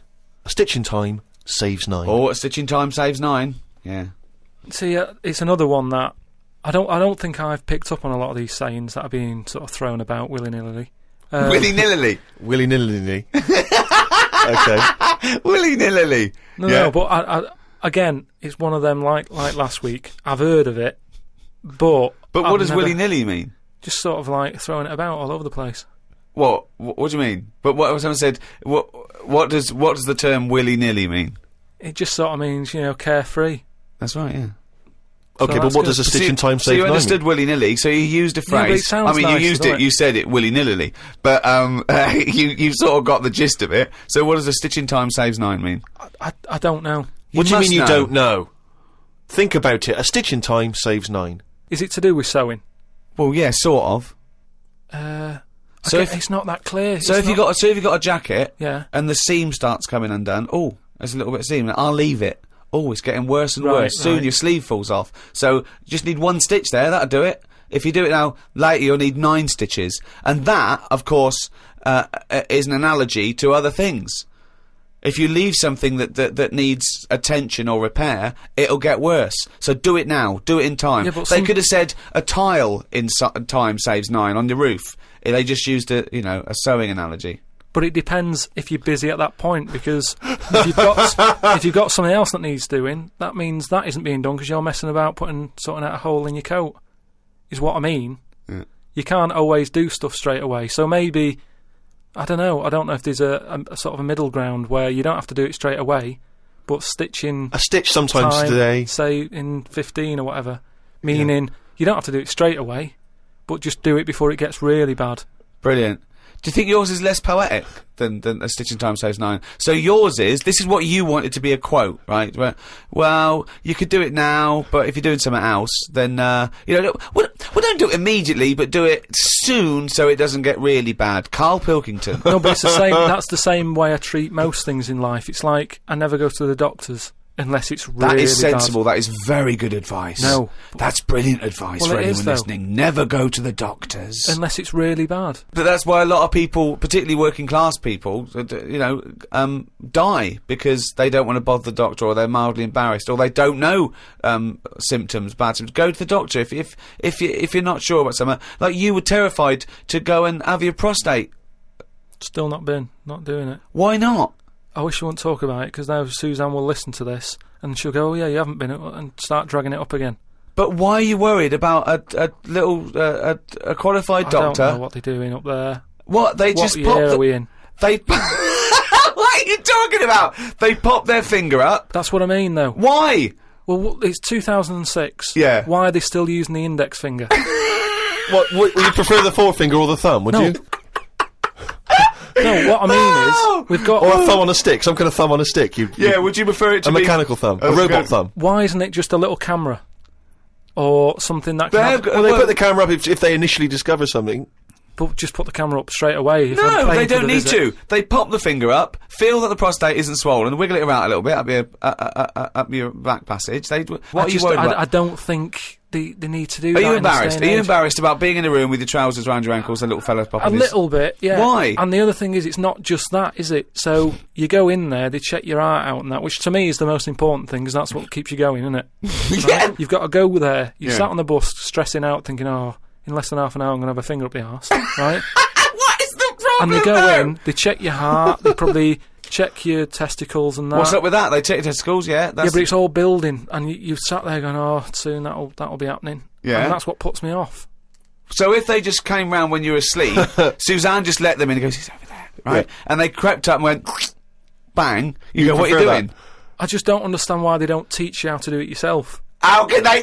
Wow! How can they teach? Imagine you squatting in a corner with one hand on your bollocks and the other finger up the arse going, it seems to be alright. Carl, you don't understand the phrase "a stitch in time saves 9. I don't think you should be doing any kind of invasive medical research in your own human body. But then... Who knows what trouble you're going to cause? No, but then at least... You would get stuck. Yeah. You would get stuck. Suzanne would come out, your fist would be up your own arse.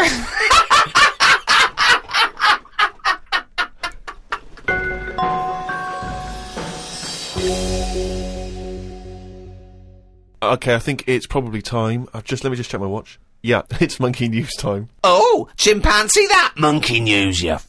Right, last week we talked about, the one who was good at getting up buildings and that for putting out fires and stuff. Ended up working for the fire department. Yeah, not true, but sure. Yeah. But if the building had good grippage, he was right up there. Yeah, it's not true, but go on. So this week, anyway, it's more about tall buildings and stuff. Oh yeah. It was this bloke who was a builder. Oh yeah. Right? And you know what builders are like? They sort of move about, don't they, from sort of building to building, just building. Well, yeah. Once they built it, the building's done, and they move on to build some more. Building to building, just building. Yeah. So he goes to his next job and that, right? Who does, the builder? The builder. Yep. He goes to like the boss, new building. the boss of this building, who's building it. Right. Okay. Yeah. And he says what unto him? Do you need anything building? Okay. Right. Yeah. So anyway, So he says, yeah, there's plenty of work and that going about. Yep. He said, we're working on this one here. He said, get going on it, like, there's your bricks and your cement and stuff, get on with it. Yeah. Any plans? Just build. Just start building. Yeah. Go up. They're getting on with it and stuff, it's all going well. Yep. But he notices that there's someone working high up, right, on the top bit. Sure. Because do you know, like, there's girders and stuff on these big buildings. Yeah. And he's still building the bottom bit, and which he's is still, weird. Yeah, well, that's the way they do it there, apparently, just to sort of speed it up, work from top to middle, from top to bottom. Sure, that's in imaginary land. We put the spire on, and we better do the foundations, and then put some stuff in the middle to keep it up there. So anyway, he's saying to, like, the other workers, he's going, who's that up there? Who's that up there? He's working on his own. The little fella, was he? And the little hairy fella up there. Who's the little hairy fella up there with the hard hat? And the other fellas were going, look, don't ask questions, the boss decides who he takes on. We're happy to be getting paid here. Don't ask questions! Yeah. Well, I'll see him when he comes down. So he said, well, it's pretty impressive, the work rate he's doing, the way he's getting from one girder to the other. Swinging, is he? He doesn't seem to be scared of the heights or anything. He said, no, just let him get on with it, we work well as a team. So anyway. What nonsense is this? He believes all this. Yep. So he sees the boss and he goes, that fella up there, who's the fella up there? He's pretty good. And he's like, look, just get on with the job, I'll pay you, let's just all get on with our jobs. Like. Lunchtime comes, they're all sat on a little wall having the sandwiches. He's thinking he'll come down in a bit. He's just carrying on. Is he just still going? Still going on that, right? So the fella says to the boss man, he says, isn't that fella up there going to come down and join us for lunch? He said, like I said, mate, don't worry about him, right? He said, very secretive. I'm suspicious about this fella. I don't know. I don't know why he's working through his lunch. I don't know why he's not scared of heights. I don't know why he's swinging from girder to girder. It's weird. Go on. So he said, anyway, you've reminded me that he's up there. He said he's doing a lot of riveting and stuff up there. He probably needs some more nuts to... Right, sure. And what kind of nuts is that? Is that nuts to food, or...? So he said, what, nuts? He said, yeah, just, there's a bag full of them there. Just put them on the hook, send them up, and he can get on with his job. So anyway, he picks these nuts up. Right? Yep. Just hooks them on. He thinks they're not that heavy, considering, they're normally pretty heavy, aren't they? Like nuts and bolts and stuff. Yeah. So anyway, he has a little glance in. Oh, no, what's in there? Nuts. What, you mean nuts that you can eat? Nuts that you can eat, right? So they send the bag up, and he's thinking, what's all that about? He checks him out, starts to stare, works it out. You can see that he's a little chimp running about. So he goes, I'm not happy with this. Why isn't he? Because he's working for an organisation that's, there's unions for this sort of stuff, isn't there? Yeah, he's not going, that's amazing. They've got a chimp riveting this building together. Yeah, that's not scary. He's wondering if they're breaking union rules. So he goes... You don't have to talk. So he goes and has a word with the boss. He goes to the boss and he goes, look, I've worked out what you're playing at here. Yeah. He said, all them out Is there... the boss sitting in a tyre? He said, all them lot out there might not be wise to what's going on here. He said, but I've clocked it, and you're sending nuts up to it. It's a monkey, it's not on. So he goes, look, we just all try to earn a living here. He said, don't get involved in it. I'm happy to pay you, but I'm paying him. Don't interfere. He's paying him? And he's saying, look, I'm just not happy with this. It's not allowed. So the boss was saying, well... We pay peanuts, mate, we get monkeys. He said, to be honest, mate, he's a great worker. He's known for doing what he does. He's a good grafter. If one of you's going to go, right, I'm afraid I'll have to let you go, because he's been here longer than that. Yeah. He was made redundant. None of that happened. He was laid off. None of that happened.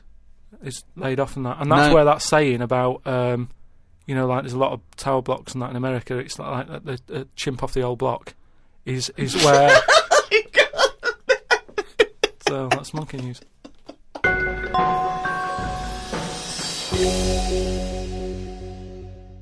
Thanks for listening to this podcast. Who was it hosted by? It was hosted by a great bunch of guys called Positive Internet. They host the #1 podcast in the world, The Ricky Gervais Show, with me, Ricky Gervais, Stephen Merchant, goodbye, and Carl Pilkington. The Ricky Gervais Show on Guardian Unlimited.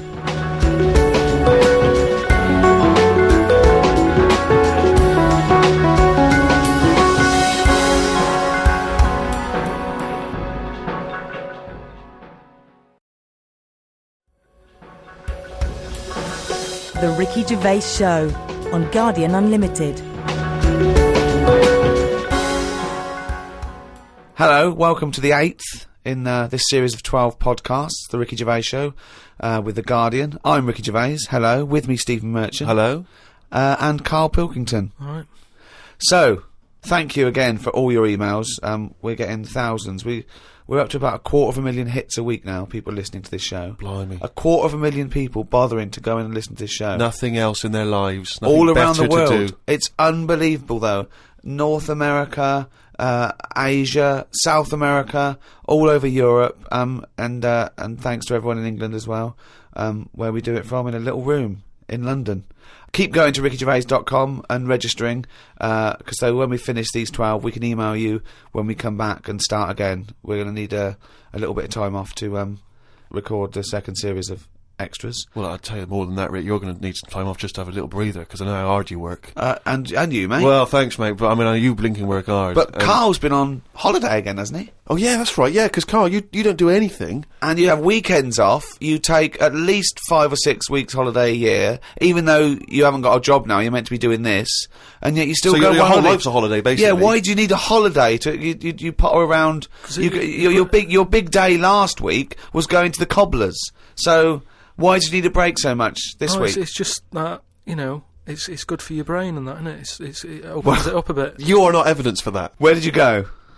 Gran Canaria. For a week? Yeah. Just sitting around? Well, there isn't much else to do at Gran Canaria. I mean, I don't want to go slagging a place off, because every time I seem to talk about somewhere, get into trouble for it. Right. But it's just like a big rock. It's Brilliant. just volcanic, innit? And you must have looked like a little barnacle on that. Have you been there before? Been near it before, to another rock, which was just. But it what, was you the had same your sort of fingers thing. burned, why did you go back? Because you think, well, they can't have loads of these islands that are the same, like just a big rock with hotels on. They can't get away with it. So you think, they well, obviously the next are one. getting away with it. But why do you keep going to these places that are rocks? Why don't you investigate first? Ask your travel agent, is this a giant rock? Because that's what you do, innit? You go and find out yourself. I mean, when Armstrong went to the moon, what was he expecting up there?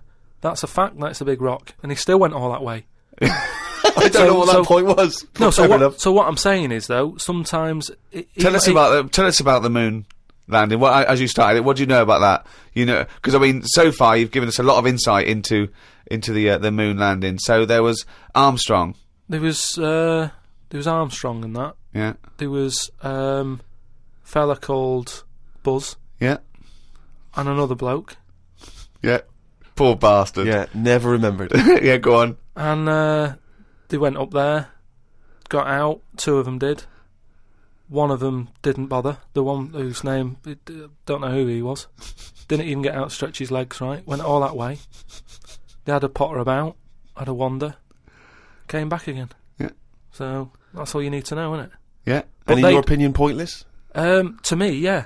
But to them, I'm sure they had a good time, and that's what I'm saying. Sometimes you just take the risk, don't you? Go and visit a place, make up your own mind. And so, what do you make of this place? You enjoy it, Gran Canaria? It was just a big rock, but did you? I bet the moon was better. Really? What did you do? It was just, it's one of them. It was big hotel, which is that's where I made a mistake. It was one of those like big, massive places where there's loads of people. And you go for your dinner. That describes a hotel. Yeah. No. Sounds like one to me. You've nailed that. I've been to a few. That sounds like it. No, but do you know what I mean? Though there's the nice small ones where it's just enough people, but this is like mental, and it was all, it was full of old people really. Ugh. I mean that's probably why it's called Gran Canaria, right? Because it's just Grannies old people. everywhere. Yeah, right. But what I thought I'd start doing is start a diary. Okay, why? Just because I sort of had a bit of time on my hands and that. Just thought, write it down, write stuff down. And do you hope that this one day will become one of the great literary documents like Samuel Pepys' diary? I haven't heard of that. Is it any good? You've never heard of Samuel Pepys' diary? No, the most famous diary other than probably Anne Frank's. I've heard of Anne Frank's and that, and I thought if she's sat in a loft, knocking stuff up, not much going on in her life at that point, yet she was still writing it down. Yeah, whereas Thought, you've well, been to I'm on Gran holiday. Canaria, yeah. I thought, so there is stuff going on that I can chat about. Start a diary. Sure. You started a diary. Yeah. And what are you going to do? Did you keep it up every day? Yeah, just... can I read it, please? Well, a diary is meant to be sort of... Please, can I read some out on this podcast? Carl... Some of it, though, is only relevant to me. It's sort of... this is... Please, give me it. Oh, my God. I mean, this isn't... I haven't just... Look how big it is! It's one of those desk diaries. It's huge. It's about a foot long. And it's... that is amazing. Imagine if Anne Franks had been like that, as she got out, right, everyone would have heard it clank down on the desk. Yeah, but my writing's quite big, isn't it? Oh, look, give us that. Do you Give us know? that. Do you know about joined up writing? Have you heard about is that? There's no point. Amazing. Sometimes you can't read it, can you? So it's Right, best okay. to look at ancient times. Oh my God! It starts on the first day. This is wonderful. Going on holiday to Gran Canaria today. Woke up to the news that Tony Banks had died. There was a piece on the news about how everyone was shocked. Got me thinking about an invention that would be good. Right, a watch that counted down your life. If it says you've got 3 days left, go to the doctors. Told Suzanne about invention. She said she wouldn't buy one. But she said that about the iPod. How would this device work, this watch? I mean, how would you know when you were about to die? Is that a concern? Again, not for you to worry about, presumably the boffins and No, all I was thinking is that Tony Banks fella, you know, he died and everyone was shocked about it. But if you had like a little watch on... But how does it work? You can't just say, wouldn't it be good? How would this work? Yeah, I imagine you in the patent office going, got an idea. They go, oh, certainly, Mr. Pilkington, what's your idea? Watch that counting down your life. Oh, how does that work? Just wear it, just pop it on your wrist. No, what do you mean, just pop it on your wrist? How does it work? Just pop it on your wrist. Brilliant. You're an idiot. Well, it's interesting that he goes on. The flight to Gran Canaria was a bit bumpy. I thought about the clock that counts down your life again, and I wondered if it would know if you were going to die in a disaster. No, he's querying his own design. He's wondering if it would know. He's invented this. And now he's not even sure. A fella on the plane was reading Koi Mag. It was a fishing magazine. I glanced over and noticed he was reading the Pond of the Month article. Don't think they could make it into a weekly magazine. Well, to be fair to you, because I remember seeing a guy on the train once reading Carp Monthly, a magazine dedicated entirely to carp, and it had Carp of the Month. And I just thought, you know, once you're like 3 months in, the editor must be stressing, have we got any more carp? Have we got a carp that's actually done anything? I reckon if they used the same one twice, there wouldn't be many complaints. No one would be noticing. No, that's the carp they used 2 years ago. There was a really fat bloke on the plane. He was playing on his PSP. While I waited to go to the toilet, I looked at what game he was playing. It was darts. He's that fat and lazy, he can't even face playing a more active game on a games console.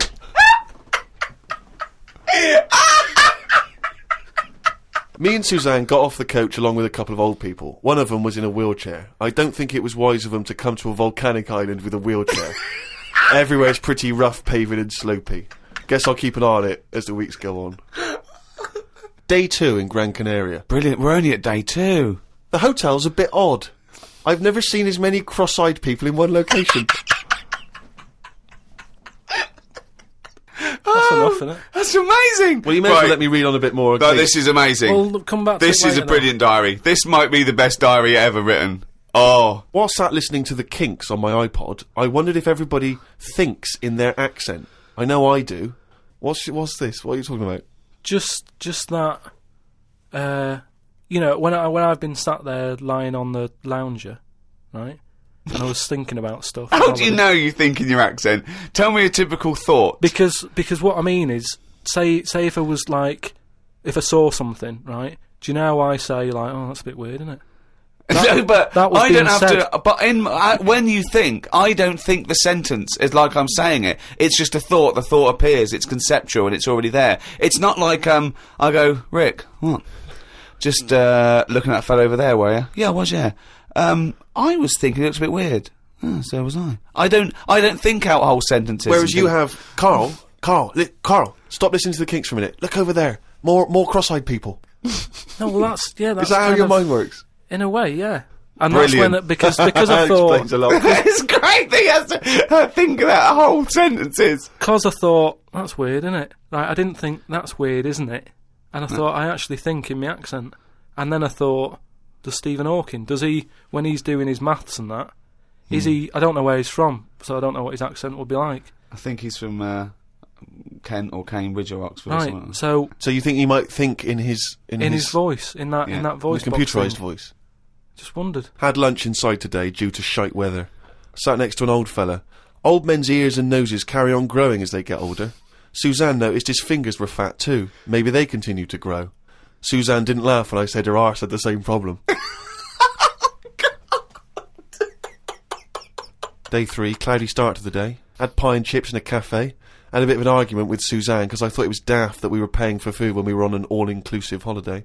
Changed my mind when I saw they sold pie, though. The cafe was called Tattoos. The fellow who owned it didn't have any tattoos.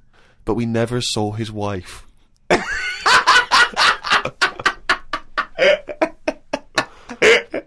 Oh, brilliant. Had a drink in a bar. Everyone sat and watched one of the local cats lick its bollocks. It's the greatest holiday in the world! That's the entertainment in that town. Went back to the hotel and had a sleep before tea. I love the fact you're moaning about old people, but you're just as bad. You've done nothing so far. He's done nothing, he's got a big hip. Oh, God. Woke up to news about ducks being badly treated. There was a really ugly one with bent legs. I'm gonna die. Why does he write this down? Oh, God. Oh. There is a fat bloke from Bolton who is in the pool as I write this. He's got a big tattoo on his back, but I can't work out what it is. ... He just got out of the pool and burped.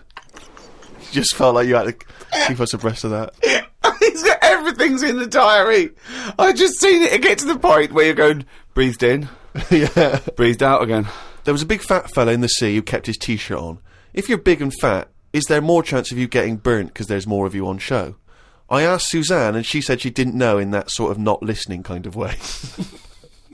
I wanted to hang about to see if the fat bloke was going to get in the kayak, but Suzanne said we had to head back. Just let him wait in to see if he's going to capsize. We go home today, so we got up early to get the last bit of cloud. No, it's just that it wasn't. It's not that sunny all the time. I mean, I was sat in weather that if it was like that here, there's no way I'd be sat in the garden. Yeah. But because you're on holiday, it's like, well, we got to sit in it. Put your coat on. So are you going to continue to write this diary? Every single day? It's amazing. Keep this diary up. It's amazing. No, I will keep it up, because what I find as well is, I think earlier on, before I went away, I think I did learn something, and because I wrote it down, I remembered it a bit better. So... What was that? I just was thinking then, I forgot it now, but but I remembered looking back at it and not having to read it all, because I remembered the end of it before I read it, if you know what I mean. I have no idea what you're talking about. Well, if you've enjoyed the diary of Carl Pilkington, more next week, I hope. Another week's worth. That's amazing. I'm going to try and get that published. We'll put the odd page up on the web. Go to rickygervais.com. Don't forget to register there as well, so we can email you and let you know what's happening. Brilliant. The Ricky Gervais Show on Guardian Unlimited. Hey, fool! Don't give me no back chat, sucker! I ain't here to mess with you, I ain't getting in no plane. I'm here to tell you all about Friday night comedy on Channel 4. There's 3 great new comedies. New Green Wing, Yeah Fool, that's nearly ready. My Name is Earl, and The Egg Crowd. They're great new comedy from the creator of Father Ted, sucker. Friday night comedy this Friday on Channel 4, fool. Switch it on, or I'll be round your house. You stay up all night shivering, 'cause you be so mad scared. Fool. The Ricky Gervais Show on Guardian Unlimited. Rick, who hosts this podcast? The guys at Positive Internet. Why? Now, I know you're a big fan of those guys. Yeah, because they're brilliant. Well, yeah, they are, and they'll tell you they're working overtime. Because we've had an email from Jake, who's the director at Positive Internet, and apparently he's been in touch with the editor of the Guinness World Records book. Oh, right. And he's hoping to see if we can get this podcast in the Guinness World Record breaking section, or the podcast world record breaking section, or whatever they call it. I don't know exactly what record we'd have broken. I assume it's just sheer number of listeners, is it? Or yeah, being the number one? It's the number one podcast, and it's the biggest downloaded show ever at the moment. Right. I think that's because people have only had podcasts for a couple of years. Yes, well, I don't know. I mean, I don't know when the next issue comes out. I guess it's sort of December time. I used to get the Guinness Book of Records every year. I love it. I've never understood why it was such a big seller. I mean, presumably who's excited to find out whether, you know, I don't know, a man that can balance 3 egg cups on his head has beaten the record? Well, the they're next real year? records as well, obviously. I used to go straight for that. I really loved the sort of animals fastest, strongest, all that sort of thing, biggest. But aren't they the same every year? Well, no, they do change, and obviously there's new entries to keep it exciting. But what annoys me is that it looks like anyone can get in if you're willing to do something that no one else will bother with. Yeah. They did one on Big Brother where it was the stacking sugar cubes, and I was thinking, well, no one's going to bother beating that. No. There's people that walk along with a milk bottle on their head. And no one's going, I'm a bit jealous of Bill. Why? He's broken the record. What? For walking along with a milk bottle on his head? Yeah. Yeah. I'm going to go into training tomorrow. They're ridiculous. Yeah, yeah. You know, but I do like the real ones. There was one in there I got on a couple of years ago, and it was about disasters. And there was one where there was some big ornamental incense burners at this thing in I think Thailand or Korea or somewhere, and they fell over. And they killed 7 of the congregation. And the headline was biggest joss stick disaster.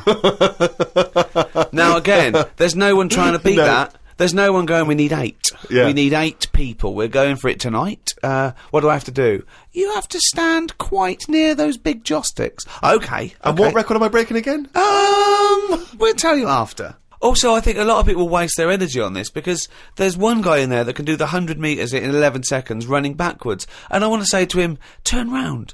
Because I think you'd be fast forwards. You know, if you'd have only, from the age of 10, sort of, you might be, you know, one of the fastest runners in the world. Because you're never going to be considered one of the great athletes for doing it no backwards. one knows about him. That's not going to ever be an Olympic sport, running backwards. Or, and now the 100 metres. Oh. One of them's putting a milk bottle on his head. yeah. This is one to watch. There was a guy in there, I've always been fascinated by the guy, he had the world's longest fingernails. And they were truly extraordinary. And they went out and they started to curl around, obviously. And in the end, he almost looked like sort of there was a big spiral of gnarled old fingernail. But I just thought, it just seemed like such a terrible affliction, really, to be walking around, you know, with these giant fingernails. So much you can't do. Just missing out on, you know, Jeff, you coming bowling? I can't. You know, just so many different things that you miss out on. I've never quite understood who's willing to have this eat into their life. You know, it's going to take over their whole life just so they can have their photo in this book. It seems a very bizarre impulse. Carl, have you ever been tempted by any world-breaking attempts? Do you find them fascinating or futile? I mean, you don't get paid or anything, do you? No, they do it for the pride. But say like the fella who can run with a milk bottle, could he get a milk round? Do you know what I mean? I can understand that if you can use the skill, but like you say, if it's getting in the way of your life and that, then what's the point? There was a kid at school who said, I'm in the Guinness Book of Records. I went, oh yeah. He said, no, I am. And he brought it in, and now, I don't know if this is a valid claim. He claimed to have been in the audience for what, in this particular edition, was labelled, you know, the largest audience ever for a sporting event, some giant Super Bowl game in America. And he claimed to have been in the audience. Now, do you think he deserves to say he's in the Guinness Book of Records? Sort of. I think that's a lot. As it was the largest audience ever, I think a lot of people can claim that one. I mean... If he wanted to get a name check on doing that, he would have been best saying, I was sat in the audience in a bath of beans. Because then that would add to it, and you get a little, you know, they'd have you in the picture, wouldn't they? So... He's Mr. Do Trick it that there. way. Yeah. The Ricky Gervais Show on Guardian Unlimited. Harry from Canterbury wants to know whether any of us have ever had any cruel nicknames.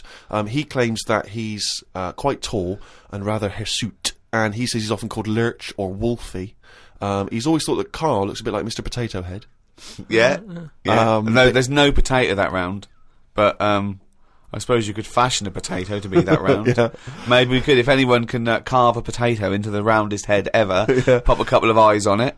Make it look as much like Carl as possible. Exactly. But yeah, any nicknames? Did you ever have a nickname, Rick? No, mine was boring. I didn't have any. It was just around the name, like Jerv or something like that. No, I didn't have nicknames. I always wanted a nickname. I just thought it was quite cool for some reason, particularly because gangsters always seem to have nicknames. Lefty. You know, Fingers, Lefty, Scarface. Yeah. And so I decided that I thought, because no one was giving me a nickname at school, it was kind of annoying, or certainly not to my face, that I decided to just come up with one. Yeah. And so I remember I was at lunch once, and I just said to my mate Phil. How old were you? 12, 13. Brilliant. I just said to him, Phil, don't know if you know, mate, but people aren't calling me Steve anymore. Everyone's calling me Spud now. Now, I don't know why I thought Spud. It's weird. We should talk about Mr. Potato. I don't know why I thought Spud was a cool nickname. I think it's a grown-up name, though, isn't it? And it's also because I think it sounded like it was probably either something that you'd find in one of those kids' books, like the Famous Five, or like the Bash Street Kids. There'd be Spud, and I always imagine with Spud, he's not the leader of the gang, but he's a reliable member. I think Spud is the biggest lorry driver in one particular sort of car park. Yeah, here comes Spud. Yeah. And he gets out, all right, boys. And he's big and massive. And Spud can eat 2 breakfasts. Exactly, yeah. But I just, in my mind, it was, that I would be one day part of a gang, and it's, I'm Pinky, this is Jojo, and the tall guy's Spud. And you know, it never really caught. And he just went, oh yeah, right. And no one started, and I was hoping he'd go, everyone's calling Steve Spud. Yeah. But of course. Hey, Spud, the first time I said Spud, you go, what? Yeah, exactly. You'd be really proud, wouldn't you? But I think that it kind of, actually, in a way, it probably revealed that I just was probably not in people's thoughts enough to get for the nickname to catch on, because you sort of need to be a real player in the school. I think you should have gone something more memorable. I mean, I'm not saying anything goggle-eyed freak or anything. What? No, just... no, it's good advice, Fatty. fatty pot That's belly. the problem, I wasn't fat at school, and I suppose Carl didn't have a round bald head at school, did you? No. No. Did you have a nickname? Not really. I mean, there was a lot of people on the estate that I grew up on. Nicknames are big things on estates and that. Yeah. A lot of my dad's mates, right? What their nicknames did was tell you about them. Do you know how I said about the Elephant Man's a good name? Yeah. Because, you know what you're going to get. If someone said, Elephant Man's popping round in a bit, it wouldn't be a shock when he walked in. Yeah. Right? So it worked in that sort of thing. So there was John the Screw, right? John the Screw? Yeah. He had sex a lot, or he worked in a prison? No, he had a DIY shop. So you had him, right? There was Fred the Veg. Yeah. Which is... I assume it's because he was at the same IQ as you. Yeah. Or he was in a coma. Yeah. Right. There was my uncle, Tattoo Stan. Oh, right. Yeah. He had like loads of tattoos that he'd just done himself. Oh my God. The problem was, because he did his tattoos himself, the ones on his left arm were really good. Because he was right-handed. On his right arm, rubbish. Right? So there was him. Great. And there was Jimmy the Hat. Jimmy the Hat? Yeah. Did he always wear a hat? No, he didn't. That was the point there. That he never wore a hat. That's amazing. Brilliant. How can you pick up on someone never wearing a hat? How would you ever notice? I'll tell you what, I've noticed something about Jimmy. What? Go on. He doesn't wear a hat. Why was he not called Jimmy the Parrot? Because he never carries a parrot. No, that's just the way. I mean, that's how they work in it. Here comes Jimmy 3 Legs. Why'd you call him that? He hasn't got 3 legs. I didn't really have one apart from, I had a CB. Like when you'd go on a CB radio and have a chat to people. Oh, this was a craze in the, was it late 70s, early 80s? Sort of early 80s.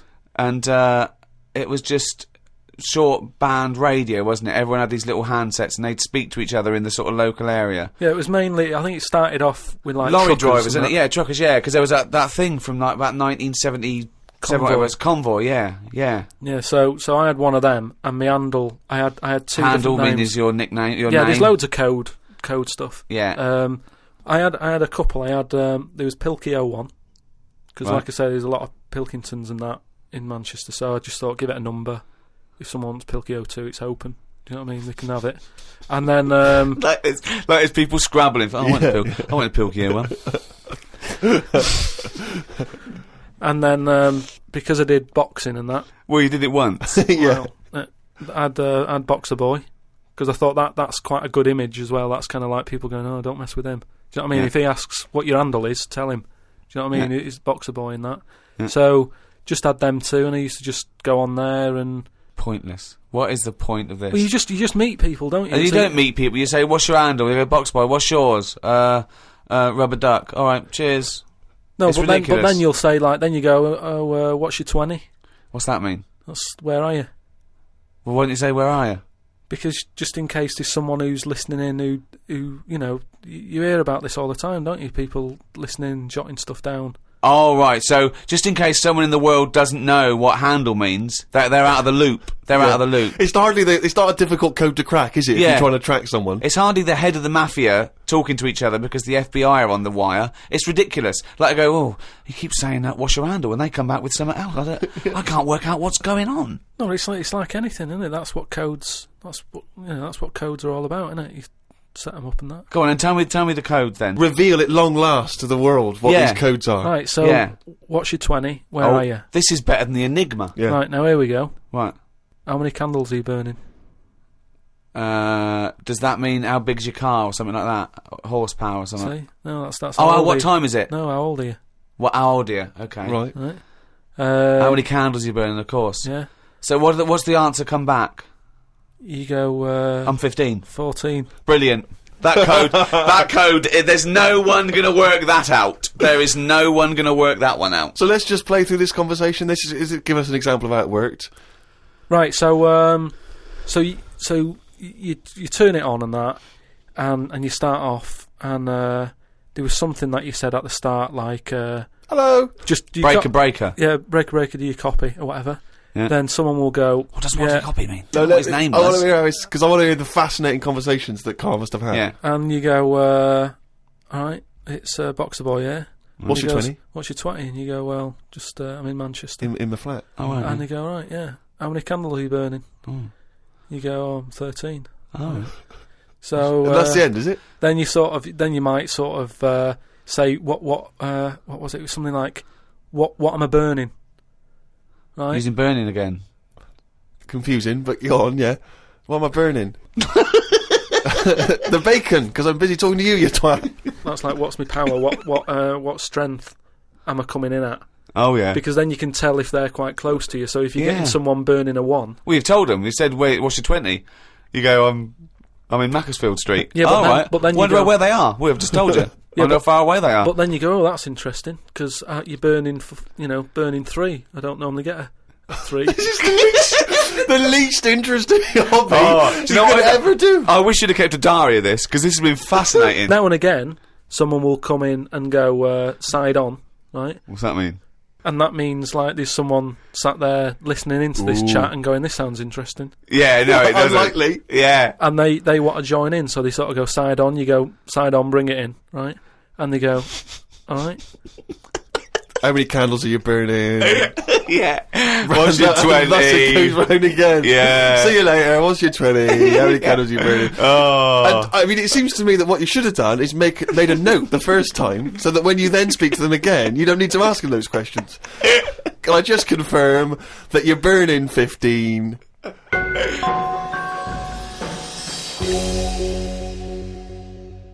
It's that time again. Do the jingle.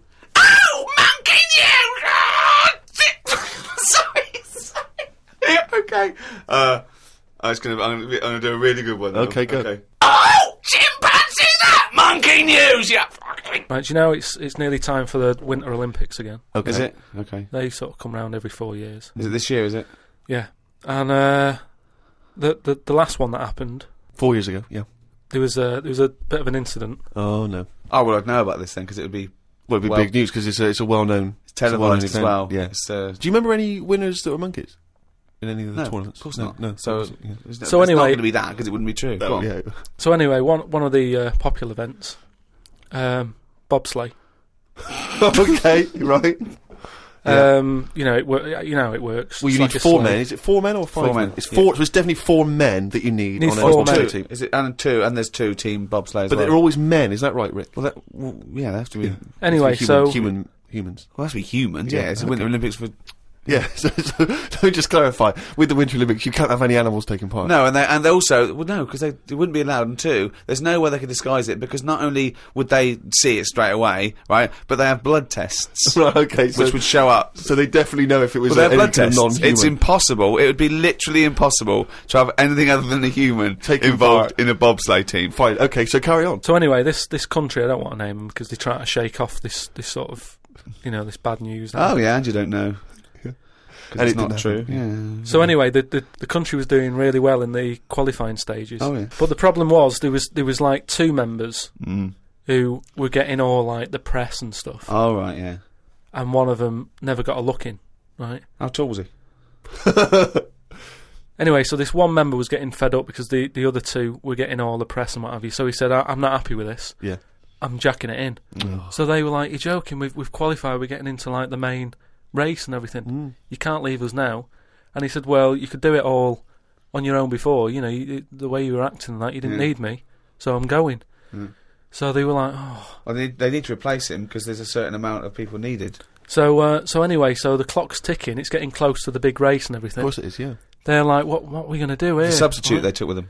What are they going to do? Must have, Yeah, they would take their substitute, so get him on. They didn't have any of them and that. It's, you know, a lot of injuries and stuff. Or just get a mate to do it, just get a mate or a friend or the coach to do it, yeah. But, you know, there's a lot of responsibility on these people and, you know, you won't want to let your country down and that, and they're like, what are we going to do? Get a waiter or anyone Anyway, in the hotel. the time comes to the race. Seems to be 3 people on it. There appears to be 3, okay, yeah. They start off, they're whizzing around the track faster than normal. They're beating their old records. Right, amazing. Because the new fella they've got a little bit smaller. Ah. Right? Is he in the bobsleigh or is he pushing? He's in it. Oh, right, okay. Right. He's wearing a uniform and a helmet, though. We He's can't got see what he helmet looks like. on, We he's can't got see the his kit face. on. Can't see his face. Nobody knows who he is, but the course they do. country's loving it. Of course They're like, well, it looks like we're going to break all our records, you know. Good. It's good that they found someone new. Yeah. Bet the other fella who left is sort of kicking himself, thinking, oh, I could have been part of this. Anyway. This wasn't that bloke that had very short legs and long arms, was it? Anyway, what happened is they're whizzing round the track and what have you. Faster than ever, yeah. Faster than ever, and the press are like going, beating all records here. They started taking photographs. Lot of flashing. Lot of flashes from the cameras and stuff. Right, of course. Suddenly, the bobsleigh goes a bit sort of mental and whizzes off the track, right, into like all the tyres and stuff that they have for protective. Oh, they love tyres, don't they? Bobsleigh members. Some of them sometimes you can find them swinging in one, or maybe eating a banana. Ambulance comes rushing over and stuff. The other 2 members are looking pretty nervous for some reason. Oh, what are they doing? They're saying, look, don't take the helmet off because, you know, you can do more damage to the well, neck. don't tell the paramedics how to do it. They know their job. Yeah, they know their job. yeah. So they were like, just you know, and plus, you know, he came in at last minute to help us out. He doesn't want everyone to know who he is. He's not after the limelight. Yeah. Like some of the members we used to have. But he just was helping his country out. Yeah. Leave the helmet on. Anyway, they get him in the ambulance and stuff. The other 2 are looking a bit worried and what have you. They're gutted. They lost the race. The little bloke, is the bloke not saying anything? Is he not? He's in the ambulance now. Is he not saying anything though? Anyway, word got out, right, from one of the ambulance drivers a few weeks down the line, once all the dust had settled on the Olympics and stuff, and light news day and stuff. Yeah. It was reported that one of the ambulance drivers said that on that sort of dreadful night, when, you know, the country lost out on a medal in the bobsleigh, he sort of reported that there was a monkey in the back of the ambulance. People were like going, you're joking. I don't remember this at all. Well, this is it, you see, because they sort of swept it under the carpet a little bit. Right. They were like, this is crazy talk. Bullshit. This is crazy talk. Once talk, absolute shit. Where'd you get this from? This is crazy talk, right? It is crazy talk, and it's from the mouth of Carl Pilkington. But the weird thing is that backed it up. Following week, there was a story of some people who visited the zoo, saw a chimp in a neck brace. And that's this week's Monkey News. Bollocks.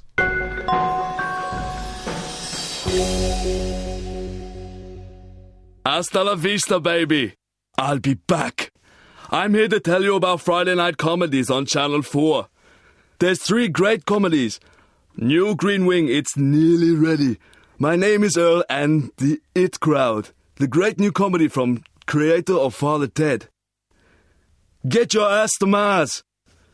Friday night comedy this Friday on Channel 4. Switch it on. I'll be back. Uzi 9mm. Cause they did a divorce.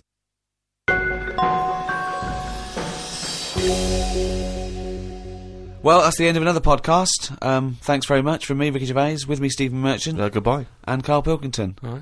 And thanks again to those guys at Positive Internet who host this podcast, the world's #1 podcast.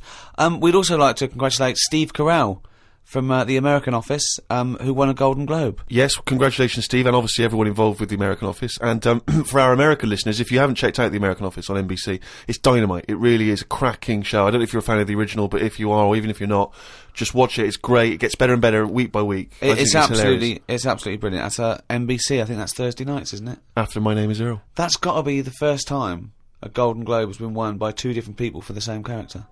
I think you're probably right, mate. Cheers. Hey, congratulations again for winning it all those years ago. 2. All right. 2. I don't need to mention 1, both. 2. Don't need to Bye. mention both. The Ricky Gervais Show on Guardian Unlimited.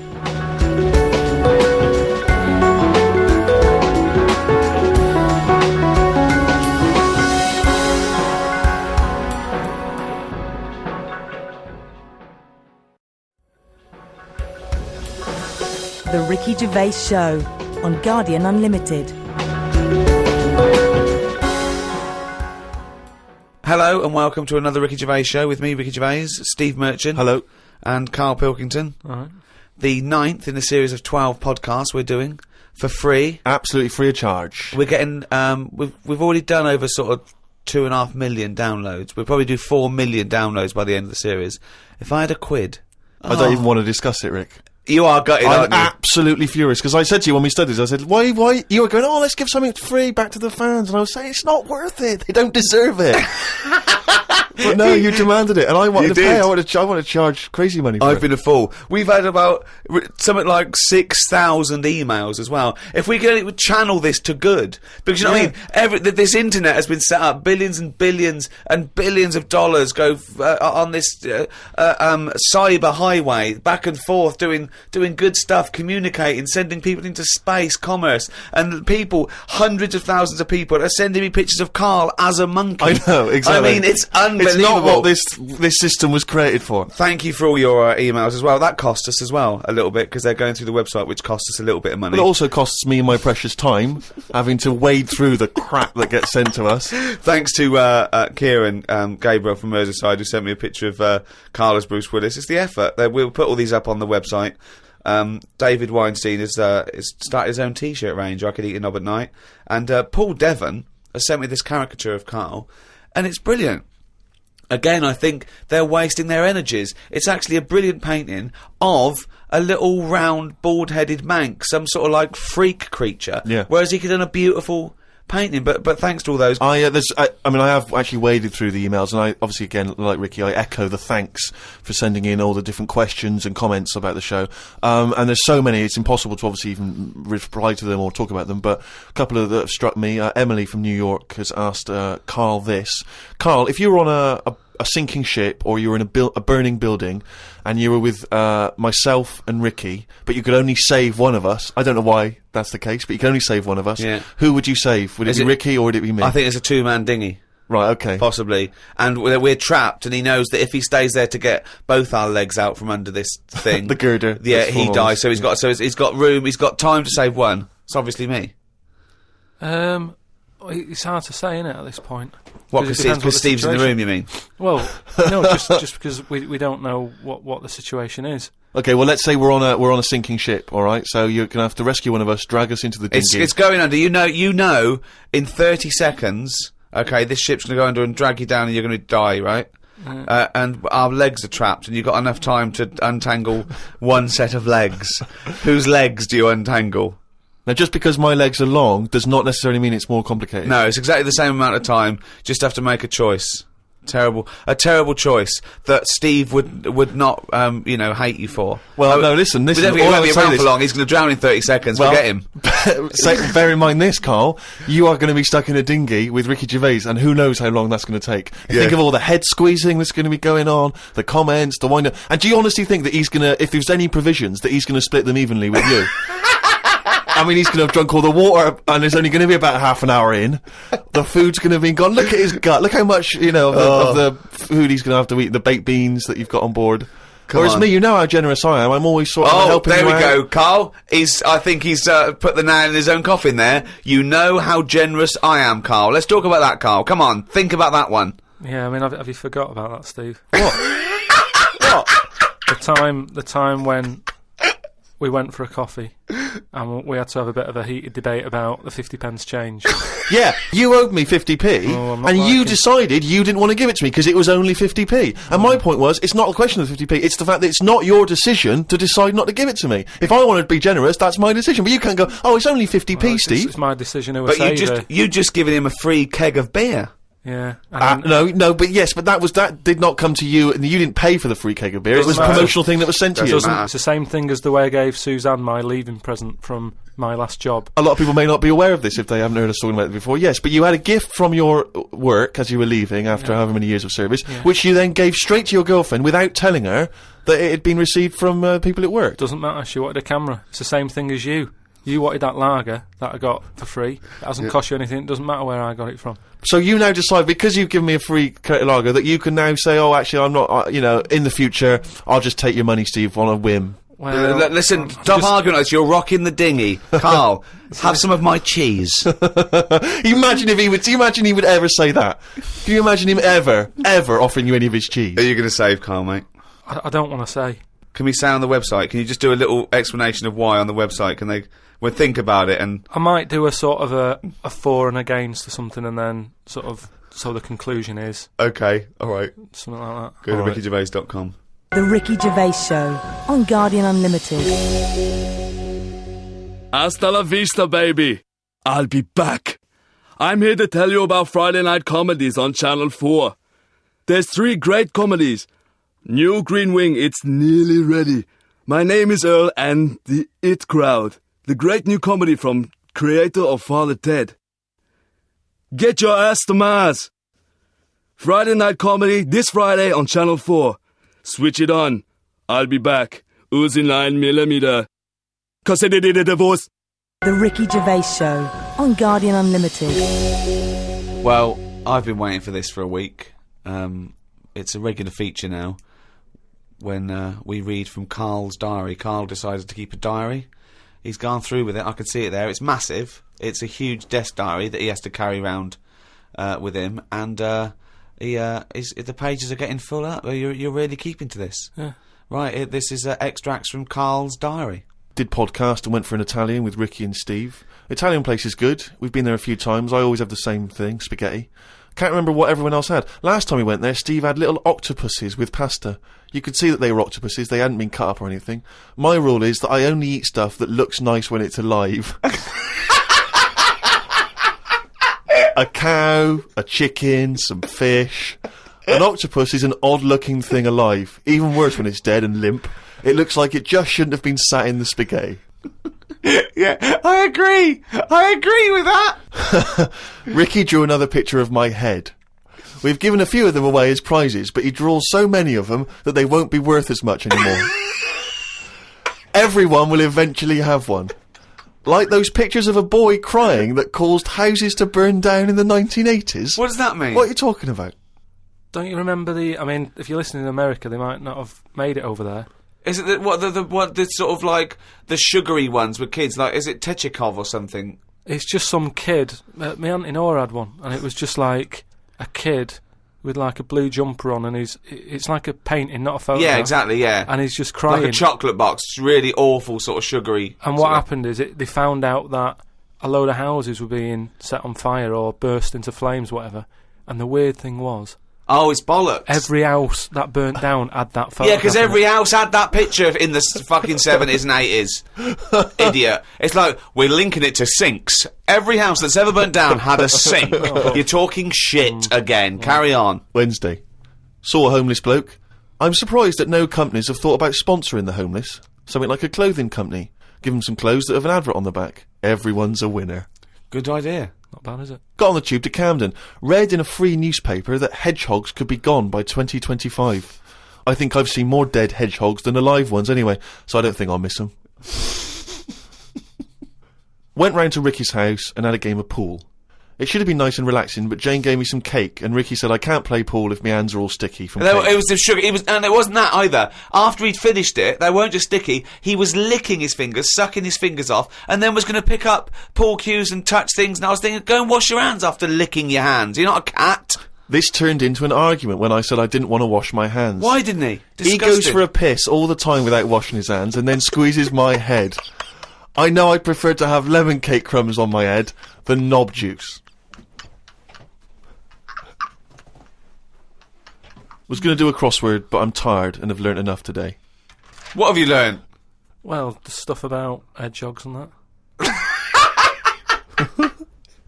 Oh, God. Was on my way to my mates and I got on a train. Got close to a station but realised I needed a wee. Was about to go in a cubicle when a blind man with a dog who was bumbling his way through the walkway came around. I said, "Are you after the toilet?" He said, "Yeah." I said, "It's on your right." I shouldn't have let him go first as he took ages and it would be my stop soon. The dog waited outside the cubicle. I was going to stroke it, but then I remembered someone telling me that you shouldn't. Don't know why not? that is. Because something to do with the owner should be the only one who sort of deals with that dog. And you shouldn't. You shouldn't stroke it because you'll cover it in fucking lemon cake. No, but just because if you stroke it and that, it might like me and want to go off with me, and he'll come out and be lost and stuff. Yeah, I'm not totally sure, but I just thought. You're not. The Ricky Gervais Show on Guardian Unlimited. A few people have sent this in, including Paul, the party animal Parker. I wonder if anyone else in his school. I mean, for some reason we've just assumed he's in school. I don't think there's any actual proof of that. But I reckon he left in June, and he's doing sort of bits and pieces, but he's still not a party animal. Do you think he can hold down a job? Is he just partying so hard that he can hold down a job? He often arrives late, sure. and the boss, who's in an overall, go, "Parker, you're late again." He goes, "Yeah." Talks to the hand. Yeah. I think that he's the sort of guy that he'll just happily say, "Listen, I survive on 4 hours sleep. Yeah. Sometimes I go to work, I've not slept at all." But I think he comes in with his headphones blaring, right, on a skateboard, and the bloke goes up to him, the old bloke, right, the old fuddy-duddy bloke goes, "You stupid idiot, you can't work there." He goes, "Chill out, man," and in 2 minutes, he's got him dancing. Oh, I know what he's like. Yeah, he is just like, you just can't resist it, because he's just a fun guy. Yeah. Anyway, Paul and a few other people have sent in this piece of information they've discovered from one of the more respected news networks. The headline is this: female kidney turns lumberjack onto housework. Right. Now, a Croatian lumberjack apparently has claimed that he started enjoying housework and knitting after he was given a female kidney. He claims he's going to sue his local health authority because he says he's become a laughingstock. He used to enjoy heavy drinking sessions and things. The kidney transplant saved his life, but they never warned me about the side effects. I've developed a strange passion for female jobs, like ironing, sewing, washing dishes, sorting clothes in wardrobes, and even knitting. Well, if he likes it, what's the problem? It's nonsense. It's nonsense. Hold on, though. What makes me laugh is he's become a laughingstock. So what do you do when you become a laughingstock? Tell the newspapers. Well, yeah. Tell the newspapers about it, because then that'd keep it completely under wraps. Then. But it's the sort of medical nonsense that Carl would normally come out with. Absolutely. That you take on the personality of the person who gave you their blood. Exactly. It's like those old horror stories, you get given a murderer's hand. Yeah. You go around killing. But there can be certain medical things that would change the way you think and would change you as a person. Say, like how they can do face transplants now. Yeah. Right? I mean, I don't quite understand how this face transplants work, because do you get a choice of who you have? If you have something done to your face and you go, it's burnt or whatever, or something happens to you and you need a face transplant. Well, if you totally changed your appearance, then you would eventually change because of how people reacted to you. Yeah, but if you gave yourself the head of an elephant, soon you wouldn't be yourself. Because I wouldn't have it. I wouldn't have that. That's what I'm saying. If they had a catalogue and they said, "Here's some faces you can have, pick which one you want." Yeah. Would you be looked upon badly if you go, "Do you know what? I don't really like the look of any of them. Can I just wait for a better face?" Or at this moment in time, have you just got to take what's on offer? Carl, there's no one looking through catalogues at faces they might be able to have. No, they do now because of the face transplant thing. But who are these people putting their face up for? They wait till someone... Yeah, I know, but at some point... Well, I tell you what, I would not have a face transplant if I haven't seen the face before I'm going to have it. You have to... I want to see what I'm having. Because I could end up with anything. You mentioned elephant's head. What do you know what I mean? Whose head are they going to use? Is it the latest thing that's died? Oh, well, this got run over before. Yeah, I'll stick this on your head. But where has this come from? Where are these mind? Where are these faces queuing up to be popped on a skull? Where do you think they have got time to put all these... Maybe this is why it won't catch on. I don't know. This is extraordinary. You've created in your own head the existence of this pamphlet, and now you're defending it, even though we don't know it even exists. And you're this skull on a hospital bed going, "I'm not having that. I don't like the look of him. He looks a bit shifty. Oh, I don't like that. Oh, no." Can I ask this now? Let's say we'd passed away sadly in something terribly tragic. The nation's mourned. It's terrible. It's like one of the great national disasters. But you at the same time, you survived the accident, okay, but your face is hideously disfigured. You can take either Ricky's face or mine to have. I'm surprised you're asking this, though, Steve. I mean, it's just, it doesn't seem like any of them is like a great option. Oh, thanks. And this is what I'm saying about the catalogue. If those two were on offer, I might go, do you know what? Pop in again tomorrow. Bring in another booklet. The Ricky Gervais Show on Guardian Unlimited. This is from Anne-Marie Melvin in Amsterdam.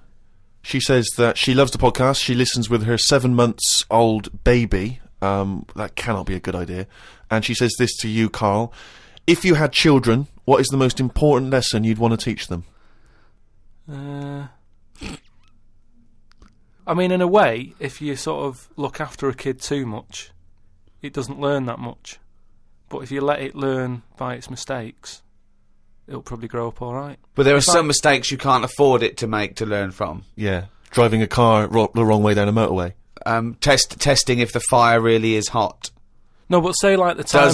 Does broken glass really taste horrible? These are lessons you don't want it to learn from mistakes. Yeah, you can tell them that. Yeah, but what I mean is, there's certain things that I just think there was a kid who grew up in our avenue, right, on the estate, who, when it was born, right, we kind of thought it's got no chance, this kid, because its man was a bit of a rumman. You know, a rumman? Where's that? No, just like, you know, she liked going out and having a fag and like having a drink, and she's never at home. It's the one who had the horse in the house. Sure. Right, which I don't want to go over. Sure, it's old news. It's out there, isn't it, if you want to find out about the horse in the house. But she had a kid, and everyone was pretty surprised when they saw it, because it was a good-looking kid. Yeah. Right?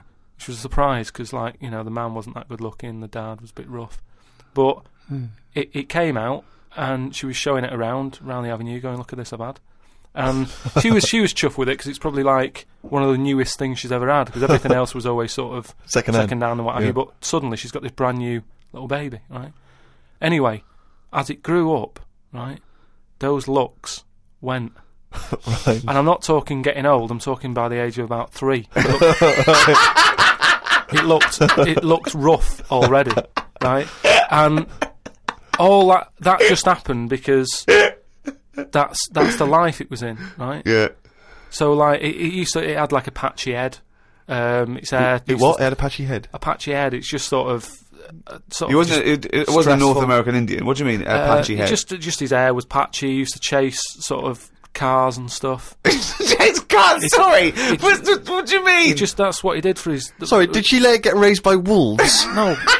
but all I'm saying is that at the end of the day, what is it that makes a person?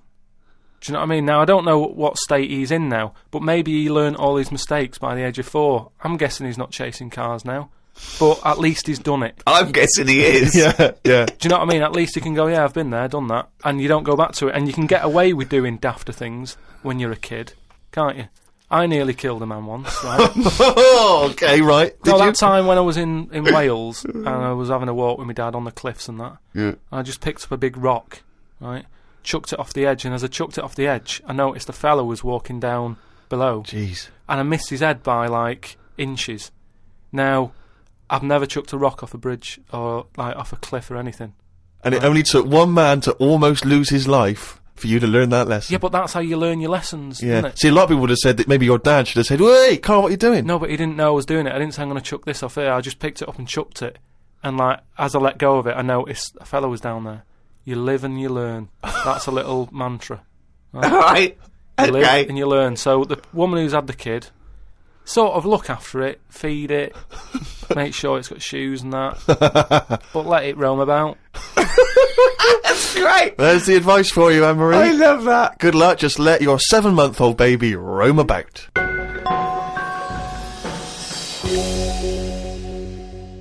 Hey, fool! Don't give me no back chat, sucker!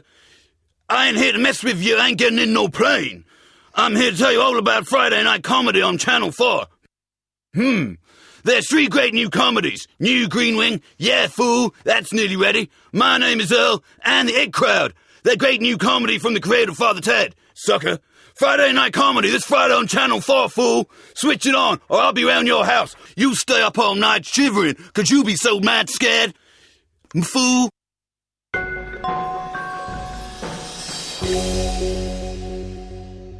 Carl, a lot of people are absolutely fascinated to find out how you met Suzanne, your girlfriend of how long? Ages. Yeah. And they can't comprehend how, well, I suppose that there's any woman out there. Well, there's someone for everyone, isn't there? Yeah. That's always my thing. And it's reassuring, I think. You know, we've chatted about the face transplants and that. You know, there's a face for everyone. Philosophy, innit? Yeah. I mean, it's really unbelievable. No, there is someone for everyone, no matter what condition you're in or whatever. Yeah. Because I read on the email, someone emailed in an old Chinese proverb. Is it old, though? You know the Chinese proverbs don't age well. It's something about... everyone, everything, no matter what it is, has got one talent. Right? And that's the same way in a relationship, innit? That everyone, you know, there's always someone out there and that. I like the Chinese... There's another Chinese proverb that I learned on an email. Go on. He who cuts the wood up warms himself twice. Yeah, that's good. That's good. Yeah. And then someone sent in that one about too many Chinese cooks spoil the broth. What? Well, why is... Well, that's... I don't know who slipped the word Chinese in there, but I heard it as too many cooks. Well, it was just all sort of Chinese proverbs and that. One of my favourite on the same subject is a camel is a horse designed by committee. What do you mean? Well, it's having a go at the camel, and it shouldn't. But it's just, you know, it's just a metaphor. And if you wanted to design a horse and you had that vision, but you let 12 people in the room have their say, it wouldn't come out as you wanted it to do, and it wouldn't be as good. A vision is more perfect than committee, because everyone having their say, it becomes anodyne, it becomes compromised. Whereas the best things you can do is have an idea and have a vision and auteur that. Rick, can I just say now, I can tell from his look that he's thinking, which committee designed the camel? Well, I'd say, why would you request the ump bit? Because that's just going to get in the way, isn't it? I've always said that about a lot of animals. It's like we've doubled up on a lot of them. We've chatted about elephants and mammoths, one or the other. And that's the same with a camel. I'd have that up there as what they're doing. They were good years ago in the Jesus times and that. Don't need them now. You know what I mean? We've moved on. Well, not people who use camels to cross deserts. What other? I'm communities. going to throw some animals at you, and you tell how you'd have improved them if you'd have been designing them. Okay? Mm-hmm. The octopus. So I can now go back. I can look at them and go, "What are they doing?" And where have they gone wrong? What's up with it? How could you improve it? Like the camel, you'd go lose the ump. I'd probably give it a bit more of a body. Cut down on the arms. And give it some bones, because I don't understand all this. It getting in a jar is good. When does it want to get in a jar? It says... Well, it only wants to get in a jar according to your stories. No, but there's something that says it can get in a jar because it hasn't got any bones, but I don't know why it want to do that in the first place. I can't even begin to answer that. Once again, you've claimed that you've read that they like to get in jars. I mean, how do they know that octopus like to get in jars? Oh God, you can improve on an octopus. Millions and millions of years of evolution, making it perfect for its surroundings. Okay, another animal for you then, Carl. Giraffe? What are they adding to the world? What are they doing? Well, it's not about what they add to the world, no, but is I thought that's what everything's about. It's about things are here for a reason. No, because they work. The only reason is that they survived. They passed on their genetic material and evolved and was chosen by nature. It was selected. But there seems to be a lot. The reason they're here is because they didn't die. That's it. No, but there seem to be a lot of animals that are like. Do you think there's a lot of cheating? Is that what you're saying? There's I'm just saying there just seems to be a lot of doubling up. Yeah. So you get it down to like 8 animals that represented all of them. Okay, who would get in your team? You can choose 8 animals. This is what I'm saying. If I was Noah, I would have gone like, hang on a minute. I've just seen something that looks a bit like this. Let it drown and have a clear out. But he didn't. He was messing about saving everything. He was instructed by God to save everything, to be fair to him. Yeah, but if he's been given that job, for me, he's sort of manager of that job. With So you believe with Noah as well? You well, believe Noah happened as well, and he built a boat big enough to catch 2 of every species. You actually believe that as fact, do you? Well, it's out there in book form. Brilliant. All right. We haven't answered the question that we started with. How did you meet Suzanne? Just at work. Thanks.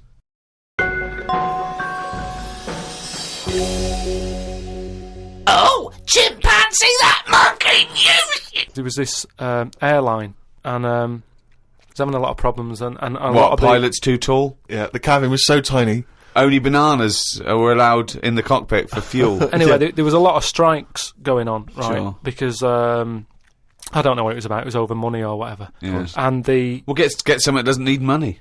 yeah, but But what else could you pay something in, Well, Rick? I mean, peanuts. everyone okay, peanuts or fruit, yeah. So anyway, the boss of the airline, he had like one pilot who he could trust, right? And that was his son. Right. But the problem is with a lot of these planes, you need 2 pilots. Of course you do. And he was like, if only I had 2 sons. But he didn't. There's no point harping on about it. Right? Sure. He runs an airline. He runs an airline, yeah. But how many pilots are there? Because there must be loads. No, there's loads, but the problem is a lot of them are going on strike. Ah. And each week you can see that we're struggling here. But how can they? But it was just the pilots that were striking, was it? Yeah, the pilots were striking, yeah. So all the ground staff and luggage handlers and all that was okay in the cab. They were fine. It's just pilots were not happy with the deal and what have you. Yeah. Well, just close it down. No way, you can't do that, No, Rick. of course you can't. It's costing him a fortune if he closes it down. Yeah, but what, one plane's not going to make a difference in an airline, is it? No, it's all the planes. It's all the planes, mate. Yeah, I know, exactly. So if he's only got one person he can trust, knock it on the head. No. What's the point? You've got to keep going. You can't just nip stuff in the bud like that. If you got a dream, keep it alive. I know, but not with one plane and your son. So anyway, I don't know. Well, but that's the least of his problems, Rick, because he's got his son who's a brilliant pilot. He's the only guy he can trust, but it takes 2 people to fly. Well, you can't fly then. So the son, he's flying the planes and that. He's getting worried for his dad because of his business. It's falling apart. He's like, anyway, listen. Well, one plane won't make any difference. Don't worry about it. We've found someone who you can work with. Okay. And he's like, but I get past the picket line because, they know I'm your son anyway and they'll leave me alone. But any other pilot, they're going to start giving him grief. They're tearing him to shreds, yeah. He said, don't worry about it. Unless he could swing over the heads of all the strikers. He said he's staying over near the sort of quarantine area where all the animals are kept and stuff. Okay. They won't be looking in there. They won't bother. No. So he's like, all right. There's no animal that could be a co-pilot, that's why. I'll see you. He'll meet up with you in the cockpit. He'll meet up in the cockpit, yeah, sure. So anyway, he gets in there. He meets them. At first, a little bit of a shock who he's going to be working with. But he's thinking, as long as I can keep my dad's business alive, I can Not keep with one a job. plane. Not with one plane. Anyway, what happens is the strike's going on. He's flying. He's got his mate with him flying, helping out. Who's his mate? What's his mate's name? The flights are brilliant, right? Everybody's loving them. They can't believe how smooth they are. Sure. The shares are going through the roof. Everybody's like wanting to fly. Because this one plane they've got. That wouldn't make any difference. Everyone's saying, it's only a small plane, but it's worth getting on there. And it's a small plane as well. Because it's a great experience. Gone under, I'd have thought. There's no way they can keep that alive. Apparently they can. So they're keeping this plane up in the air and what have you, and everybody's booking the holidays. It's almost like the favourite bit of the holiday. They're loving the flights that much. Why? Because it's really good flight. I don't understand what difference. Apparently it's a great flight. It makes. So anyway, what difference it makes. Everyone's happy. Then one day, what happens is a little bit of a problem. Oh dear. You're not going to tell us that sort of co-pilot Coco he's not able to make it to work, is he? Well, what happened is one woman who was on the plane got a bit peckish, right? And said to the air hostess woman, said, "I'm a little bit peckish. Have you got any sort of nibbles and that?" She went, "No, I got a sandwich." She said, "I don't really want a sandwich. You want something, like the usual stuff that planes give out, just like a bag of nuts or something." Are they not giving those out yet? So no, they don't give it for some reason. She was like, "Look, we've stopped giving out the nuts. We can get you a sandwich." Strange. And the woman's like, "I don't want a sandwich. I just want some nuts." Do you know what I mean? A sandwich is quite a big meal and what have you. I just want some nibbles, want some nuts. Well, that's not available. Done. End of story. Can't get your nuts. She said, "Well, why aren't there any nuts?" She said, "Well, the airlines had problems and stuff, and maybe that was one of the cutbacks. We've never took the nuts back on." Yeah, sure. So she wouldn't just leave it. She wanted the nuts, right? She's having a lovely flight and everything. She said, I cannot complain about the flight. The flight is brilliant. Yeah. Whoever's up there flying this plane is doing a dynamite job. Doing a great job, but I need some nuts. Right. Anyway, so the woman there aren't very demanding woman. There aren't any. It's a very demanding woman. There aren't any. Look, she's paid big money, right? She's probably in first class. She wants nuts. She's going to get nuts. There aren't any. Leave it. If she has to force her way into the cabin to get nuts, she's going to get nuts. Well, she can't go there because she'll be shot. Because with security problems and that, there's no way she could ever go to the cockpit. That would never happen. So she said, well, you're saying there aren't any nuts. She said, but earlier I saw you put a tray outside the cockpit, right? It had a sandwich on it, 2 Cokes and 2 bags of nuts. Right. She said, so you're saying there aren't any, but the pilot's getting Well, aren't any now? That was the last 2 packets. Done. No. So let's go home. So she's going, you can't have any. We know, we understand now there's a dispute over So nuts. she said, well, I'll go and have a word with the pilot myself, because you only put them out there a few minutes ago. He can't have eaten them yet. I want some. You I'm going over. No. I know, this is it. She was saying you cannot go over. She's going, listen, I'm going to go over because I feel like I'm being lied to. No, you can't. So she goes, and the pilot can hear all this chat about the nuts and what have you, and he's thinking, what's going on out there? Yeah. He opens the door. Yeah. Right? She gets a glance in. Little monkey sat there with headphones. Fucking bollocks.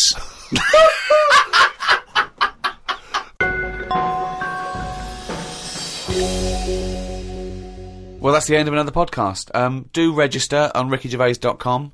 We'll be able to email you and tell you what's happening when we finish this run of podcasts. We might have some downloads. At the moment, we're working on animating all the monkey newses. So look forward to that. The absolute bullshit that is Monkey News in all its glory.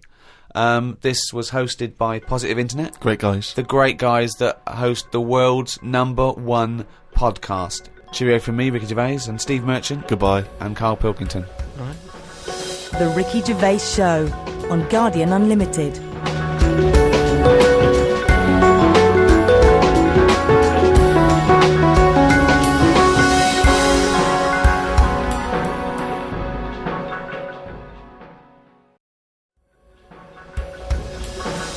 The Ricky Gervais Show on Guardian Unlimited.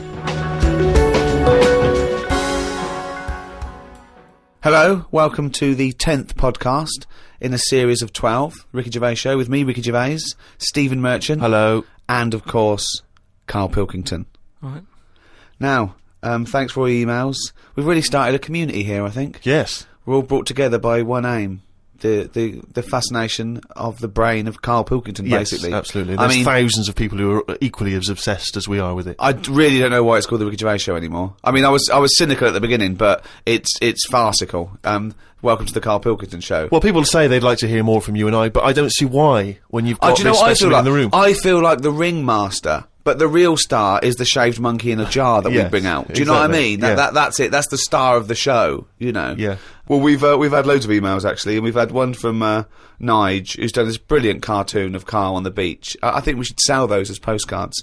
But someone's beaten us to selling merchandise. If you go to www.cafepress.com/Mr. Pilkington, someone is selling everything with Carl Pilkington's head on it. Now, these are bootleg goods. We're not making any money from it, but I'm strangely proud. I just love to see millions of people wearing a little t-shirt or a baseball cap or drinking out of a mug with his little round head on it. He's made a clock, which is perfect because it fits absolutely, you know what I mean? The sides of the head go right to the edge of the clock because it's perfectly round. I'd like to see maybe as well those sort of rubber or plastic face masks that you can buy for Halloween with just Carl's face. Oh, just millions of people who all look like Carl. Oh, that would be amazing. What a world that would be. Cheers for that, love. Yeah, it's Carl Pilkington here, just telling you about Channel 4 on a Friday. You've got new Green Wing, right? That's nearly ready. My name is Earl, and the It Crowd. I mean, sort of being in the comedy business and that, I think it's fair to say I'm qualified to give me opinion, and these 3 things are funny, so yeah, stay in, watch it, have a good night, have a nice little brew with it, do what you want. At the end of the day, it's your life, innit? See it.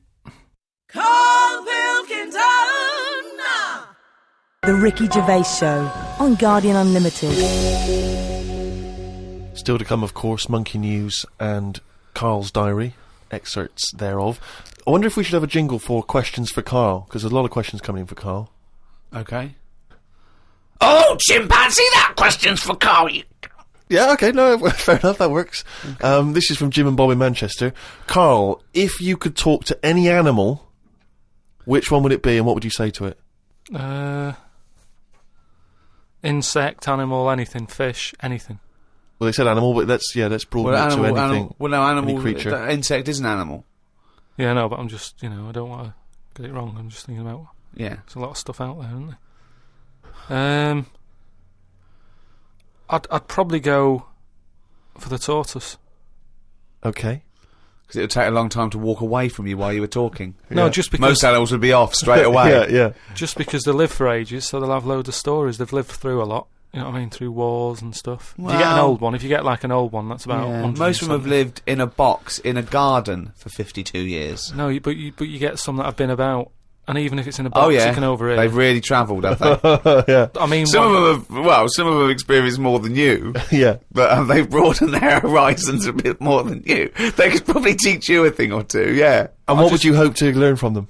Just history. Right. From their very specific tortoise perspective. Other emails. We've had a lot of questions about time travel. People are fascinated about your approach to time travel. And I know we've talked about this in the past, but this is a very specific time travel question. If you had a time machine, Carl, to what event in your childhood would you travel back to and why? What's the point in going back to things that you thought... No, it's just that it's never as good, is it? It's like a place you go on holiday, and you go back thinking it'll be as good as the first time. It never is. So I don't believe in going back to places. What do you understand the question as? Do you think they're asking, would you go back like a ghost and spy? Would you go back and you've got your childhood back? You are that child again. You're in the body. You are the child, or you've got your adult head and experiences. On, Rick, I really don't think Carl was thinking there was any of those variations. Let's be honest. But now that you flagged him up, I think he was thinking of him as he is now in school with a cap on. yeah. Too big for the chairs. yeah. Come on. No, I don't think I would go back. It's all happened now, isn't it? Yeah, but it's an email to a podcast for our own amusement. Well, okay. Choose an event. Okay, forget the time travel thing. No, hang on. I think let's clarify one of Ricky's points. What if you could go back and you could live that moment again? How would you do it differently? There's been times where I've gone, oh, that was a bit out of order or whatever. But then you learn from your mistakes, don't you? So I don't want to go back and change stuff, because it's like that thing that they go on about, innit, where they blame the butterfly on an earthquake. You know, it's going to happen. If it wasn't that butterfly, it's another one. So why pass the buck, is what I'm saying. So you've got no regrets. There's nothing in your past you'd want to change or do differently? What about if you went back and you spied like a ghost on something? You couldn't change anything, but you could have a look at someone and just sort of look, like Ebenezer Scrooge does, the Ghost of Christmas Past. He goes back and he's sort of like looking at himself dancing and stuff, or... What would you do? What would you go back and have a look at? Yeah, but you're asking me to change. I don't want to change. You're not changing, you're just observing. It's impossible. All right, this question, it's not going to happen. You're not going to have to do this. It's impossible. Right, yeah, I nearly died once, didn't I? On an ice pop. Right. Right. Now, maybe if I would have died, I'd say, well, let's go back to that, and I won't have an ice pop. You wouldn't be doing the podcast if you'd have died. You wouldn't be having this email put to you. What are you That's talking absurd. about? You're now saying... You're rewriting history and then going back to change it. Yeah. There's no need. You didn't die. Well, and we've changed it. You can't change anything. You're just going to go back and watch something. Would you like to go back and watch yourself choking on a Mr. Freeze? No, that's what I'm saying. That's why I wouldn't go back now, because I'm all right. I haven't had one since. I've learnt a lesson. I'm not missing them ice pops. So... I don't think you're making the most of this opportunity to fantasise. I don't see the point in going back in anything. I mean, do you mean go back in time to the point of you can see, like, Rome in its working day? What, in your childhood? Was Rome about when in your childhood? Were there gladiators in your childhood? Well, that's what I'm saying. Everything I've been through, so why see it again? Forget it. It was just a nice little question. I mean, that shows the lack of imagination in Carl Pilkington. Your mind can't fathom something unless it's, like, got two heads. But I don't see the point in doing something twice. Because the thing is, say if there's one good moment when I was about 6 that I loved, I'd then have to go through all the other 20 years. Again. Well, why? Why have you imposed that? It's a fantasy. Make it up. You could go back and come back again. Yeah, whiz back and fast forward 35 years. Nah. Brilliant. No. Like it was on offer. Like this was really on offer. Move on. Migrant workers in South China are wearing adult diapers on packed trains heading home for the New Year holiday because they've got no access to the toilet. Many supermarkets in this particular part of China have reported a 50% increase in sales of adult nappies for the train trips. Now, what do you make of that, Carl? You're on a long, long train journey, 3 hours, 4 hours. You know there's no toilet. You know you're going to need to go. Pop on a... Why isn't there any toilets? They just aren't on the trains. And they're a really long journey. Yeah. How long? Hours. Well, very long in China. It's a big country. I couldn't do that. I couldn't do it. I'd have to hold it in or something. Just like, I mean, when I was a young kid, I don't know how young you are when you wear a nappy and that, but I remember that I didn't like it, doing it in a pair of pants like that, a pair of nappies and that. And I used to have to, even when I was too small to sort of get up on the toilet and that, because you'd fall in. My mum knew that I didn't like nappies and that. I used to just go in the corner, just near the kitchen, in this thing that, like a litter tray. That cat's having that. I mean, it wasn't like that, but that's the same sort of idea. And I'd go there, and I'd do my thing, and my mum used to say, "Oh, he's going there. Don't look at him," and that, because it put me off. Like cats don't like being watched when they do it. When they go in their litter tray in the kitchen. No, they don't. They don't like it. I tested it again. What are you, just like a little feral kid, just running around and going to the litter tray, covering it up, and then running up the curtain and eating a sweet at the top of the pelmet? No, but nobody likes being watched, and that's what I'm saying. If you're sat on a train and you're knocking one out and that, and everyone's looking at you, I don't think it'll catch on. Well, it has caught on. They're all doing it. They're just sitting there. They're doing, they're reading the paper, doing Sudoku, and they're looking round when they're going. They're thinking, oh, no one knows I'm going. Everyone's thinking that, and everyone's going. I mean, it's partly because there are 120 million peasants from China's vast rural areas who swarm into the cities for work. And so, that sheer number of people means that the trains are so overcrowded. I just don't. I mean, what are we getting to? You know what I mean? What's going on in the world that this is happening? I know. I mean, people have always had to travel for ages. I just don't. I don't understand why there isn't a toilet on it. We're going backwards.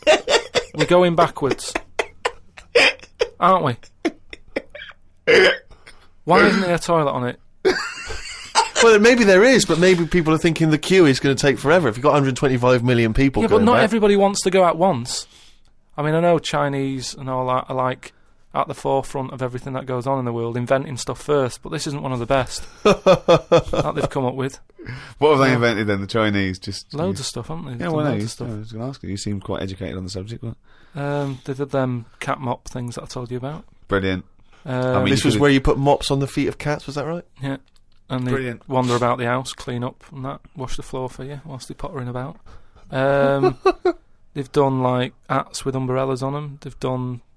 I mean, they're known for like coming up with stuff first. Yeah, I mean, my first thought was gunpowder, but yeah, cats with mops is good as well. Just a final mention of one of the emails that came through from Phil Hobby in Falmouth in USA.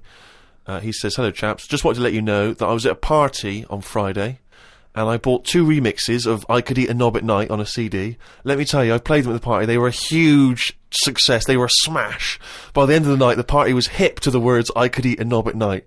Half of them were even singing along. So big thanks to you, Ricky, Stephen, Carl. Now, what would be ideal, of course, I suppose, is one of the big superstar DJs, if they could drop that into their set. A Carl Cox, a Fatboy Slim. Tong.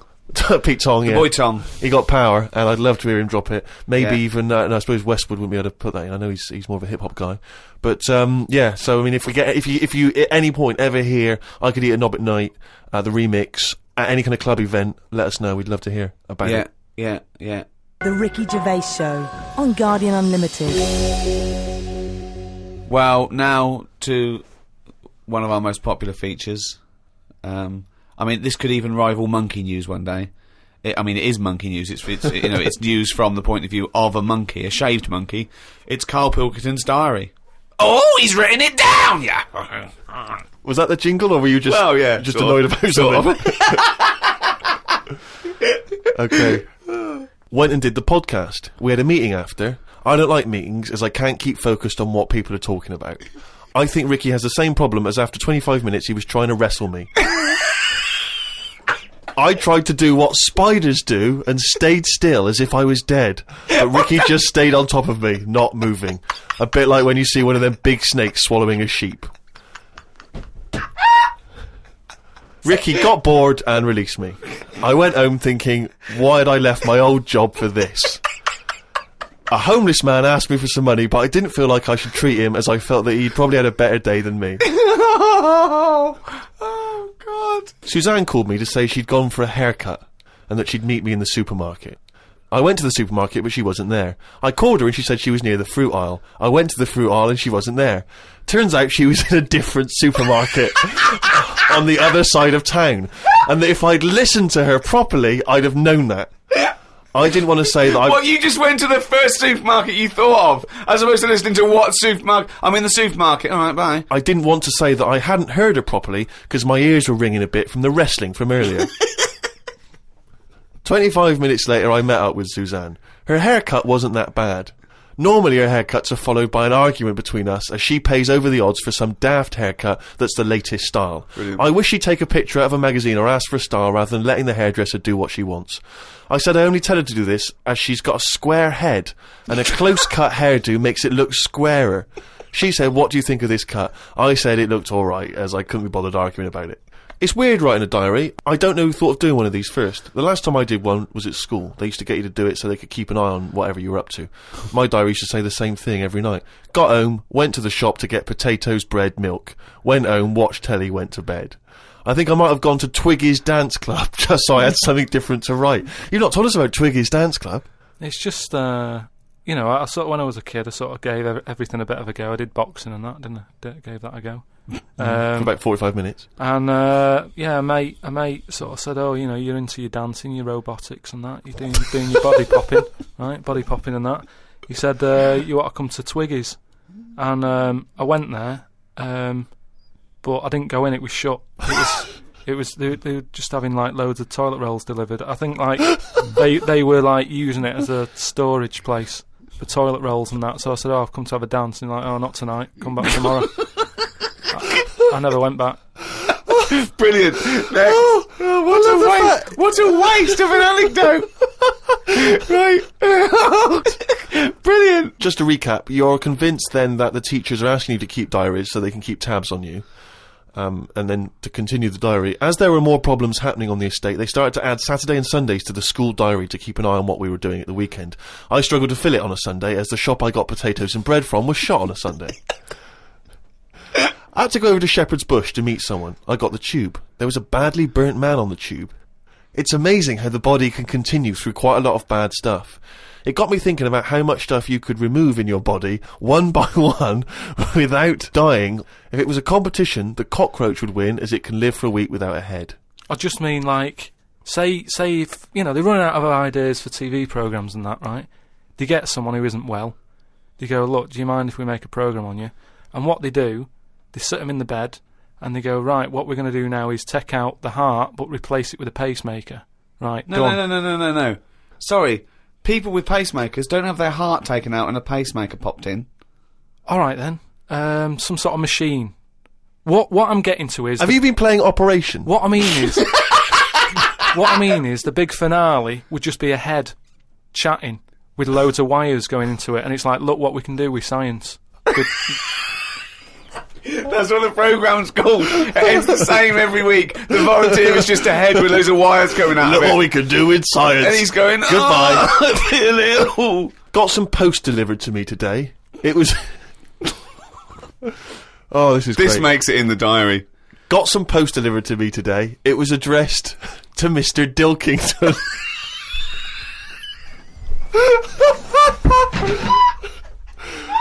I don't know why that's so funny. Oh, God.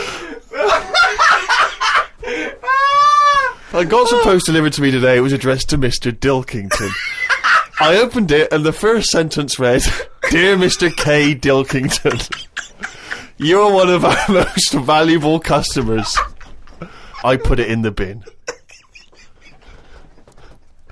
Thought I would learn some new words, as Steve always says I don't use enough different words. I read in the Fortean Times that the word wew means an ugly female ghost with drooping breasts. What do you mean? Is that how am I pronouncing that right? Who's using that word? Who is using that word? It was just W-E-W-E. Let's call it a woo. An ugly female ghost with drooping breasts. I think I'm right when I say there are too many words in the world. I don't think I will ever get round to using the word woo. Watched a health programme. Wasn't watching it properly, but heard some doctors say that we only get so many heartbeats in a lifetime, so don't do too much exercise. I told Suzanne, and she said I probably hadn't heard it right. We got talking about death. Suzanne said she didn't like thinking about it. I said she might end up being a woo.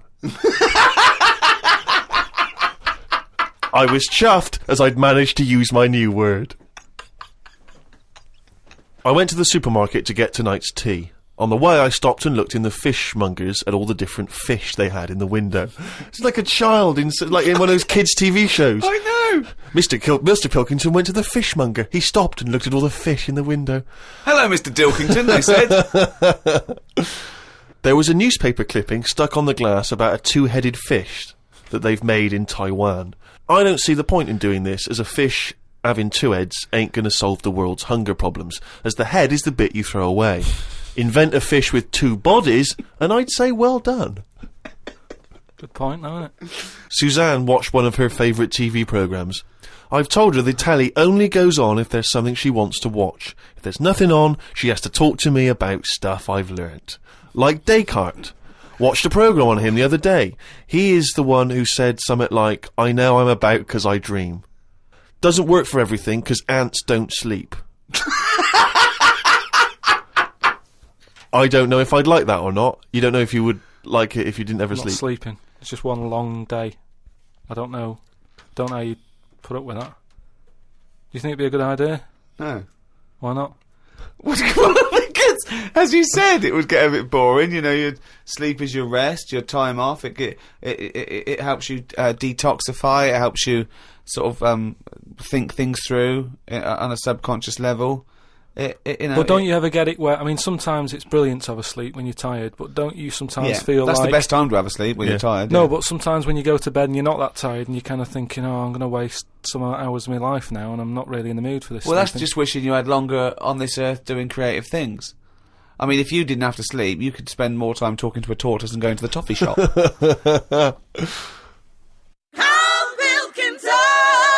Alright, just doing a little advert for Friday Night Comedy on Channel 4. I mean, I don't know what you're doing. You might be going out and that, doing something nice, which, you know, if you are, then fair enough, go out. But I'm just saying, if you're staying in, you've got new Green Wing, right, that's nearly ready. Got My Name Is Earl, The It Crowd, all funny stuff and that. Don't know about you, but, you know, I'll be staying in watching it, just having a bag of crisps and stuff. So if you're staying in, put the telly on, do that. If you're going out, go out, have a nice night. See you later. Carl Pilkington!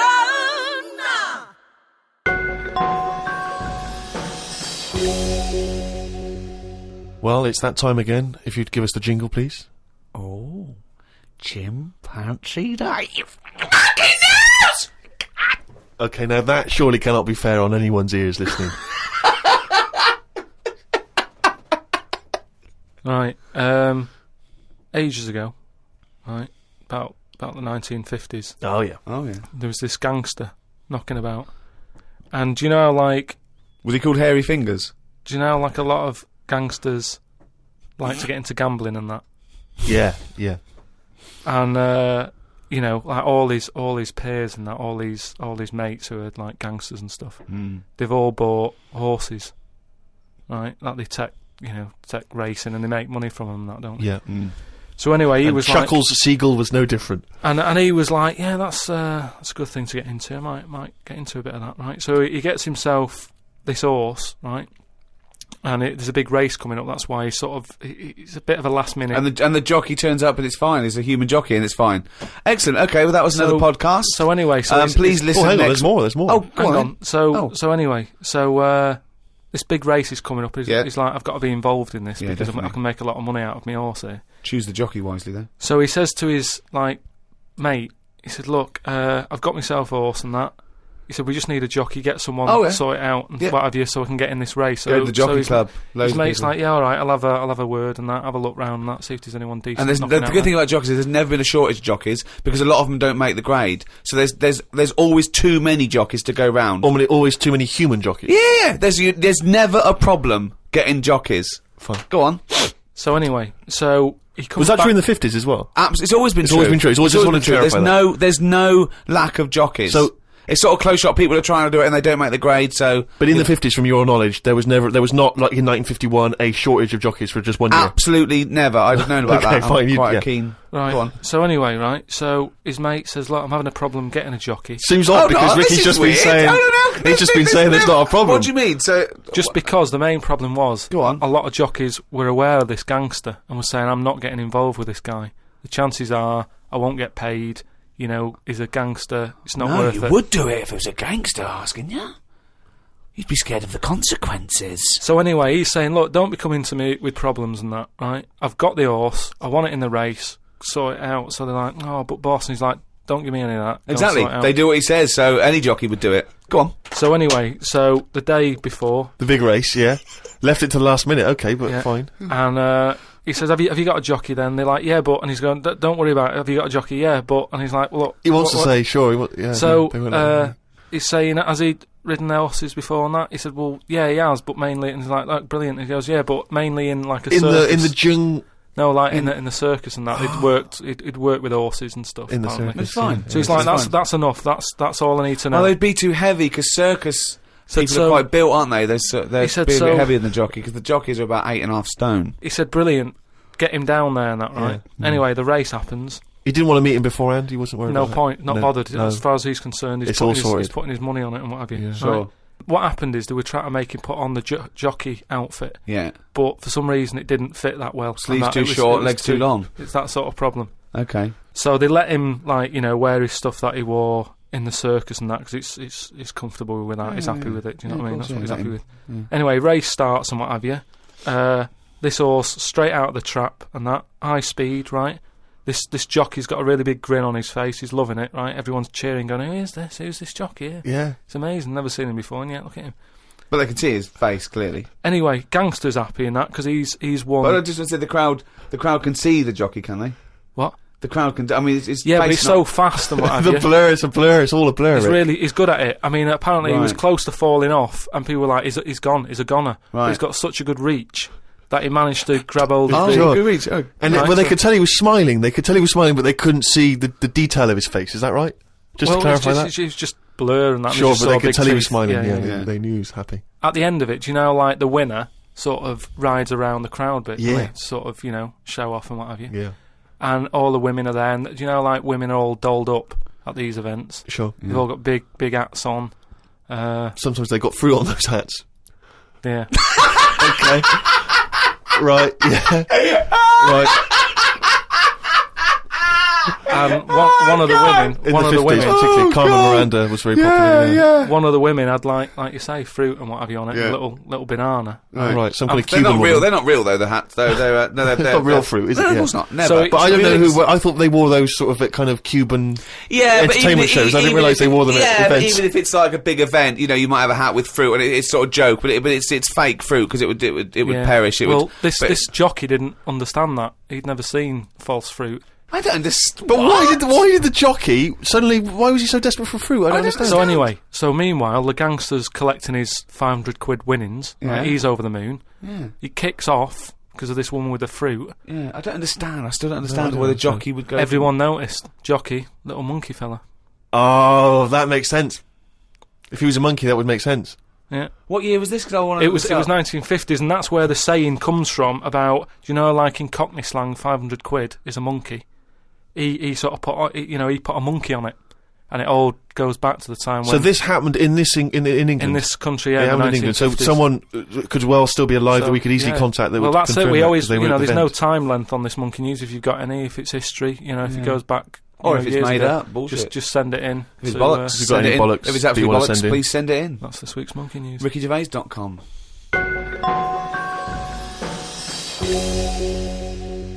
Well, that's the end of the 10th podcast in a series of 12. Only 2 more to go. 1 more hour of the drivel that is the thoughts of Chairman Pilkington, or Dilkington, as he should now be known. This podcast was brought to you by Positive Internet. Those great guys at Positive Internet host the world's #1 podcast. It's goodbye from me, Ricky Gervais, Stephen Merchant. If you want to get in touch, remember it's podcast@rickygervais.com. And Carl Pilkington. Right. The Ricky Gervais Show on Guardian Unlimited.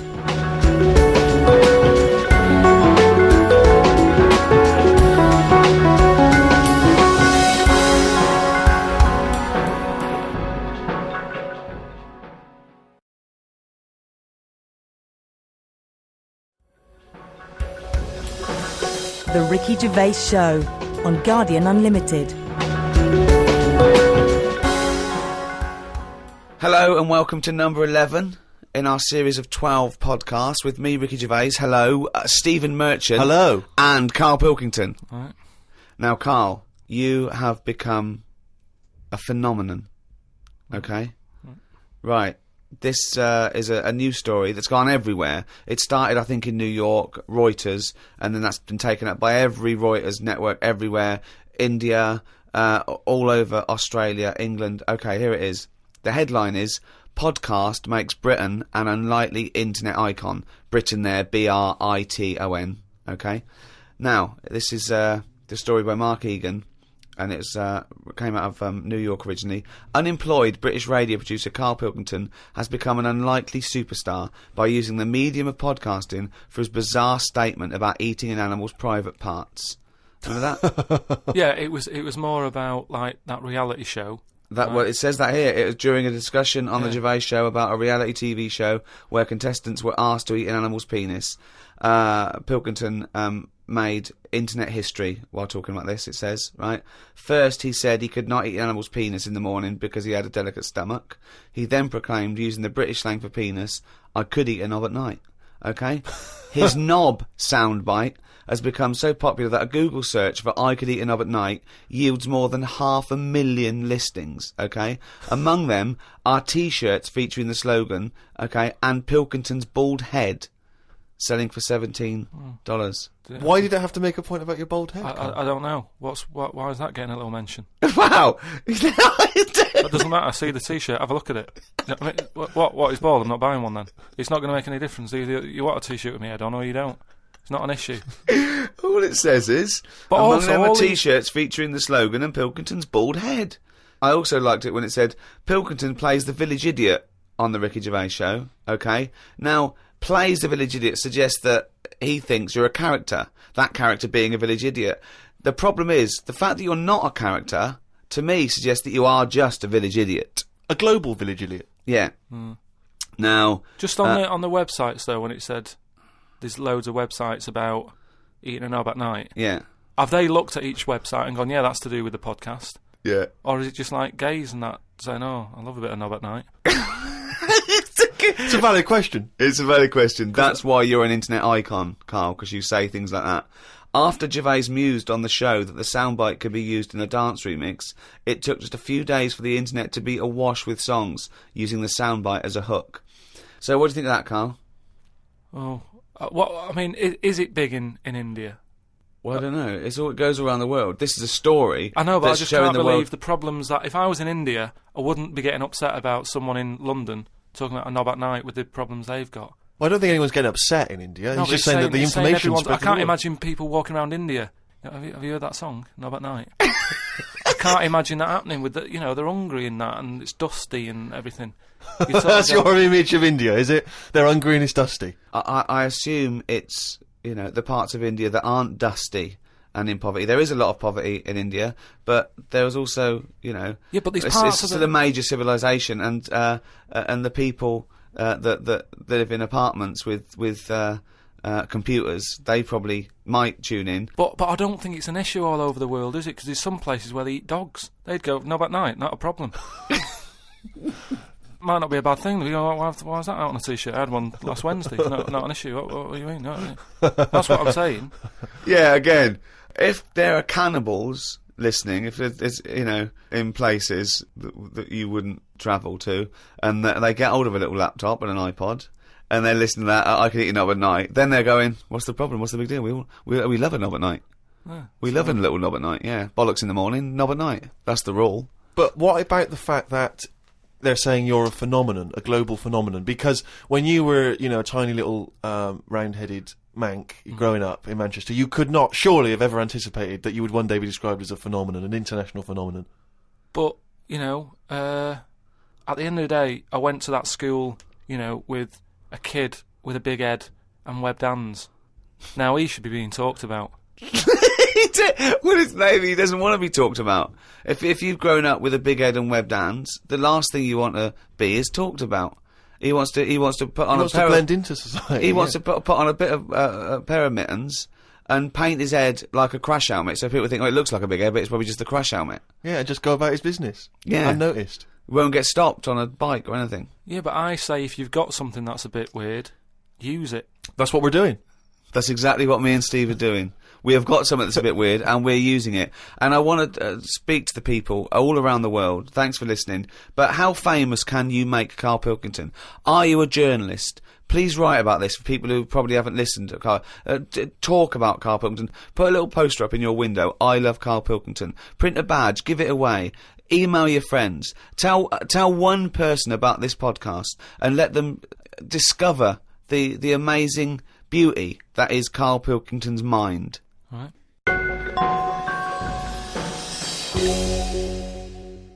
Hasta la vista, baby. I'll be back. I'm here to tell you about Friday night comedies on Channel 4. There's 3 great comedies. New Green Wing, it's nearly ready. My Name is Earl and The It Crowd, the great new comedy from creator of Father Ted. Get your ass to Mars. Friday night comedy this Friday on Channel 4. Switch it on. I'll be back. Uzi 9mm. Cause I did a divorce. The Ricky Gervais Show on Guardian Unlimited. As ever, Rick, there are hundreds and thousands of emails coming in. People contributing all kinds of stuff, pictures as always, and little video clips that I think might be of interest. And of course, as ever, lots of questions for Carl as well, just to sort of try and tap into his brain, see what's going on there. Question from Jade Ramira. Carl, what would you change if you were in charge of what kids are taught in school?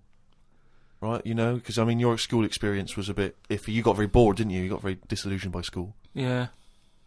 What I'd do, right, is instead of sort of teaching kids about 2 and 2 and that, she's 4, right? Well done. Show off. I think they should be asked more questions that make them think rather than something that has just got an answer. I totally agree.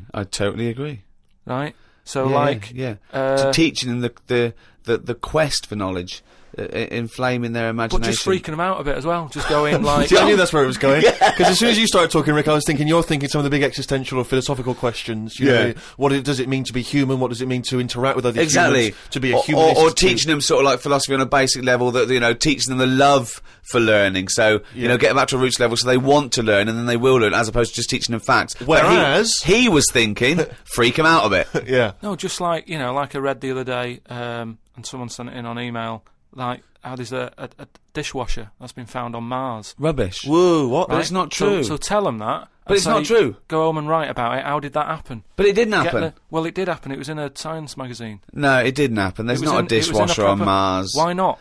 Because... What do you mean, why not? How did it get there? But we're always sending, like, rubbish out there and that. It's like... Not dishwashers. What, you think the council take it away and they go, where can we put it? Well, the tip's full. Well, where's the nearest thing we can dump this? Mars, I imagine. No, but the same way that fella who, I don't know, was it 2 Christmases ago, when he was messing about saying I can get stuff to Mars and all that, he did it wrong because he did it on, like, Boxing Day, and I just think nobody's concentrating. No one wants to work on that day. It's kind of like, do you know what I mean? They're going to do stuff sort of half-arsed, aren't they, on Boxing Day? So... it didn't really get there, I don't think, but it crash-landed.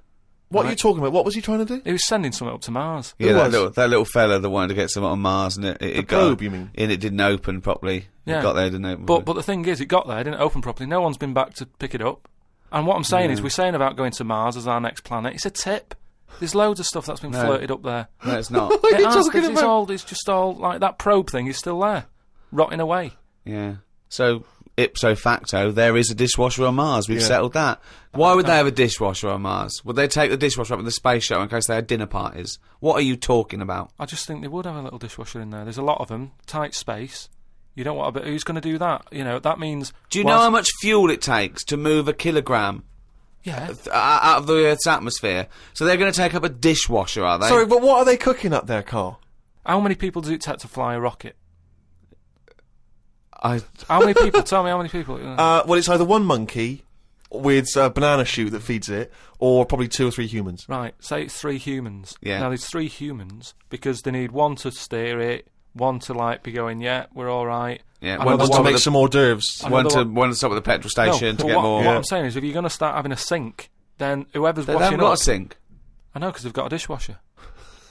He's got you there. But anyway, I'm not going to go into that. But all I'm saying is teach kids things about... Say to them, right, when you go home tonight, there was dinosaurs knocking about ages ago. How would you have lived with them? Get on with it. See you later. Well, they didn't. I've told you this before. You got a lot of your information from the Flintstones and 1 million years BC with Raquel Welch. There weren't dinosaurs knocking around where there were little fellas knocking around in furry pants. No, but just sort of saying to them, all right, then, here's a different question. Go on then. Would it be better to have dinosaurs knocking about now whilst we're here? Because I put that in my diary the other day. That when you think about it, there's a population problem. Yeah. There's too many of us. Yeah. We're saving people all the time. No one's allowed to get injured anymore. You've got to, wear a helmet when you're on a bike. There's speed bumps to slow people down. Zebra crossing. Cures for illnesses. No one's dying anymore, right? Well, I think they are. Not as many as they should be, because the world's crowded. All I'm saying is... I think there's still people dying. I think there's still people dying. Not that many, though. Yeah, I think there's still millions of people dying. Apparently, a handful. Loads of people are living longer. And that's a problem. So you what I'm feel saying that is, you should introduce Tyrannosaurus Rex into, say, London, just have him wandering around, just picking people off. That's what... Just sort of random and that. Because I don't know... I mean, I'm not wishing that anyone I know dies and that, but all I'm saying is, I don't know anyone who's died for ages. Right. Whereas if a dinosaur was knocking about, you'd go, Neil's gone missing. Yeah. And Nora's had her head bitten off by a... Whatever. I just think then it is survival of the fittest, which is... We've lost all that now. You don't even have to be fit to survive. They just keep sticking a new lung on you. Or... Do you know what I mean? They can do too much now to keep people going. They just keep sticking a new lung on you. Question from Kevin. He says, Carl, other than the famous boxing match that you've often talked about, I know that took up about 20 minutes of your time, have you ever been in any other kind of fight? I don't suppose a slanging match. I think they're talking, have you ever been in a physical fight? Once that I can remember. It was over a woman. Well, a girl. I was at school. Yeah. And it was because, it's hassle, innit? Right? Relationships when you're younger. How old were you? About 7. It was over a woman. Go on then. Yeah, go on. And there was this girl knocking about who, she was quite good looking, everybody liked. And my mate, he really liked her. And I didn't sort of ask her out on that, but she just sort of took a shine to me and stuff, right?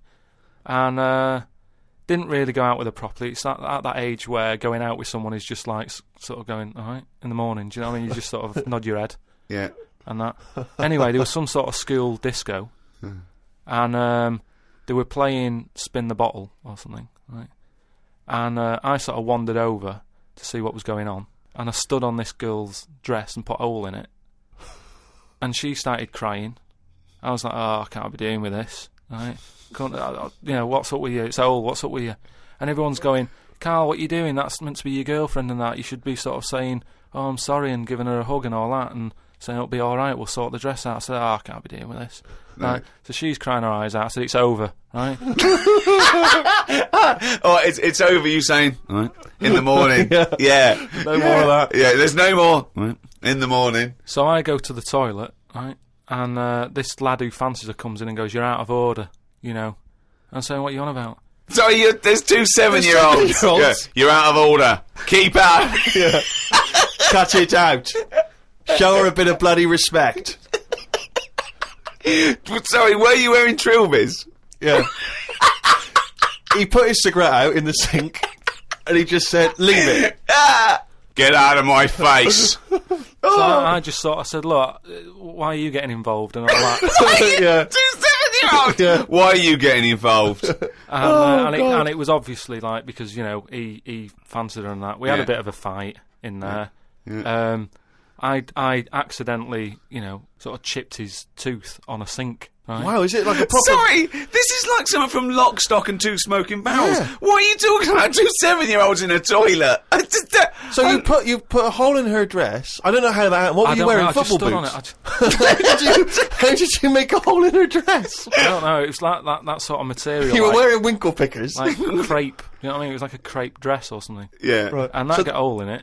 But so you're having and when you say you're having a fight, I mean, are you wrestling with it? You got arm locks and a little bit headlocks? of wrestling and shoving about and that, and it was an accident. I didn't sort of go, right, I'm going to break your teeth or anything. It's just that I happened to push his head down, and his tooth hit the sink, right, and it chipped and what have you. After that, like I sort of left there and stuff, and we had to go into assembly, and there was a copper in there doing some presentation saying, "Listen, kids, don't get into trouble, because we're out there and we'll get you." Right, so sort of try to teach the kids young not to get into any trouble and stuff. So I'm sat in the assembly room thinking, oh God, there's a copper here talking, and my mate's going to come in a minute, like with a chipped tooth and everything. And questions are going to get asked. That's what kind of happened. I mean, the coppers didn't get involved. Yeah. But did you turn your back on violence after that then? Yeah. He said, "You'll never take me alive, copper." So yeah, that was the sort of last fight. Brilliant. The Ricky Gervais Show on Guardian Unlimited.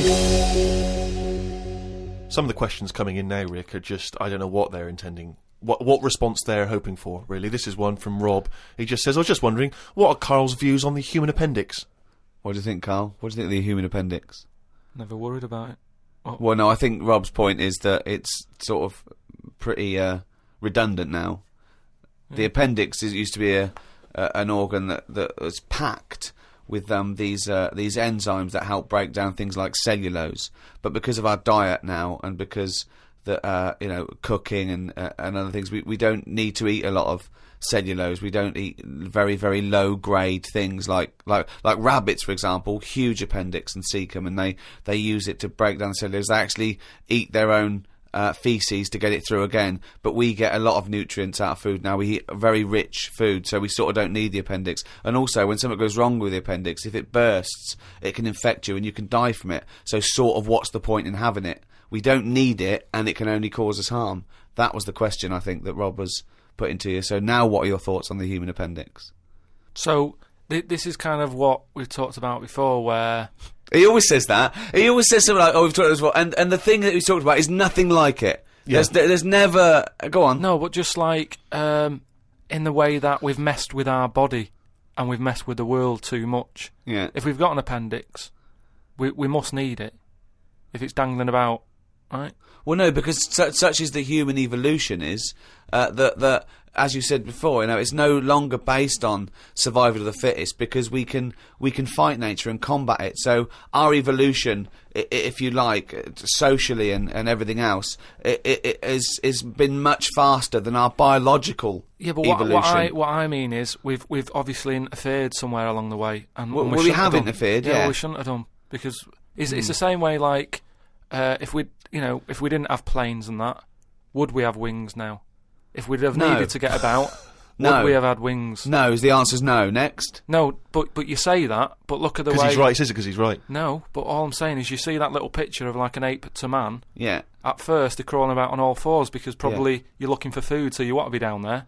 So right. if you're on both legs, you're missing stuff that's on the floor. What sort of time period do you think this... Because, I mean, we started, dabbling with a plane maybe 100 years ago. So what sort of time period do you think this little thing who was scrabbling around looking for food stood up and walked? I don't know. I sort of don't worry about time. Sort of well, I'll tell you now, we wouldn't have wings now. If the Wright brothers had said, forget it, we wouldn't have wings now. What would happen? Right, here's another question. This is one that I'd chuck out to kids as well. We were talking about education, teaching kids stuff. Sure. What would happen, right? We ruin this world, right? Goes wrong and that, right? They shut it down. They go, we're moving. We go to another planet. It's as simple as that in his world. It's as simple as that. We can't go to Mars because it's full of stuff that used to be in Dixon's. It's like a tip. Yeah, it's a nightmare. So we can't go to there. We go somewhere else. So you find another planet, wherever it is, right? Wherever it is, easy. Something that I've always wondered about, if we do that, do we start New Year's, or do we carry on? Do you know what I mean? Do we say, it's still 2006? Or do we go, it's world new, or whatever? Yeah. New world. That is definitely the first priority. It's year one. Right, we've sorted that out. Right, now... Well, it depends, doesn't it? Because a year might not be the same on this planet. We'd sort that out. Right, we'd sort out what year it is and that. Well, no. What I'm saying is, we'd have to start again anyway, because the planet might not take 1 year as we know it to to go around the sun, it might not take a day to turn. A day is a day because that's how long it takes for but we'd have to carry on, as we know, because we don't want to start doing longer days and that, otherwise they'll just kick off and say, this is rubbish, this new world, what are you doing? No! I'm doing a 28-hour day. We wouldn't have a choice. A day is how long it takes the planet to turn, and a year is how long it takes that planet to go around the sun. But a day is man-made, really. There's places in the world where they're working in the dark, isn't there, in Iceland and that? But they don't go, well, it's dark all the time, so I'll stay in bed.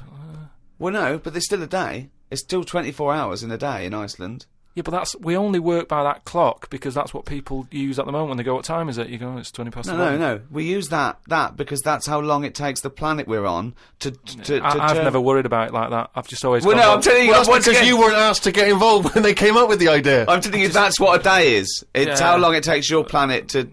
What do you mean? What? No, I'm just saying that's fine and everything, but if when I was born people said there's 26 hours in a day, I'd go, fair enough. I'm not going to argue. We could have made up how long an hour is. Yeah, we could have made hours shorter and get 26 Well, they're saying they're going to do that. Because they're not. No, they are, because there's so many people in the world. Yeah. This is what I was talking about before. They've got to create more jobs. The only way to have more jobs, keep shops open, take on more people, everyone's happy. That makes no sense at all. Right, say if there's 28 hours in a day. Yeah, it'd still be 24 hours long as we used to know it. No, you'd have like, oh, what time is it? Oh, it's like 20 past... 25 or whatever. Well, you're not making any sense at all. No, I'm just saying... The Earth would still take 24 hours as we know it now. Forget it. Hang on a minute, I want... there's more interesting territory here. Let's say we've got to our new planet, wherever that is.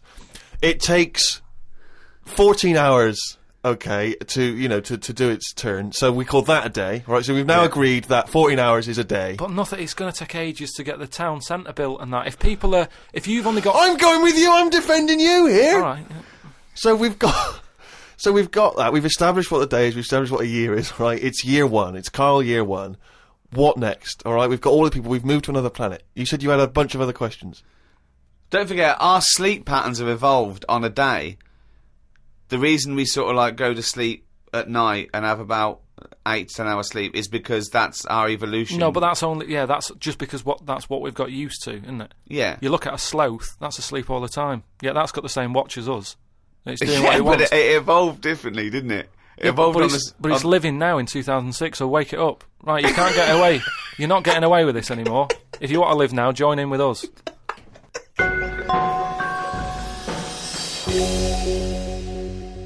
Well, it's that time again. It's the feature that the world is saying could rival Monkey News one day. Ready?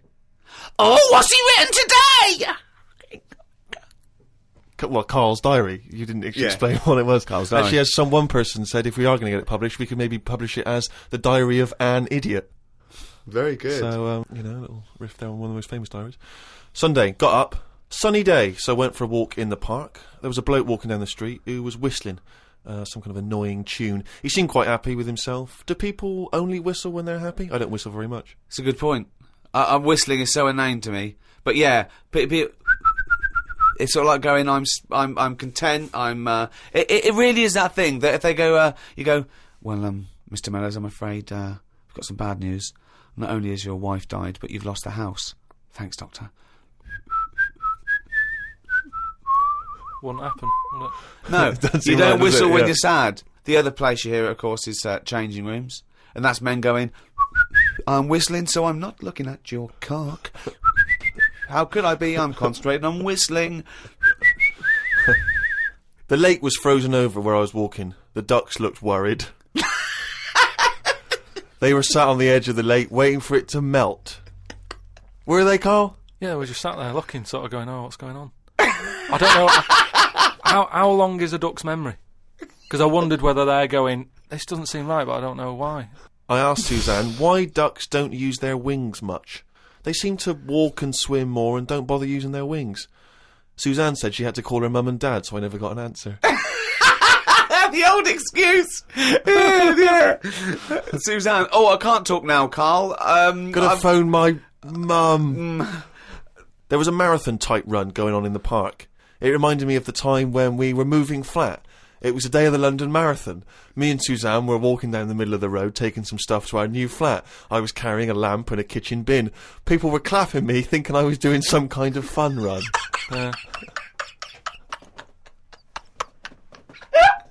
Why were you walking on the same route? Because it was when we lived on the Docklands. Oh, brilliant. There was no other route. The flat was just about 100 yards down the road. They're going, look at the bloke with the bald wig. He's carrying a lamp and a bin. Took a bag of old clothes to Oxfam. It was just old T-shirts and a couple of jumpers with holes in it. I don't think anyone will buy them. But the Oxfam is closer to the flat than the wheelie bin is. On the tube on the way back home, saw an advert for a book about a woman who works in a funeral home. She went into work one day. She goes to work on a body. She takes the sheet off of one of the bodies, and it looks exactly like her. This is called a doppelganger. What's a doppelganger to you? It's the thing I read about him ages ago where someone was walking down the street. Yeah, and he sees someone who looked a bit like him. And no, this was weirder than that. Go on. He remembers, like, going down that street as a kid on his bike, whistling. Yeah. And then he's walking down the street, going to get some milk or whatever from the shop. Little bike comes whizzing past. He hears the whistling, he goes, that's weird. Looks at it, it was him when he was a kid. So it's like a time. Shit. What do you mean it was him as a kid? This is like a different form of doppelganger. It's just. Well, it's impossible. It's rubbish. Some sort of time thing, isn't it? No, it's not even that's impossible. So don't worry It's some about kind of time thing, Rick. No. Yeah, it's something you read again on the internet, or it was a short story, or something someone told you. On my walk back from the tube, I saw a jogger who was pushing a pram at the same time. The kid looked terrified. Got my science book out. It said that the static you get on the telly when a channel isn't tuned in properly is radiation that is still knocking about from when the Big Bang happened. I thought about the Big Bang and wondered if it was really a Big Bang, or did it just sound louder as there was no other noise to drown it out. Good point, though, isn't it? Carl's diary, Rick, never ceases to amaze. More from that next week. Hey, fool! Don't give me no back chat, sucker! I ain't here to mess with you, I ain't getting in no plane. I'm here to tell you all about Friday night comedy on Channel 4. There's 3 great new comedies. New Green Wing, Yeah, Fool, that's nearly ready. My Name is Earl, and The It Crowd. That great new comedy from the creator of Father Ted, sucker. Friday night comedy this Friday on Channel 4, fool. Switch it on, or I'll be round your house. You stay up all night shivering, 'cause you be so mad scared. Fool.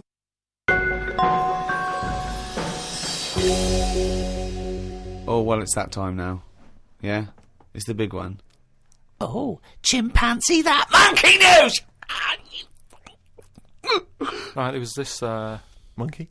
This fella, right, who he had a problem with his eyes. Right? Yeah. So he goes to the doctors and he goes, oh, I've got a problem with my eyes. And he goes, yeah, they're bad then, right? He goes, it was in America, you know, like how you have to pay for medical stuff and all that. Mm. And the doctor said, oh, if I fix them, it's going to be like 10 grand, right? Mm. He's like, but I haven't got the money, doctor. He goes, well, I can't help you then. You know, there's a lot of people with bad eyes like them. Can't do anything for you. Mm. So he goes, oh, it's getting worse. Can't do anything. So anyway, so he goes home. Is that the price of human eyes, is it? So he goes home, he's looking in the paper, right? And he sort of sees in the adverts at the back. And there's a little advert there saying cheap doctors, right? No, bollocks. Oh no. No. So he's thinking, oh, maybe that's what I need, right? So he calls him up. Woman's there. She's like, wait, what can I do? He goes, I've got bad eyes and that. She says, oh, come in tomorrow, we'll sort them out. She's like, brilliant, I'll see you then, right? So he goes down there, and he says, right, you know, I can hardly see. My eyes have got in really bad state and what have you. Right. Need to have them sorted out. I don't know what you do. Whatever you do, Right. I need Now, doing. his eyes are so bad, can he see the doctors? He can... Not really, Can't sort really- of he's squinting squinting. and that, but, you know, so he's like, do I need to see the doctor to, you know, have a word and tell him what problems? She's like, no, don't worry about that. Don't worry about just, it. No, I'd be comfortable if it's a... just you know, just let me inject you, and we'll knock you out, and we'll get on with it. And it's like, get the well, doctor in. Can I just tell you something about chimps as well, just before you continue? Go on. You know, they don't have opposable thumbs. Now, which is why what- are opposable thumbs useful, Rick? Well, to grip something, to do anything like, you know, even simple stuff like writing, so let alone surgery. So without an opposable Can I just check now? Go on. So if I was a doctor and I was doing any form of difficult surgery, would I need opposable thumbs? You'd need opposable thumbs To be a doctor, And without okay. you couldn't do anything. You could. Thanks for clearing that up. Because the opposable thumb allowed something in our evolution called the precision grip. Right. So without that, you couldn't do anything. I'm just glad they've got that cleared up. Thanks. So anyway, he's had the injection, he's nodding off and what have you, right? His eyes are sort of closing and that, he hears the door open, he sort of just sees this little fella come in and he's like, hello doctor, he's trying to like make a chat with it, Sure. but like, he's just nodding off. No, just Oh, he never or call she, it doctor. was it he or she? These people have done 7 years medical Deeply training. respected people. How could you call it it? So anyway, he thought, it's weird he didn't answer, but doctors can be quite moody, they're highly intelligent, they don't need... Especially little airy ones. Well, just idle chit-chat, there's no room for that, do you know what I mean? It's like, I'm Yeah, here to do a job. yeah, but if I'm going in to have my eyes done, I want a little bit of idle chimp chat. So anyway, time passes, right? He sort of wakes up and he opens his eyes, right? And it's brilliant. He can't believe it.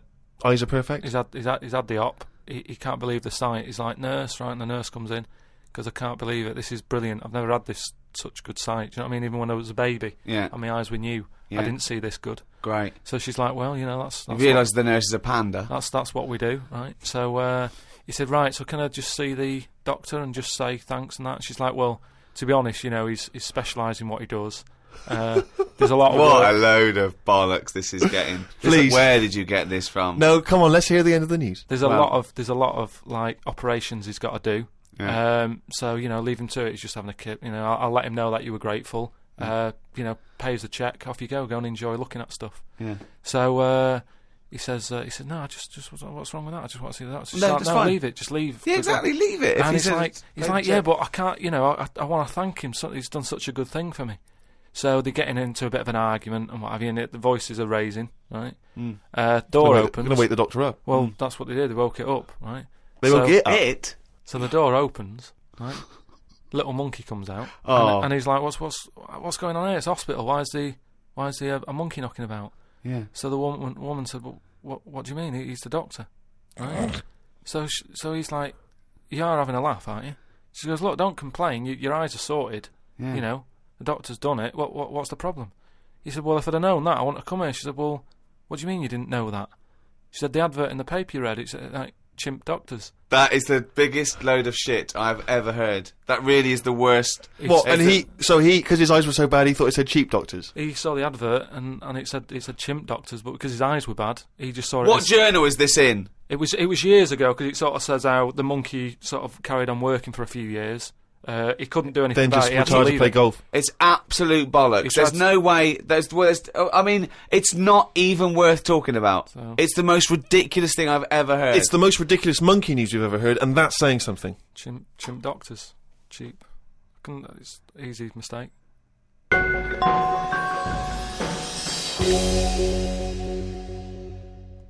Well, that's the end of another podcast. That's week 11. We've got one more to go next week.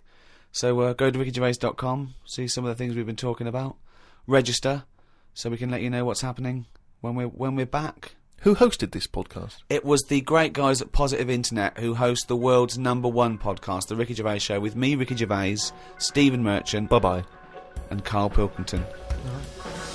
The Ricky Gervais Show on Guardian Unlimited.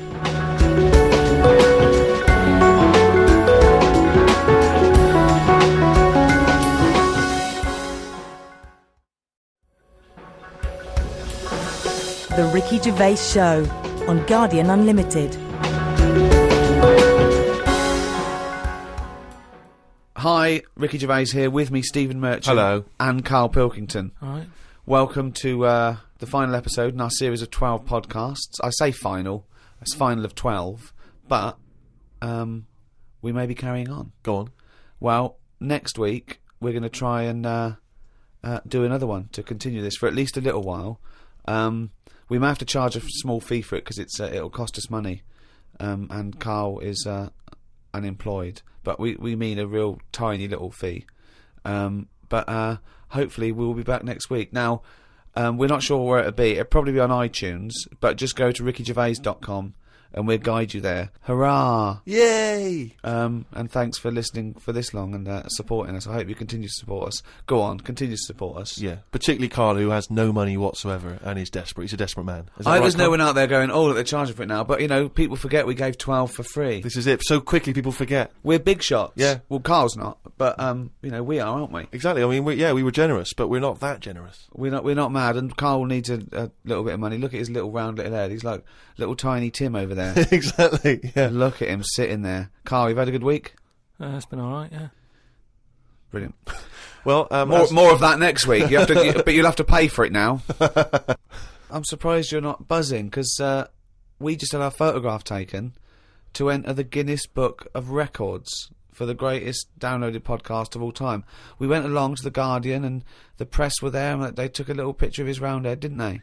Yeah, but I don't know why should I be excited about it when it's just... Have you always wanted to be in the Guinness World of Records? Not really, no. I've been looking at the they presented us with the this year's, and I've been looking through it, and there's some fascinating ones. I used to get this as a kid. That's what I'm saying though. There's loads of things in there that I used to go to. Like I looked at it online the other day to see if what's on there. You click on it, the home page that you get when you click on Guinness Book of Records. It's a fellow with the most ear hair, right? Looks amazing. So that, to me, is what the Guinness Book of Records is about. Sorry, you're impressed with the bloke who just happens to have the most ear hair? No, but it's commitment. He could have shaved it off, but he didn't. He left it. Yeah, no, it's less commitment. But that just grew. We actually bothered to do a podcast. All right, forget that then. The one with the rings on the neck where they stretch the neck so their head's tall. That's commitment. If that didn't work out, he's stuck with that head, and he didn't even get in the book. You're stuck with that head, and you have got in the book, so be happy. What if it's a stitch-up? What if you're under roundest head? I'd be a bit annoyed. Why? Just because I don't... I mean, have you got a choice? Say, like, the fella with, the small man. Say if he's not happy about being small. He's trying to go about his life. He knows people are looking at him, pointing at him, going, look at him, he's tiny. But does he want to be in the book? Oh, I think they've got to give their consent. Have they? Because if the smallest wasn't willing to be in there, they'd go, the second smallest man is so-and-so, he was willing to be in here. Yeah, but the smallest one is Frank, and he didn't want to do it, so again, he's in it without wanting to be in it. No, but I don't know. He's got you there, Rick. I don't know if they do. I don't know if they go around. I think that you'd have to be complicit in it for them to measure your head and say this is the roundest head on the planet Earth. Not, you know what I mean? But then what do I do with that? That's what I'm saying. Is it something you put on a CV? I don't see the point in it. Well, I think you are the fellow with the roundest head, and I think a lot of people know that. Because also, I've noticed when people ask for a picture of you, they don't say, can I have a signed picture of Carl? They say, can I have a signed picture of Carl's head? Which is a weird thing to say about a human being, isn't it? They go, look at his head. Look at his head, not look at his face. Or can I have a picture of him? They say, can I have a picture of... Have you got a picture of Carl's head? Why are they allowed to mention that? And the thing is, like, we're on some sort of broadcasting medium where you don't even see my head, so it's not important. Well, I can't see your head because the mic's perfectly round and it obliterates it out like an eclipse. But what I mean is, it doesn't matter, does it? For doing what I do, it doesn't interfere in any shape or form. But the thing is, Carl, what people are fascinated with, and I've said it before, you've got a head like a fucking orange. We'll be charging for more information like that from next week.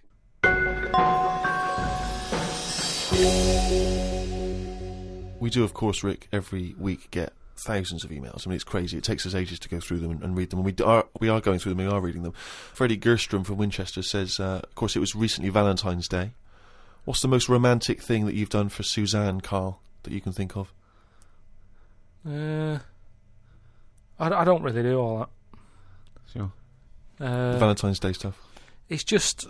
The problem is, if you do it once, they expect it every year. Yeah.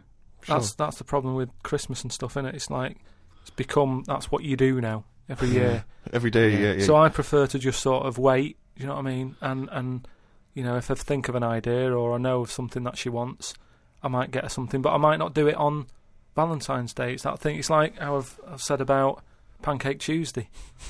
Make it Pancake Wednesday. Have it when you want. Why am I waiting? Why am I waiting for someone to tell me when I can have a pancake? I'll have it today if I want one. Yeah. Do you know what I mean? Whereas Pancake Tuesday, no, I won't bother. I'll have trifle. So it's the same with this, with Suzanne. Luckily, right? I mean, Valentine's Day and what have you, she was ill. Luckily. So we didn't have to go out. So I'd say, is he asking for advice? Well, I suppose, yeah, certainly you may as well give it. Treat them when they deserve it. All right. I remember once when Suzanne was ill, she had a fever, but there was no food in the house. What did you suggest to her? She was too ill. Well, to it cook. was when we were still living in Manchester and that, and we needed to get some food in for tea and stuff. And I said, come to the supermarket. She was like, no, I'm ill, you go. And I hate buying food. I just sort of get a bit blank when I'm looking at it. There's too much, isn't there? That's the problem. You go down all these aisles and there's just too much. So anyway, I said, no, come with me. She was like, oh, but I've got this fever, I'm hot and everything. So I said, well, come to the supermarket, you go on the frozen aisle, cool yourself down. And she did, and she said, it made it worse, she was ill for another 3 days, but...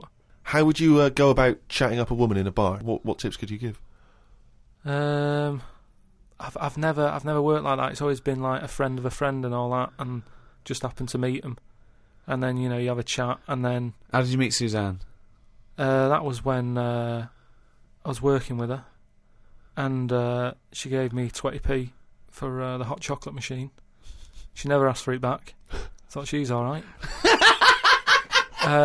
Been there sort of 11 years, so it works. Has she ever given you that? You've never given that 20p back? Never asked for it back. Did you return the favour, perhaps on the next date? You buy her a Kit Kat or something? No, I don't think I did. I think word got out that she liked me and that. And what did I do? I think I did some work for her, did some editing for her, to sort of show off my skills and that. Sure. And she was like, oh, you're good at this, aren't you? I was like, yeah. And I think she got us another drink because I was doing that editing for her in my own time. So you're up on the deal, aren't you? Because I know now, I know for a fact that you've not spent any money on her in 11 years, so you're 40p up. At least.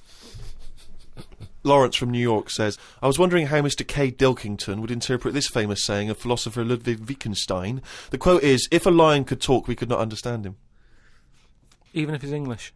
Yeah, if a lion could speak English, so there's no language barrier, he's speaking English words and using all the correct grammar and everything, but you wouldn't be able to understand what he was saying. Why? Because it is from a different world. His frames of reference would be so bizarre that you wouldn't be able to get a grasp on what he was talking about, because you'd have so little in common, even if he used real words. No, but he's talking English. Yeah, no, but his reference points would be just so far removed. They're removed slightly when if you saw two people talking about Kierkegaard, you'd I wouldn't understand it. Exactly. So remove that 1 billion times to a different species with different input. No, but it depends. If I'm talking to a lion in London Zoo, yeah, he'll be saying, "Oh, I'm fed up of being stuck in here." I'll go, "Yeah." It's like that. It depends what his background is. I mean, there's some people who might have lived down the road from me, but have a totally different life. Absolutely. So it doesn't matter that it's a lion, does it? Well, yeah, because they're just trying to remove it even more. So now it's not just a bloke who lived a few doors away. Now it's not even a bloke. Now it's not even. Yeah, but I'd pick something smaller, or something, a worm without a mouth. I'd go, definitely not. What? Definitely not what? I wouldn't be having a chat with it. I just think that a worm that's underground, what's it got to offer me? It's blind and it hasn't got a mouth. It's not going to be a good day out with it, is what I'm saying. It's not going to have that much to say to me, even if it's English.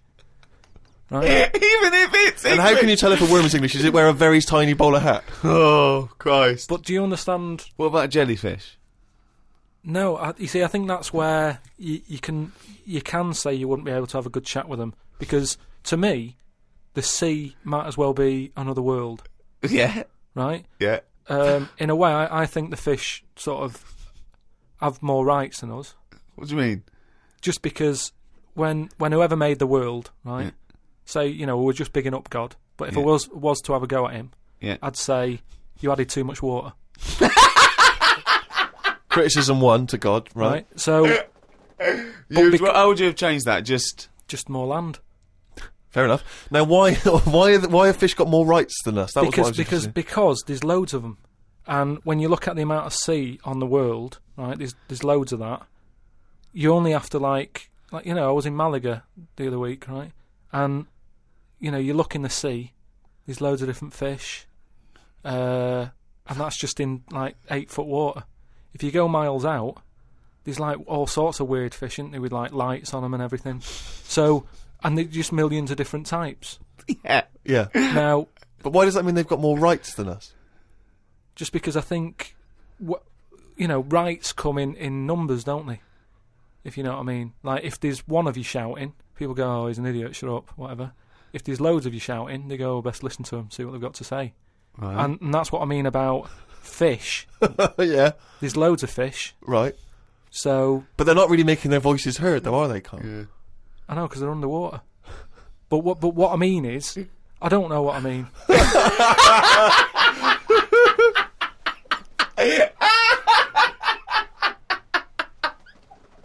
The Ricky Gervais Show on Guardian Unlimited. Oh, pleased to meet you. Start me up. I'm here to tell you all about Channel 4 Friday night comedy. So start me up. Now then, there's 3 great new comedies from New Green Wing. That's nearly ready. My Name is Earl and The It Crowd. The great new comedy from the creator of Father Ted. Ow! Friday night comedy this Friday on Channel 4. Switch me in. It's gonna be a winner.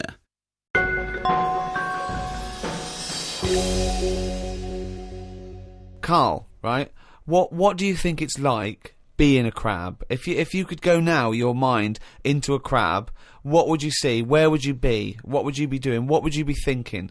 What would you think of all the other things? The crabs you'd see, the squids you'd see. What's it like? Do you think? I want you to. It's like creative writing. Just think. Just let yourself go. Come on.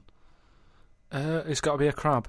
What do you think of a slug? What do you think to be a slug? What would you do if you were transported now into a slug? What would you do?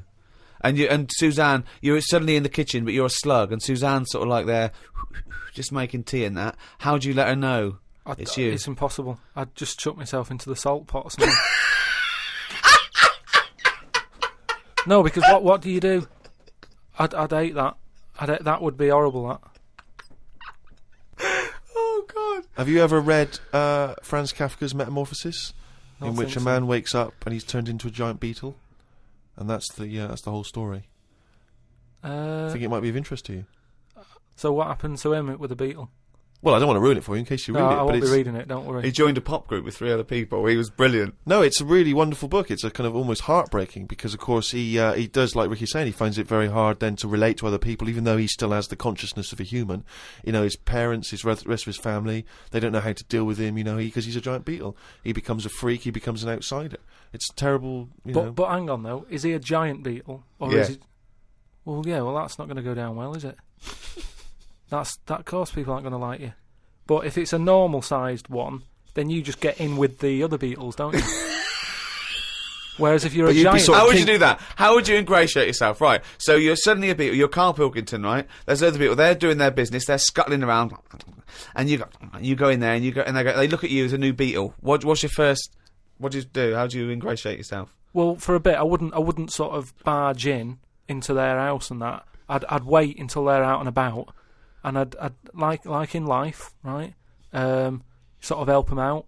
I don't know what beetles do all day. I've never seen one doing anything. They just seem to be going from one place to another. Right. I've never seen them carrying anything. I don't know what they eat. I don't know what they do. I don't know how we've got them, right? But what I mean is, I'd watch them and I'd sort of help them out. And, I mean, you know, it's like going on a date or meeting a woman, isn't it? But what if there is Whoa, hang on, what do you mean? How is it like going on a date with a woman? Well, it's like I said about Suzanne with her hot chocolate. She bought me that and I've gone, she's all right. Right? She gets me another one before I know it. She's living with me. So...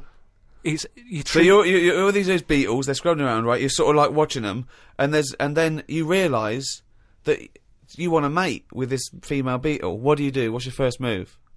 Yeah, but I don't know what beetles do I? So I don't know what you do. I don't know if you go up and go, all right. What do they do? How did they get on? Well, it's a different world. I don't know yet, do I? Because I haven't done it. Would you feel bad because having your own mind in this beetle, right? Would you feel bad shagging a beetle? Would you feel that was a bit sick because you've got a human mind? Well, no, because you just close your eyes and that, wouldn't you? And go, pretend to think of something else. So, get round it that way. There's no point getting down about it because I'm stuck now as a beetle. So you've got to get on with it. But if you're a slug, you said you'd throw yourself in the salt pot. What would you do if you were a beetle if you got depressed? And you see all the other humans. No, you see your mates, right? They're listening to the iPod. What would you do? But no, that's what I'm saying, though. Beetles are different because they do tend to hang about with each other. A slug's always on its own. It's a lonely insect, isn't it? It's not an insect. All right, what is it? A mollusk. Right, they're lonely. I've never seen a load of snails all together or slugs wandering about, whereas beetles seem to knock about in crowds.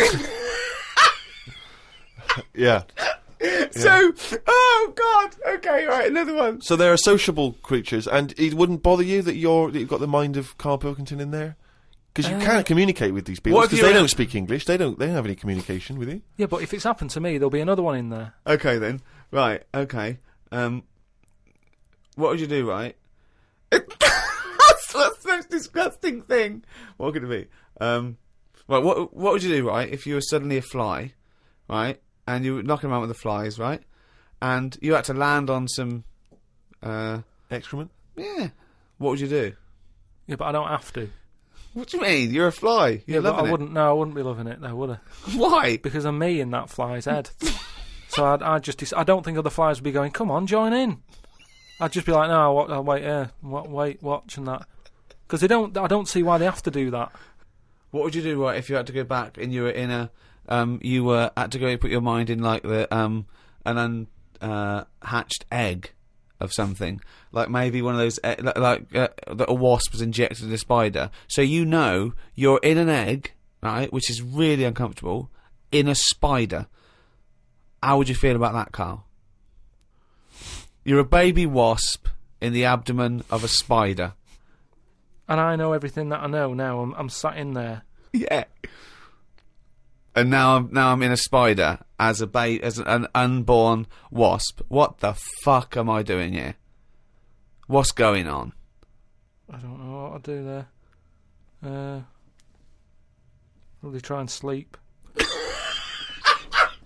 There's nothing else to do, though, is there? I just pray to God it never happens. The Ricky Gervais Show on Guardian Unlimited. I don't believe that he's written it down. Well, that's the jingle that signals it's time for more extracts from Carl's diary, and we'll lunge straight into it. Wandered down Carnaby Street. There was a happy homeless fella. I gave him £1.50. I thought of a tongue twister after giving him the money. It goes, if you can't treat a cheerful tramp, what sort of tramp can you treat? It's good, that. All right. Say it fast. If you can't treat a cheerful tramp, what sort of tramp can you treat? Yeah, good, isn't it? Good, that, yeah. You've got too much time on your hands, Carl. Learnt some famous quotes to see if they are as good as my sayings. Number 1, treat every day as if it's your last. Very famous saying. Now, is that something you do, Carl? But you know, me problem with that one is that if it was your last, you wouldn't want to be doing much. That's the only problem I've got with that. I wouldn't want to, go to a fairground or whatever because you're going, oh, it's my last day, what am I going to do? And I think you'd spend so much time worrying about what you're going to do that you'd end up staying in. I think you're right. You've taken some of the poetry out of it. I think it means live life to the fullest, right? I like the fact that you were musing on the idea that if it was your last day, you'd go to the fair.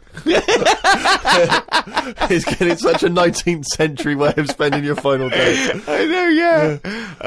Well, the thing is, the other thing is that the only thing that people get depressed about in terms of sort of like life and death is not the knowledge that they're gonna die, but more the knowledge that they know they're going to die when they're dying. If someone told you no one ever knows when they're going to die, no one ever gets an illness, no one ever gets hit by a truck, everyone passes away peacefully in their sleep, dreaming they're riding a big marshmallow, right? Then you wouldn't care about anything. It wouldn't matter when. It wouldn't matter if you died tomorrow or in 30 years' time. You'd just live life to the full. You'd have every day would be great. You'd go out, you'd come back, you'd fall asleep. That would be amazing. There'd be no stress. There'd be no angsty, we're all going to die stress, because it wouldn't matter, because it would just be your life. Wouldn't it be amazing if someone guaranteed you, Carl, you're going to die in your sleep? I'm not going to tell you when. Yeah, but some people do, don't they? Well, exactly. Yeah, but we never know we're going to, because we stress, what if we get a dreadful illness? What if we, But we're almost not letting people die naturally anymore, are we? Because we're always bodging stuff up. What do you mean? Well, someone who might naturally die in the sleep aren't allowed to naturally die in the sleep because they wake them up with those electric things and get them going again and pop in a new lung or whatever whilst they're at it. That's what I'm saying. They don't just... You never hear it anymore, do you? Frank peacefully died in his sleep. No, he died on the operating table whilst we were putting in a new lung. They don't die naturally anymore. Frank died peacefully with 40,000 volts going through them and a couple of people going, clear! Clear! Rushing about today. Got to get a lot done as I'm flying to Malaga tomorrow to see my mum and dad. Don't like flying. I'd be happy if they give you a parachute instead of a life jacket. They say Da Vinci invented the parachute as well as the helicopter. He never got round to making them though because he only drew them on some paper. Got up at 5 a.m. as I had to get to Heathrow to get on the plane to see mum and dad in Malaga. Went out for a drink with a cousin who lives in Spain. Ain't seen her for 27 years. Oh, that must have been tricky, making conversation. I didn't really bother. Because where do you start? I might as well go up to anyone in the street and start having a chat. Yeah, you have to go further back than... did you want Chantal to win Big Brother? Yeah. Me dad and me talked about history. I said we shouldn't go on about things that happened ages ago because I bet something similar has happened more recently. Brilliant. Read about an island in the Indian Ocean where there are tribesmen still living like they're cavemen. A helicopter tried to land and the tribesmen chucked spears at them. This is what I meant about not having to talk about things that happened ages ago. We have got new cavemen now, so why do we talk about the old ones? People could have lived before, but computers and all that blew up and books got burnt, so all they had left was what these tribesmen have got left. Ramblings And that's the ramblings madman. of a maniac. That's just a few hours before you go crazy with a gun in there. No, but what I mean there is, right, say if all this has happened before, right, podcasting's been happening years ago, something happens. Again, a lot of information from the Planet of the Apes. Something happens, world ends, right, we come back again somehow. Yeah. It's the detail you leave out that makes you intriguing. Just like the watch that you can wear that tells you when you're going to die. How does it work? Pop it on your wrist. That's all the detail you need. So the world happened. We came back. Have you seen the pictures? Forget it then if you don't get it. It's interesting that you had all those profound thoughts about this period into the past when they all lived, but you've still found it appropriate to include at the end of that. It says that tribesmen wave their knobs about when they've had enough of having visitors. That's what it said in the paper. That's what happens. They're quite happy. What paper is this that you're reading? It was in like a paper a couple of days ago. It said they don't mind having visitors if they're bringing them coconuts and stuff that they can eat. Once they've got everything they need, they start waving the tackle about, and that means like, right, leave now, which you would, wouldn't you? Yeah, at a dinner party. My grandfather used to do that.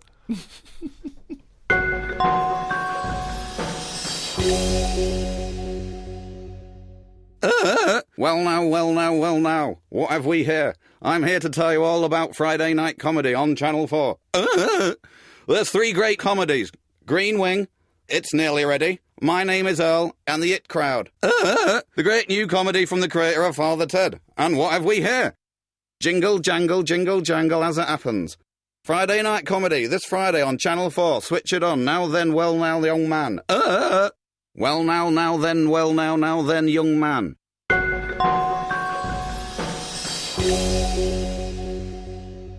Oh, get back to that monkey news! That jingle is getting more annoyed by the week. Well, this is the final monkey news, right? I'm not doing this anymore, right? Because we've covered it all. All the monkey news has been covered? It has. We've done loads of them. I think all the news that needs to be sort of known has been told, right? That is the end of the news. Jesus Christ. What? Get on with it. Right, do you know, in the first podcast that we did, we chatted about the monkey that went into space and stuff. Yeah. So where we left So haven't you got a real new monkey news? Well, it's an update, isn't it? I mean, is it new? Has it happened recently? Has it happened since podcast 1? I have to pick Ricky up on the point that he thinks any of the monkey news we've heard A, happened, and B, happened recently. It almost always happened in olden times, or ages ago. Oh, you're right, it never happened. Right, anyway, So, like I say, the first monkey news, it was about this monkey that went into space. This was the one that was fed by bananas that came out of a little chute on the spacecraft. Yeah, it went up there, did a really good job. It was taught how to press the buttons, hit the left button for a banana, you know. Right button to go right, make history and go to right space. Right. What do I want? Not more banana. You haven't taken off yet? More banana. Oh, we shouldn't have given him a choice of banana or a change history. We should have the right button. We should have fed him before he went and only had a right button. He's at the left button again. He's just eating bananas up there. What's going on? It's costing us a fortune! Hey, little fucker. Press the right button and do something. Oh, bananas. Hey, hit the left button again, the little fucker. So anyway, yeah, I told you, he went up there. He came back. He could never get that the high again. After, yeah. You know what I mean? He tried other things. I think he tried to get a band together and that. Right. So anyway, there was loads of monkeys that were signed up to this NASA program, and it was 1961 when this little monkey called Ham, that was his name. So a bit of an update. That's the same one as I talked about. His name was Ham. As well as him, there was one called Enos. He went round the world loads of times. So anyway, what I found out about it since then, Ham went up there, did the left-right business with the bananas. Enos, they didn't put as much work into the trip when he went up there, and something went wrong with the machinery. And do you know how you get a banana for the left button and all that? It's official now. There's 2 buttons in this spaceship. Banana dispenser and everything else. The right button is everything else. But it worked the other way. The machinery went weird. Oh no, really? So it meant that the right button would give him a banana. Right. The left button did everything else. Oh no! How did that what happen, had been taught? This is the problem with electronics, isn't it? Well, no, I don't think apparently this is the problem. But the good, I mean, honestly, look it up if you want. This is all online, by the way. So what happened when it all went haywire? What occurred? Well, Carl, this is online and it's bollocks. Luckily, Enos, because he'd done a few trips, right, so he was like, well, I know this isn't right. As much as I love bananas, this isn't right. That was his thinking, of course it was. So anyway, he came back. They were all like over the moon with him. He said, I can't work with these conditions. Good mission and everything. Well done on working it out. He sorted all that out. It moved on a few years. Armstrong's gone up there. Buzz and that other fella.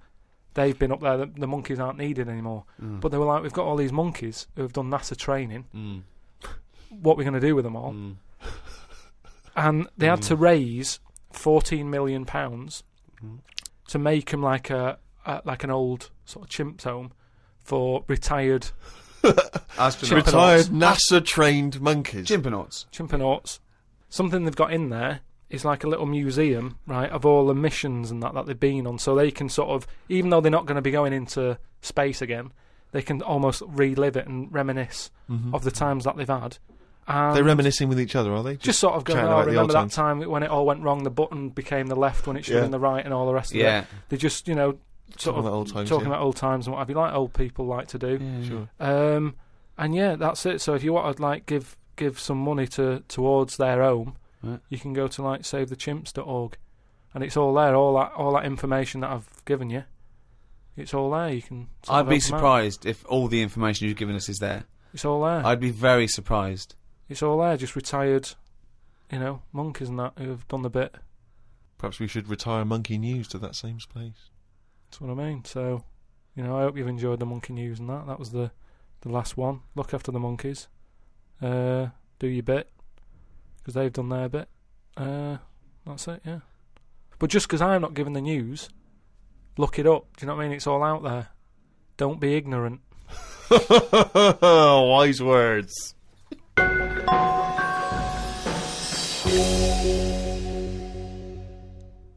Thank you so much for listening to these 12 podcasts. I've really enjoyed it. I know Steve and Carl have.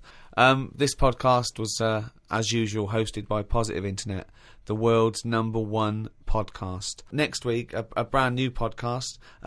We have, as I say, we have got to charge a little bit for it because it does cost money to host. And please keep listening. It is going to be very little, and you know, Carl needs your money. If you could see what I see now, he's just looking at me with his. He just needs stuff, don't you, Carl? What do you need? What do you need? Just something more than nothing. For information on the archive of the podcasts, these last 12 shows, and for the new podcasts to come, go to rickygervais.com. You can register there. We'll send out loads of information. Plus, you'll just find out links to how to get all this stuff that we're offering out there. There's also a free taster if you just can't wait for more of Carl's nonsense. Make sure, please, that you register your email and everything so we can get in touch and just tell you what's going to happen with the Ricky Gervais Show, with Carl's Mind, and with everything else. rickygervais.com. Go there. Makes perfect sense. It's the end of an era, but the start of a new one. It's almost seamless in a way, isn't it? The end and the beginning. But Carl, what do you think about that? How things end and new things begin?